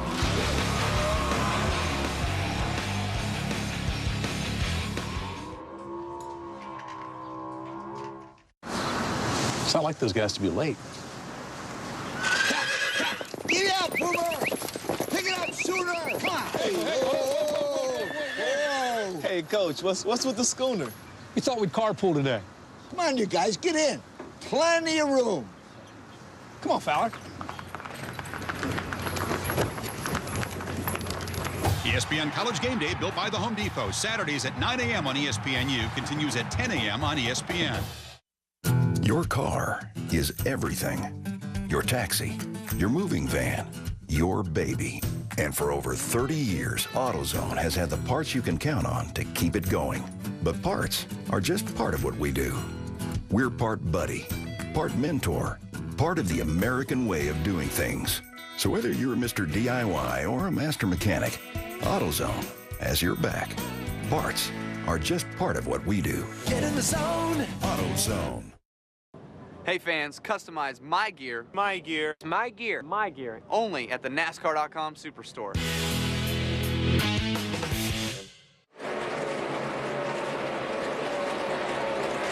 75 laps to go here at Dover International Speedway. As you saw on NASCAR Nonstop, the leader continues to be Jimmie Johnson. He's now led out front, 125 laps today. Carl Edwards has been out there a fair bit as well, 116. We've seen 21 lead changes, 8 cautions, a couple for rain. And at the very bottom of that, you see who the points leader is right now as they run, the 29 of Kevin Harvick. But it's not just all about the chase drivers. How about Kasey Kahne? Yeah, Kasey Kahne, he's running in the top 5 all day long. He's running 4th right now. His lap times are looking good, Nicole. And you hit a nail on the head there. I mean, talk about the non-chasers. I mean, we knew we'd have to be talking about him sooner or later. And Kahne's the best one of the bunch right now. He's up there. He's been there all day long. It's no fluke. This Red Bull Toyota's been flat flying all day long, Brad. Yeah, they've been boogieing, man. How about those RPM cars? I mean, Marcus Ambrose has been up as high as 4th, and they've done a great job. He and A.J. Allmendinger, both the teammate car, they have been extremely fast. Both of these two cars are 2 of the fastest cars on the racetrack. Looking for some good finishes for those RPM cars today. Marcus Ambrose in 5th, A.J. Allmendinger in 7th. You're going to have to go back a little bit through the field to find Dale Earnhardt Jr., Ryan Newman, and Tony Stewart. Those 3 drivers right now run 25th, 26th, and 27th, and they are battling for the lucky dog. And that's a really important battle you're talking about, Nicole. The 39 car, the 14 of Tony Stewart, the 88 of Dale Earnhardt Jr., all 1 lap down. They're all desperately trying to get back on the lead block so they get back. There's some real racing to try to get back up into points right now because they've all have fallen a little bit in the points. Yeah, Stewart and Newman both have struggled all day, but they continue to race hard. We'll see what happens. AB? So we've had 8 cautions today. 2 of them have been because of rain showers on the track, but a little birdie is telling me, guess what we're seeing now? The sun. Snow. No, it may feel like it, but yes, believe it or not, that is the sun, which will be interesting if it comes out. How will that change track conditions, Alan? Interesting and eventful are 2 words I would use to describe this day at Dover so far, Nicole. There's been a lot going on in this race. And what's going on right now is Jimmy Johnson leading Kurt Busch by a 2nd and a 3rd and putting Bobby Labonte in the 47 car a lap down.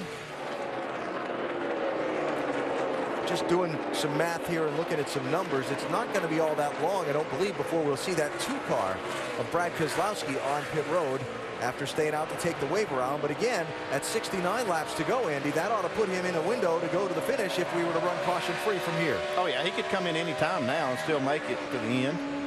The other leaders, they can wait quite a while before they come. Yeah, and one thing just mentioned there, Alan, is they talked about that discussion with the 88, 39, and 14 battling for lucky dog. With Bobby Labonte going a lap down, all that's out the window right now because they're a long way from him. Yeah.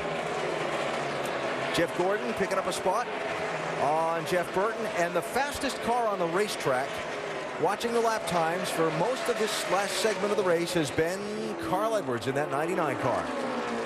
Problem is, he's got a big hole to dig out of after the pit road speeding penalty. Carl, the last driver to win a race after a speeding penalty, but that was at Michigan in June of '07.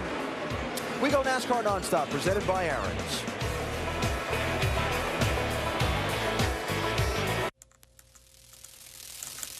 Look alive, fools. You know it's Sunday, right? Yeah, but we're waiting for the boss. We have this big presentation. Shame on you for letting the man keep you down. You need to stick it to him with DirecTV. It's on. Only DirecTV gives you every game every Sunday afternoon live on your laptop, tablet, or cell phone. Nice. Holy. Hey. Don't miss your last chance to get NFL Sunday ticket included at no extra charge.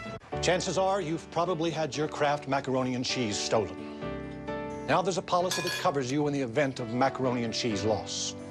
MacSurance. An insurance policy for mac and cheese? Talk to me. I have a policy with Kraft that covers me in case a grown-up eats my share. With Kraft MacSurance, you have peace of mind in an unsafe world. Coverage feels good. Gooey, creamy, delicious Kraft macaroni and cheese. You know you love it. We've got to get these lap times down. We've got to do something. We need to find out what the problem is. Let's work on it. You're losing focus. King?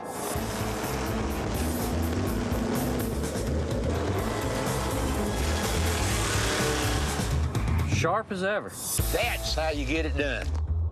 Spark, the king of energy drinks, and I should know. This where you want it, King? Maybe I should come out of retirement. In the number 3, Wrangler Chevrolet, Dale Earnhardt Jr. I'm a Wrangler guy. Always have been, always will be. For unbeatable comfort and value, the right choice is Wrangler. Gotta say, nothing beats Wrangler comfort. Wrangler, real comfortable jeans. Artists are inspired by color. So are our engineers.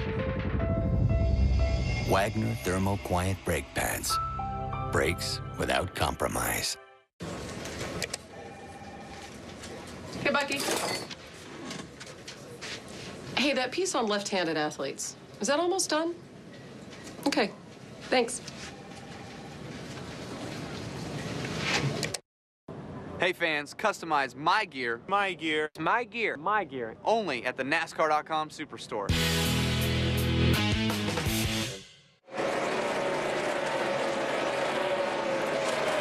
60 laps to go. Jimmie Johnson's lead on Kurt Busch is a second and a half. Another round of pit stops for the leaders still to come. During our NASCAR nonstop coverage, you saw Brad Keselowski make the green flag stop, as we talked about that would happen. You also saw some of the guys that were trapped a lap down make a green flag pit stop, like Tony Stewart and Ryan Newman and Dale Earnhardt Jr. Gain the extra speed on the fresh tires for as long as you can over these leaders, and maybe the caution will fall for you at just the right time. That kind of the thinking there, Andy? Yeah, it's just a timing thing. He'll gain a little bit of time on the new tires, and if the caution does not fly for a while, and those other leaders do make their pit stop, then he should gain a little ground, and then that's when he wants the caution to come back out. So we'll just see how it works out. Race for 11th and 12th here. Carl Edwards, 99. Jeff Gordon, 24. Green flag stop for Juan Pablo Montoya there. I call this day disappointing for Gordon, wouldn't you? I do. I thought he was going to be a lot better. As a matter of fact, the first half of the race, I know he wasn't up front, but he had a top 3 fastest car on the board as far as lap times, and I'm just surprised that they couldn't keep it going for the rest of the race. I think the biggest thing that's hurt them is the lack of speed on new tires. They just can't seem to get going. They lose 3 or 4 or 5 spots after they put fresh tires on, and then it takes them that whole run just to get back to where they were. Losing 3 or 4 or 5 spots is what's going to happen to him in the championship if things run out this way the rest of the day. This is 3rd place. Kasey Kahne in the 4 on Matt Kenseth. Kasey Kahne has a good long run car. This thing runs out green. He may be able to run Jimmie Johnson down. 4.3 seconds behind Johnson right now. 56 to go. That'll be hard to make up. Yeah, the problem he's going to encounter is that 48 is so fast on new tires, and then even when he falls off, he doesn't fall off that much. Let's talk about the final round of pit stops for these leaders. We've seen already today. We saw in this race a year ago with that 17 car of Matt Kenseth. This pit road can be difficult to get onto on a green flag stop. Talked about pressure on the pit crews. The money stop's coming up for both driver and team. It is, and this is the kind of stop that's not going to take a full load of fuel, so it's really the pressure is on the tire changers to not make any mistakes and get those 4 tires changed in the least amount of time possible. Yeah, and as a driver, yeah, you don't want to give up any time, but you certainly don't want to make a mistake. As we see Carl Edwards now trying to get up into the top 10 by passing Kevin Harvick, but especially someone like Jimmie Johnson, who has that very first pit coming in, he'll want to get slowed down and make sure that he doesn't have any problems. His challenge will be not to speed on this long front straightaway pit area and going 35 miles per hour.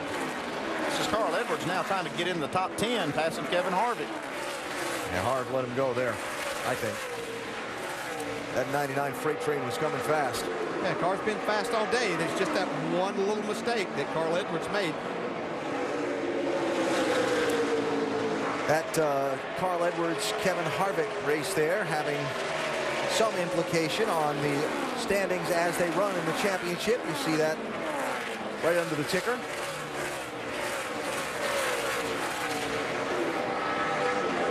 All right, so when will we see these final pit stops for the front runners? Johnson, Kurt Busch, Kasey Kahne, Matt Kenseth. Let's check on some of those. Doc, what about the 48? Alan Chad Canals had told Jimmie Johnson with that pit stop on lap 301, we're probably pretty good until about 20 laps to go. Now they're doing well right now, although Jimmy's talking about how the air pressure changing in the car is changing the handling of the car. Now they probably will stay out until 20 to 25 to go unless some of the leaders decide to go ahead and pit early, and then they will be forced to come in. Right now, no thoughts on coming any earlier than they have to. Vince. Well, the 22 of Kurt Busch is taking his cue from when the 48 is pitting.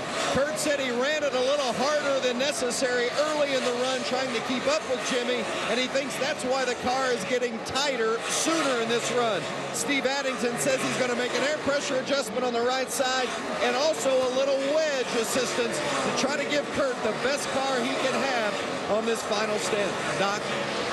On the 4 car of Casey Kane, a few minutes ago, Kenny Francis told his driver he thought there may be some weather about 30 minutes out. Caution on the racetrack, guys. Trouble on the back straightaway. Mike Bliss has crashed in the 32.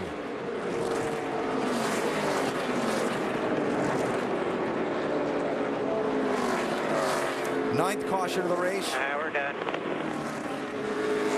Mike was running in 31st place at the time. Front end. Try to drive it over here to us here. I can't even turn. Yeah, you see the front end is compressed into the front tire, so he's not going to be able to steer it.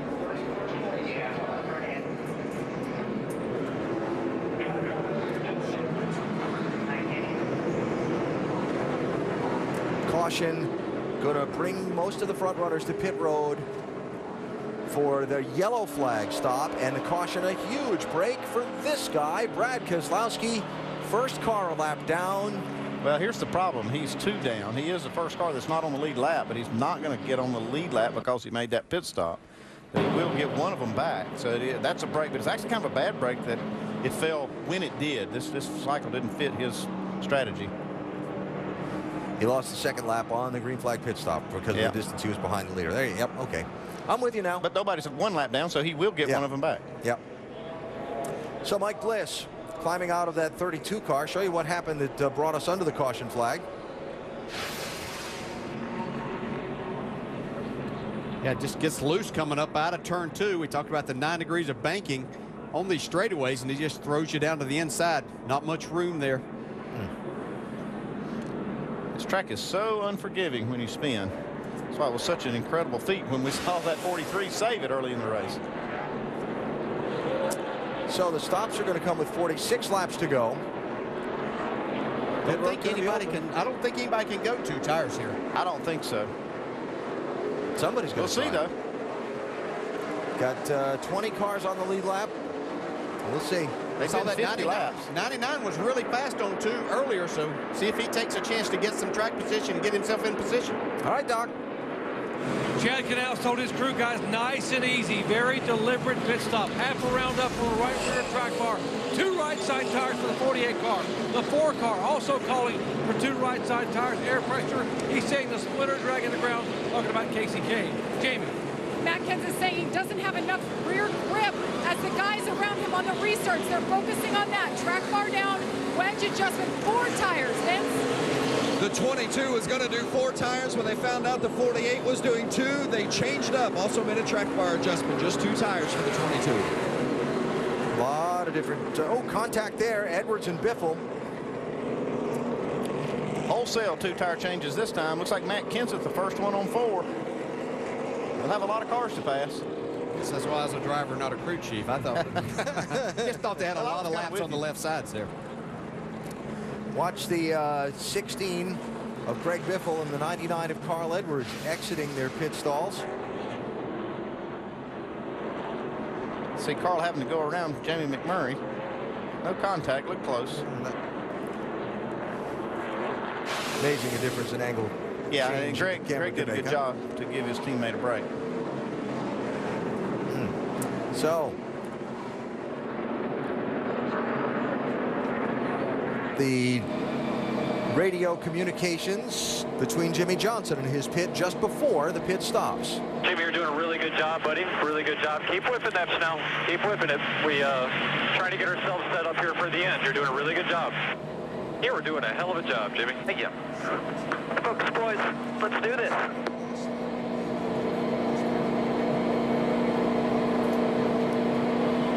Look like they're ready to go. Sounds like to me. They're ready. They've had a great day so far. Just want to cap it off. That's what you almost get on pins and needles here at the end when you've had such a good car all day. Just want to cap it off. See now the 2 car getting that 1 lap back. Now he's tuning on a little bit. So a lot of right side tire only calls on that pit stop, Jamie. Check that, Doc. Yeah, Kenny Francis here making the call for Casey Kane. Kenny, you guys have been really good on 4, but you made a call for 2. Why? Yeah, our car's been pretty good all day. We hadn't really done 2 yet today, so I don't know. But we felt like, you know, whoever took 2 tires, you know, the 2 tires is probably going to win the race, is what we feel. So we felt like we just had to try it and see what happens. So hopefully it'll come to us. You know, that last set of tires just didn't really agree with the car quite as much. So, you know, we made a little adjustment there. We're hoping for the best here. Kenny Francis saying 2 tires will win the race. Jamie? And Gil Martin for Kevin Harvick. He told me this morning, when it comes down to the end of the race, I'm not taking 4 tires like last time. You took 2. Now you're up there with the other guys that you're chasing. Is the car good enough? Yeah, I mean, our Ream Chevrolet's been pretty good all day long. We've been just out of sequence on where we wanted to be. We've had some really good runs. We've had one bad one that got us towards the back. We got a lot of weather coming, so we got bit in the spring by getting 4 this late in the race. So hopefully it'll play out for us right here. All about track position, and they got themselves 6 positions. Vince? Solid day for Kurt Busch so far. Steve Addington, I know that you preferred to have taken 4 tires there. Everybody else went with 2. How confident are you? You've got something to work with here in this final stint. Well, we're on the same field as everybody else. We had a really good car. Had one all day, and just hope we can finish this deal off. It's been a good race for us, and that 48 is pretty strong. But let's see if we can beat him right here. We're going to find out. Everybody's asked about whether the 22 could keep up with the changes of the track and everything else today, and I think so far, guys, they've done a great job at it. All right, Vince, thanks. 4 tires was the call by Jimmy Fennig for Matt Kenseth on that yellow. It's knocked him all the way back to 9th place. Yeah, we should have put 2 on, Jimmy. There's no way I'm going to pass all these cars in 40 laps. There's no way. Oh, well, we'll try it here. Just after we set the precedent in the last race, you knew everybody was going to do the same thing there. Very interesting. That last race happened here in May. The last caution. Pit stops were at lap 363 of 400. Clint Bowyer, Carl Edwards, Jimmy Johnson, they all took 4 tires. Matt Kenseth's team went for just right sides.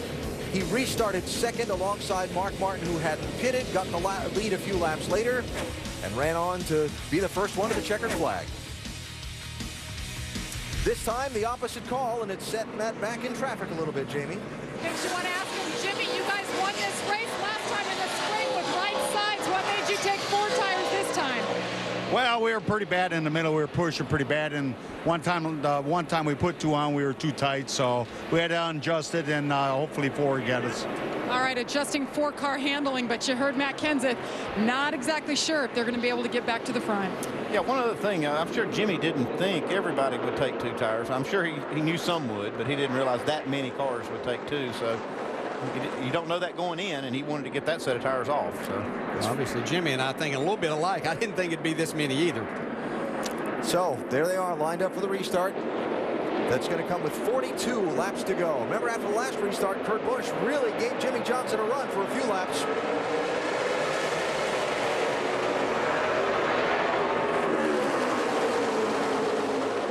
Big run right there for Kurt Busch.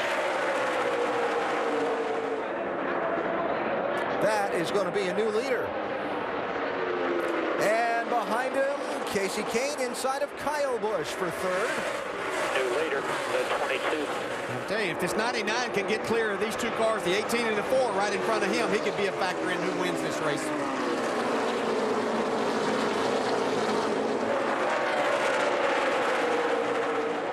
That's close. Edwards and Kyle Busch, 99 and 18, 4th place now. They're racing for. Mike Bliss examined and released from the infield medical center after that crash a few minutes ago.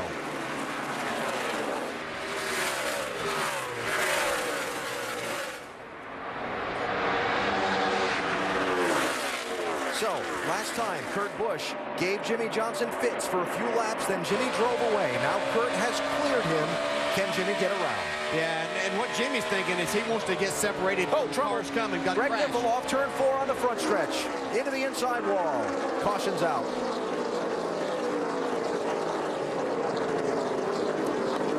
He was running 10th.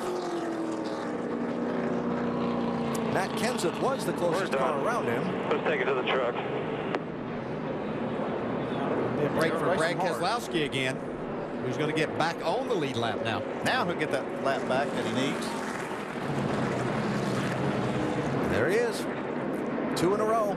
2 laps back. Brad Keselowski, lead lap. Somebody's going to start looking for a golden horseshoe around this 2 car before too long.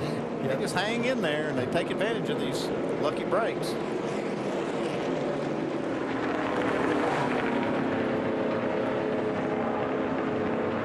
See if we can see what happened to Greg Biffle. Well, that was pretty close to him.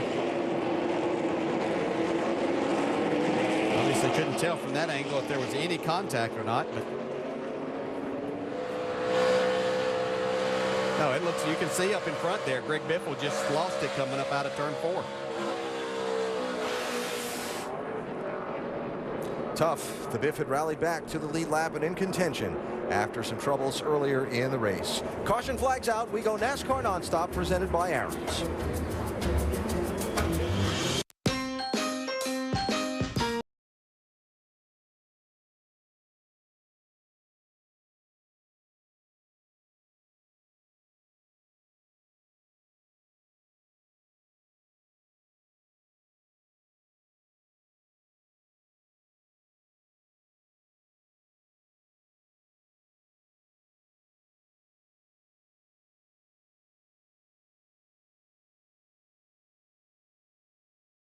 You ready for this? I just signed the whole family up for unlimited mobile-to-mobile minutes. You're kidding. Where's that money coming from, Steve? Did it even cross your mind to ask your wife before signing us up for something so expensive? My mother was right. I should have married John Clark. They were free. I got them when I signed us up for unlimited messaging. Get more value from AT&T. Buy an unlimited messaging plan and call any U.S. mobile phone free. AT&T. I love this card. With the Bank Americard Cash Rewards credit card, We earn more cash back for the things we buy most. that's 1% cash back everywhere, every time. 2% on groceries. 3% on gas, automatically. No hoops to jump through. That's 1% cash back on Oscar. Tony. Oscar. 2% back on whatever she'll eat. 3% back on filling up this baby. Now get 1, 2, 3% cash back. It's that simple. Apply online or at a Bank of America near you. We're talking 3% back on gas. And remember, as Aaron's spokesperson, you are the face of Aaron's, the leader in sales and lease ownership. The stores where everyone is pre-approved. Got it, Ken. What? I thought I was Aaron's spokesperson. Yeah, right. Watch and learn, Rudy. That's my girl. Action. And remember, when you want a guaranteed low price on name brand furniture, electronics, appliances, and computers, you don't need credit. All you need is Aaron's. Don't worry, Daddy. One day you'll be the Aaron's spokesperson.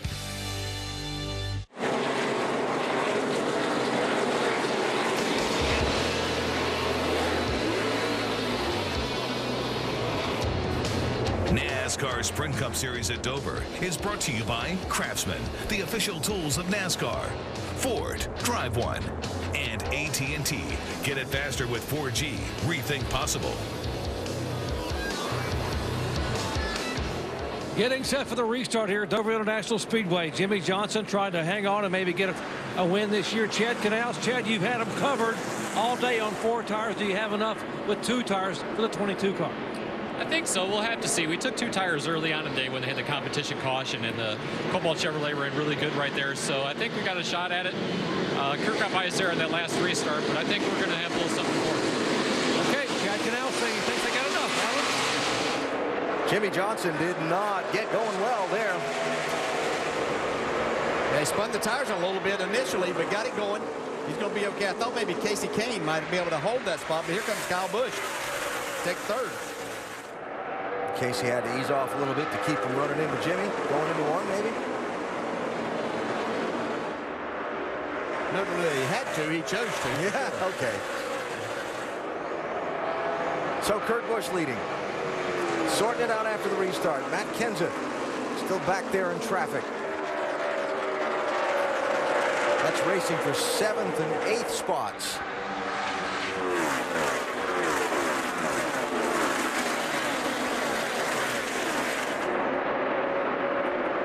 Now Jimmy's got to catch Kurt. Here comes Carl Edwards charging up through there. He's got a great car.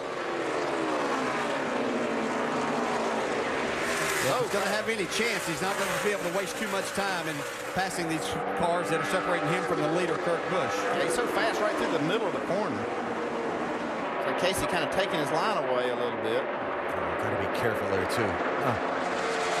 That's so tight. Yeah, Carl's driving it a little bit different. He's backing out, getting to the gas in the center, driving it through there, but his car's not quite as good then on the exit. 4 cars able to keep a little more momentum.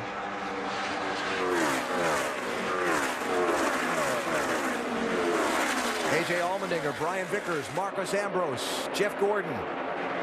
9th, 10th, 11th, 12th. Yeah, Ambrose lost a little track positions. He'd been up in the top 5 in that last pit stop. Montoya went up the track in turns 3 and 4. Didn't hit anything. Carl Edwards got 4th spot from Casey Kahne. Yeah, he got a great run off of turn 2 there. Casey Kahne saw him. Wasn't much he could do after that. We've documented 4 cars a lot better on these longer runs than he is on the short ones. I'm not sure that this is going to qualify 35, 36 laps as a long enough run. Well, the problem is we heard Kenny Francis say they haven't done the 2-tire thing all day. So this is their first experiment with it. It looks like it's not working as well as their car did on 4-tire.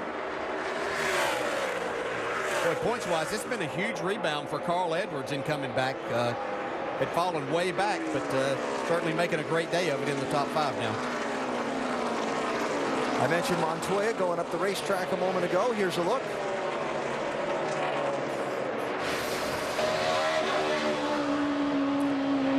That's why he went up the track. There's good reason there. David Ragan getting a little bit loose in that UPS Ford and contact. Another nice save. Here comes Matt Kenseth. He's the one that took 4 tires. Not going to have enough time, I don't think, to get up to where he was. He's trying to take 7th spot from Kevin Harvick here. There's an opening. Yeah, he's probably got time to get himself back in the top 5, which will be a good solid day. Keep him much more into this championship battle than being back there outside the top 10. Allmendinger, he's led on Kevin Harvick.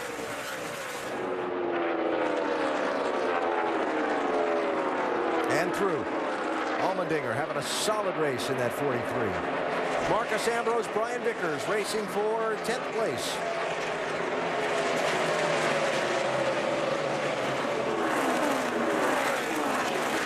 Ambrose the winner at Watkins Glen. Brian Vickers has had a tough season, but a couple of top 5 finishes. Carl Edwards up to 3rd. Talk about a late rally. Yeah, another caution flag, and Carl Edwards is going to be the man to beat, I think, to win this thing. He might still catch those top 2. He's got 25 laps. Let's talk about those top 2 for a minute. Jimmy Johnson has not closed back in on Kurt Busch. They're really going just about the same speed. We've been watching lap times. It looks like those top 2 are about the 2nd best cars. Looks like Carl Edwards has the fastest. We'll watch speeds at the line and see who is the quickest. Right there. The thing I'm seeing with the 48 of Jimmy Johnson, when he was fast and leading this race, he was right on the bottom of the racetrack. These 2 tires have changed the handle in his car. He's up a good half groove, if not a little more than that, in the center of the corner.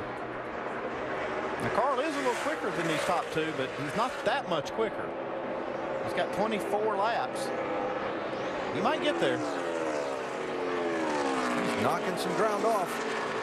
Got a long way to he go. knocked a couple tenths off that lap.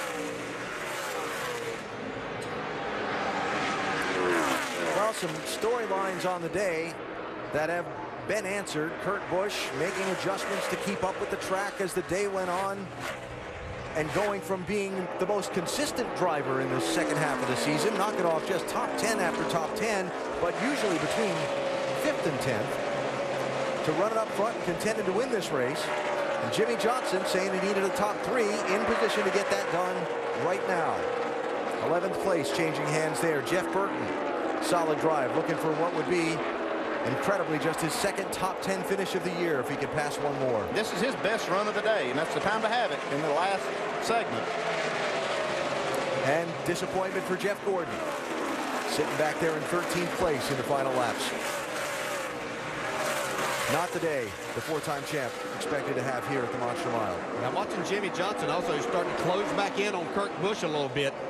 like what we've seen in the past, is the 22 to kind of start to struggle a little bit as he gets more laps on his tires. Boy, this championship is really going to close up today if these last laps run out like they stand right now. Kasey Kahne, Kyle Busch for 4th and 5th.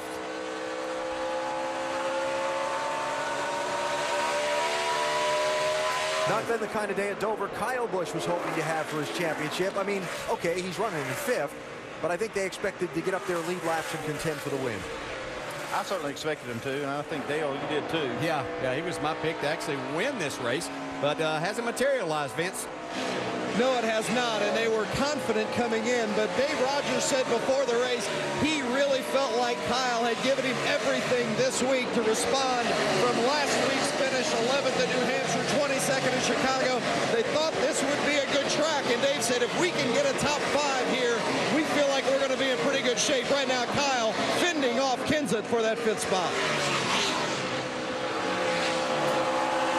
And Kenseth trying to dig back from the 4-tire call on that last pit stop that cost him some track position. Remember, Matt up there with Jimmie Johnson as 1 and 2 for a good chunk in this race, in the center section of the day. The one thing that would be beneficial for Matt Kenseth is a caution, because he's now moved into the top 5. He does have a little better tires than everybody else, so that'd be a break for him if we saw a late caution. Yeah, and something that could be beneficial to Carl Edwards as he tries to run the front 2 down would be for Jimmie Johnson to get up there and battle Kurt Busch a little bit. That would certainly slow them down a little and allow him to get to their bumper possibly. Leaders have caught the tail end of the field. A little lap traffic, not a ton though. Got a ways to go before they catch up with any really heavy traffic. Most of the lap traffic will yield to the leaders because I don't see a lot of lap cars that are racing each other. For positions. Yeah, for positions. That means they would just give them the groove that they want.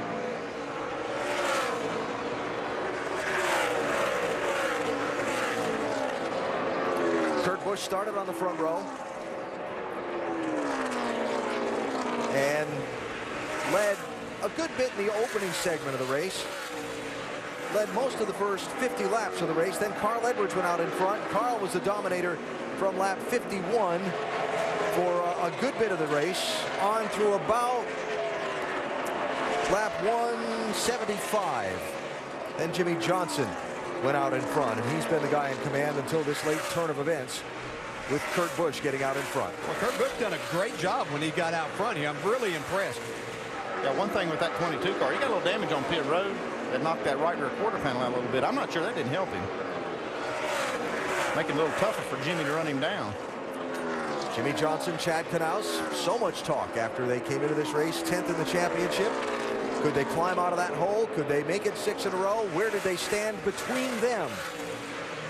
And frankly, the practice session that they had on Friday, body language, tone of voice, that kind of thing, did little to dispel people from carrying on with that story.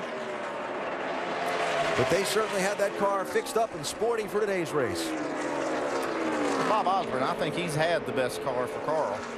But just, you know, that one penalty, that one little miscue of speeding on pit road, putting back that lap and then not being able to get back up in contention until late, might end up costing him a chance to win this one.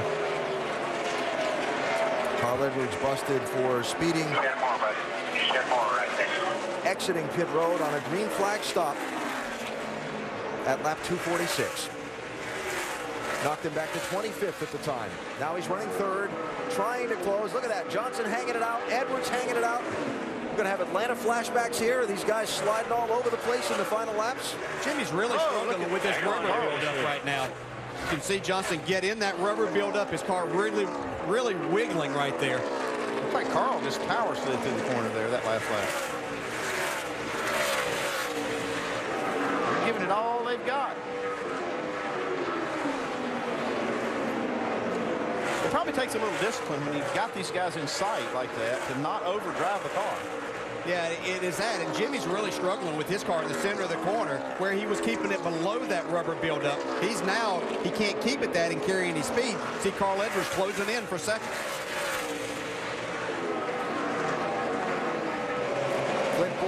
A.J. Allmendinger racing for 7th place, 33 and 43.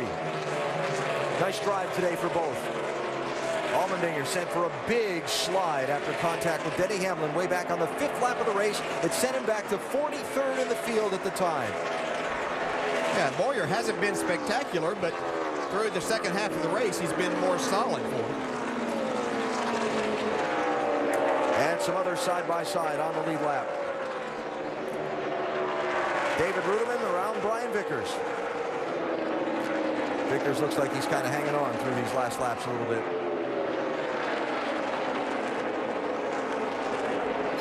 At the moment, the race appears to be for 2nd place. Kurt Busch, 0.8 of a second on Jimmie Johnson and Carl Edwards. If the 22 slips, they'll be right there on him. Yeah, he's got to slip. Yeah, the thing that I've seen is Kurt Busch getting a lot of help from the lap traffic that he's encountering, and they're just one at a time, where they're not running side by side or anything. The only people I've seen slipping are Edwards and Johnson. They're just pushing their car so hard, and Kurt Busch is able to just keep his car steady and keep that lead.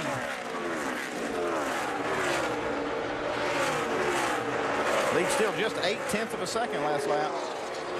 Man, that's got to be tough, Dale. You can just see him. You can almost reach out and touch him. Yeah, they're Touch right that there. leader. And you're trying to figure, where can I get just a little bit more out of my race car? I'm not sure that's possible for any of these three right now to get any more.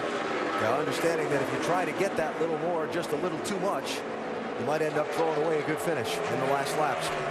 Well, they're all three solidly back in the chase here now. I think that's one big thing, but they do want to win. You know, that's the goal right now. Yeah, they're thinking about the chase in the back of their mind, but right now they want the trophy. A lot's been made of the radio conversations between Jimmie Johnson and Chad Knaus during last week's New Hampshire race. Steve Addington, crew chief for Kurt Busch on the left. There are some tense radio conversations as well, as his driver has struggled to manage expectations and the reality of them working through the handling in the late laps of these races. Yet they came here to Dover this week. Kurt said, I've been a champ before, we can do this. Now they're 2 laps away from going to victory lane. They're proving they can do it. They adjusted this car when it wasn't so good in the middle of the race, turned it around, and now looks like he's going to get this victory. 1 to go. 1 more mile, buddy. The only driver in the top 10 in the championship standings all season long. That man, Kurt Busch. Just the 1 win on the road course at Sonoma. But steady, solid.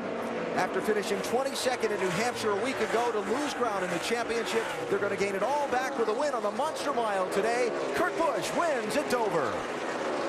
That's what I'm talking about. Yeah.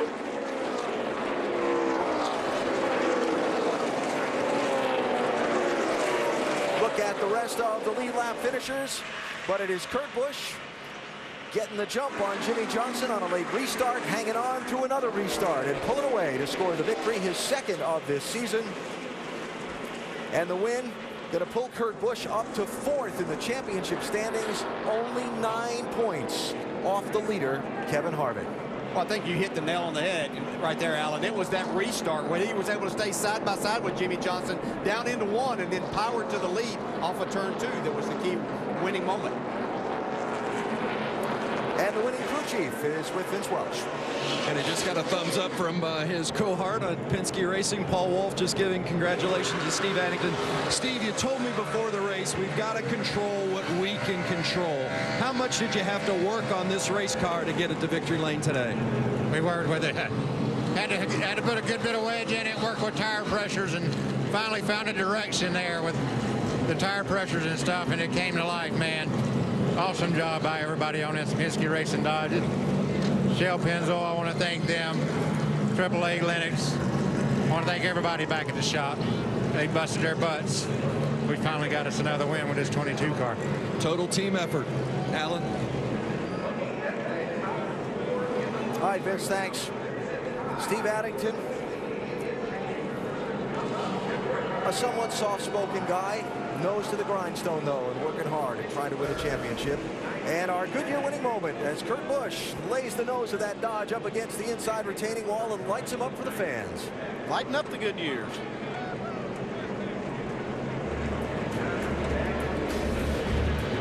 And the victory victory lap for Kurt Busch. We'll meet him in victory lane and talk with some of the other top finishers as we come back to the Monster Mile.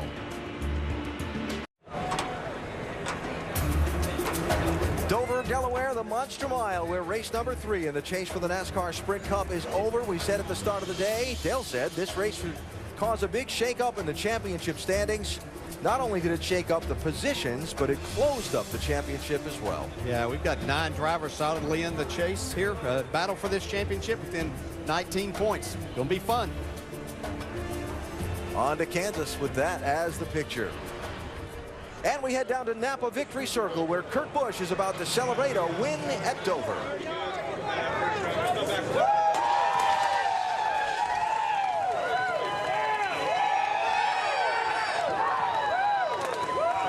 You know, it feels good for Kurt Busch to celebrate here in Victory Lane today after that 22nd place finish last week at New Hampshire. Had a lot of people questioning whether this team was going to be strong enough. And we talked before the race, Kurt, about how important it would be to have a bounce back race for you this week after New Hampshire. What's this say about this 22 team? Well, it's just a perfect execution today with pit stops, with making the car better during the race. That's been some of our struggles when the track rubber's in.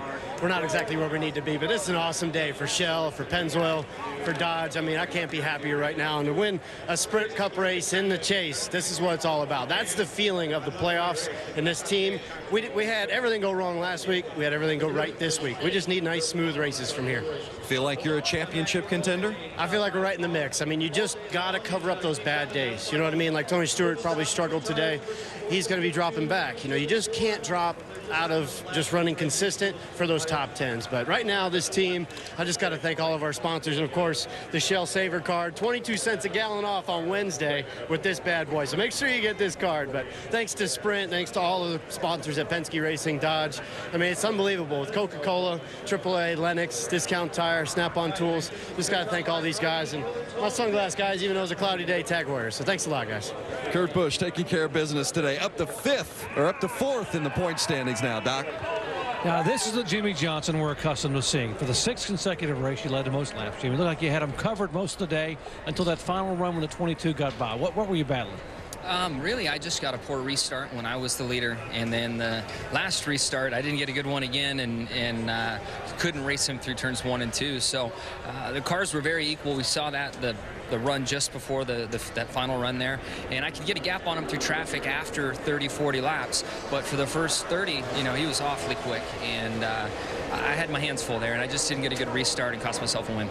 What does this kind of run today do for you and this team in terms of the overall chase and the championship? Well, it gets us right back in the thick of things, and I think a lot of people overreacted last week about an 18th place finish, where we probably should have finished about 10th or 8th, but the contact late damaged the car and we slid back. But this is a great race team, and we proved it today. We proved it at Chicago, but we ran out of gas and didn't finish where we were supposed to. And this is the same team that's won 5 championships in the past. And it's a team I'm very proud of and a very big part of, and I look forward to what this Lowe's team is going to do in the future. Hey, well done, bud. Thank you. Let's go to Dave Burns. A 3rd place finish for Carl Edwards and a tie at the top of the championship, but one mistake on pit road today. Carl, did that cost you the race? Did you guys notice that? You saw that? That was big. Everyone saw, unfortunately, yeah. And you were kicking yourself after the race, I know. That was really, really, really dumb. And fortunately, we had a lucky caution there, and I got the lap back, but that was bad. So my guys did a really good job. I got to thank Aflac, Ford, Scott, Subway, Kellogg's, Sprint, and all the fans for sticking around out here at this inclement weather. But man, we had the car that could win. It's completely my fault that I didn't have a chance to run up there. But the coolest thing was after the race, my guys, they said they're behind me 100%. We're going to move on, go to Kansas. And at the end of the day, we did make up some ground. But it's talk about that charging at the end, though, too. Well, yeah, it was that was as hard as I can drive. That's it. So it's fun, but man, I just it's hard to get over that in the car when you make a mistake like that. That's so bad for the day and so bad for everybody that's put so much effort in. But it was really cool. My guys are behind me, so excited to go take this Aflac Fusion to Kansas and hopefully put on a good show there. Yep, they all came by, patted him on the back, and said we'll get him next week. Jamie. And Jeff Gordon, gosh, what a day. Started 34th, Jeff, and he ended up 12th. I know you're not that happy with it, but what's up with those restarts? I think that was probably the culprit today. Yeah, that's been a struggle for us here at this track this year. Just super, it's like there's no air in the front tires for the first 8 laps, and so we just don't have any speed to take off. And then once we get going there, then we got a great race car, you know. So it started off good, and we worked our way forward pretty quick from that 34th position, which we were hoping to do. But, you know, once we got up there, I mean, I made some mistakes today, and we just didn't have it on the restarts. But other than that, you know, we've had a great fight from this race team. I'm so proud of the effort. I just, you know, we got to run better than that. You lost 4 positions in the points. You're 9th now, but moving on to Kansas, what do you think you guys will have there? Well, we gained on some, lost on some others. It was such a, you know, it's so tight right there all the way back to 9th or 10th. So we, you know, Kansas is a great track for us. I can't wait to get there. You know, if we can run the way we ran there earlier in the year, then we'll make up a bunch of those points that we lost today. It was a good day today for Jeff Gordon, who had his worst start of the year, but ended up 12th. Alan? All right, Jamie, thanks. The mention of Kansas, where we go next Sunday. As we look ahead at the upcoming schedule for the NASCAR Sprint Cup Series, 7 races remaining in the season, a couple of mile-and-a-halfs, and then a big wild card up next. And then one right after that, Martinsville. Those are the remaining races of the season. Like to join us at the track, NASCAR.com/tickets. And we got had some good racing this season, got some great racing left to go to determine who the champion will be.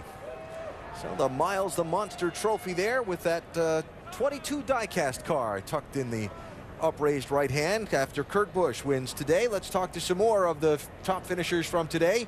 5th place was Matt Kenseth. Well, Alan, back in May, Jimmy Fittig made a 2-tire call, and he put him in victory lane. Today, there was a 4-tire change in that final stop. Was that the difference? I don't think that was the difference. I mean, I look at the scoreboard, all them guys, I don't, you know, Carl got behind speeding or something, but all them guys outran us the last couple runs. So, you know, that's what won it in the spring, but we had a real fast car, and we just got off a little bit toward the end of the race, but we had a great pit stop. The last run, the car was back to normal, and glad we could get back up to 5th. Another top 5 finish now with 7 to go in a chase. What's your mindset toward this championship? My mindset is just finish the best you can. I mean, the only car and team we can control is our own, so we just go out and race hard every week. Hopefully we can keep getting some finishes. We've had really fast cars the first 3 races of Chase. I really couldn't ask for any more, but we just got to get the finishes every week and, you know, just keep clicking them off one at a time. Okay, Matt Kenseth finishes 5th today, still 7th in the points. Dave. Just ahead of him was the top finishing non-Chase driver. That was Casey Kane. First time in the top 5 finishing here, Casey. How'd you guys do it? Well, we had a strong Red Bull Toyota throughout the race, and at times we were the best car. You know, but at the end I got a little bit tight. Then I had a great restart, and I thought we could get to 2nd, and Jimmy just was coming down, getting into 1, so I let him go rather than wreck him, and that was kind of our race. But we ran well. The team's still fighting hard, even though there's some uncertainty with the guys. Some of the guys, the Red Bull guys, are still fighting hard and doing a really good job. Kenny Francis called a good race, and we were right there all day. Don't count them out yet this year. They're still running fast in the 4 car. Jamie? And Brad Keselowski talking it over with his crew chief, Paul Wolfe. Brings it home 20th today. You only lost 3 spots, and you guys are still right there in the hunt. What was today like for you guys? It's just a kick in the butt, that's for sure. Both Kurt and I had great Penske Dodges, and I want to thank everybody at Penske and Dodge for giving us fast cars. Just caught a bad break there. You know, it looks like we ran over something, and it knocked the power steering belt off the car, and you know, all these big piles of rubber, we must have hit one, and it just came up inside the car and knocked it off. And we lost a lap in that and just couldn't get it back till right to the end, and just wasn't meant to be for us. Had a very fast car and probably should have had a top 5 day, but I guess I didn't have the golden horseshoe today. It was a roller coaster indeed for Brad Keselowski. Okay. All right, Jamie, thanks. And as we look ahead, motorsports coverage continuing tonight on ESPN2 with the Auto Plus NHRA Nationals Finals from Reading, Pennsylvania, and NASCAR Now with more post-race coverage from here in Dover. That's at 10 Eastern time tonight on ESPN2. The Monday Roundtable. Dive into some of this championship and the ups and downs of this day. 2:30 Eastern, ESPN2 Monday, and then it's on to the Kansas Speedway with the NASCAR Nationwide Series Saturday and the NASCAR Sprint Cup Series Sunday. Coverage presented by Dodge. That's ESPN at 1 Eastern for Race 4 in the Chase.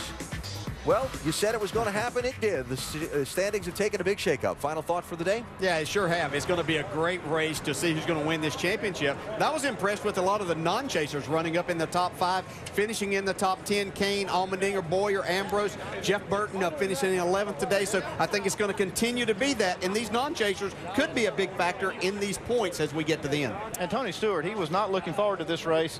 Knew he was going to struggle and did, but he didn't lose that much. He's still third in points, only 9 points back. And now we're out of Dover. And as we leave Dover, a tie atop the championship. Carl Edwards, Kevin Harvick with the same number of points. Harvick is the official championship leader. He's got more wins. Let's hear from him, Vince. And Kevin finishes 10th today. Do you have a defining moment in this race today? Man, we just struggled on 2 tires. You know, I think all in all, we probably had a little bit better Rheem Chevrolet than that. But every time we put 2 tires on, I'd get tight for 4 or 5 laps and then just really loose up off. So just fighting for our lives there at the end, and we're able to salvage something out of the day. And that's what you have to do to win this chase, isn't it? Salvage? Yeah, and I mean, you know, I enjoy coming to this racetrack, but it hasn't been a particularly good racetrack for us. So to come out of here with a decent day and salvage something out of it is what we have to do. And he did indeed. Kevin Harvick 10th today. This gives us a chance to come full circle on something we talked about earlier today during Countdown, the driver-crew chief relationship. And coming into the day, we had said that the relationship between Steve Addington and Kurt Busch was a little bit strained.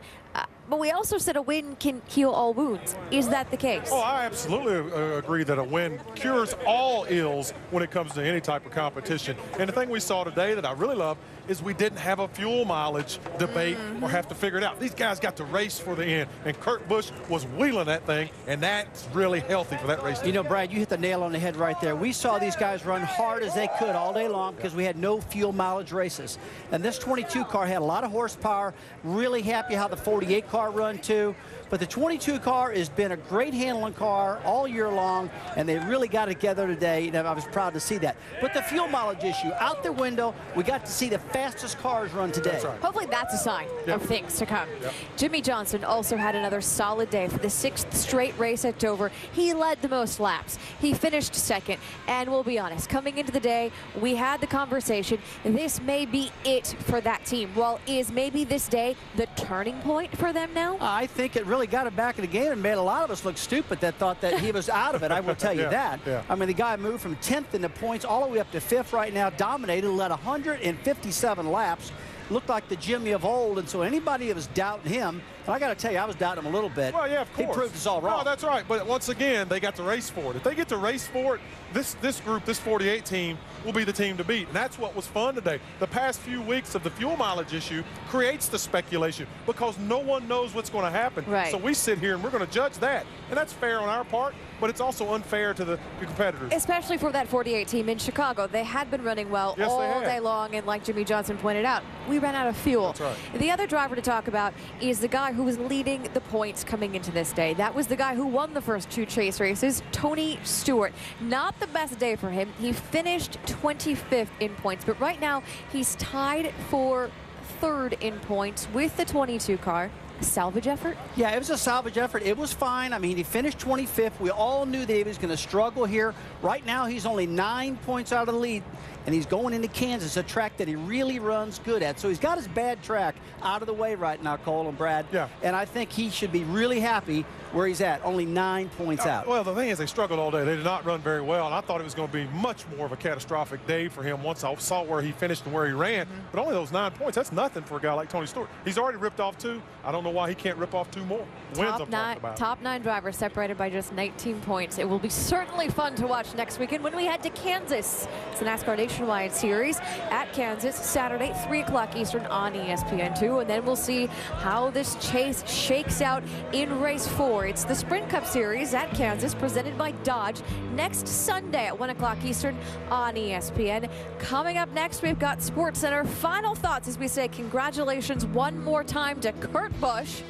Good run out of Kurt Busch, but right now we're going to Kansas, and I'm telling you what, that's a really fast 1.5-mile racetrack, another style. You know, we've had a 1-mile high bank concrete track. Next week, not the case, Brad. Yeah. Once again, Kevin Harvick, he just kind of keeps hanging around. He and crew chief Gil Martin, they get a good solid 10th place finish, and he goes out of here leading the points. Keep an eye on O'Keefe. We'll have more to come from Dover on SportsCenter coming up next. Congratulations once again to Kurt Busch. This has been a presentation of ESPN, the worldwide leader in sports. We'll see you in 1 week when we are in Kansas.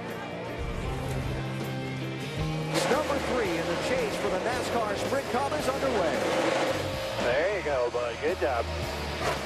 Carl Edwards hunting for the race lead. Every time there's a lead change, there's a new points leader. You were doing a hell of a job, Jimmy. Thank you. Let's do this. I can't make it do something it doesn't want to do here. New leader, the 22. Here comes Carl Edwards charging up through there. Kurt Busch wins at Dover.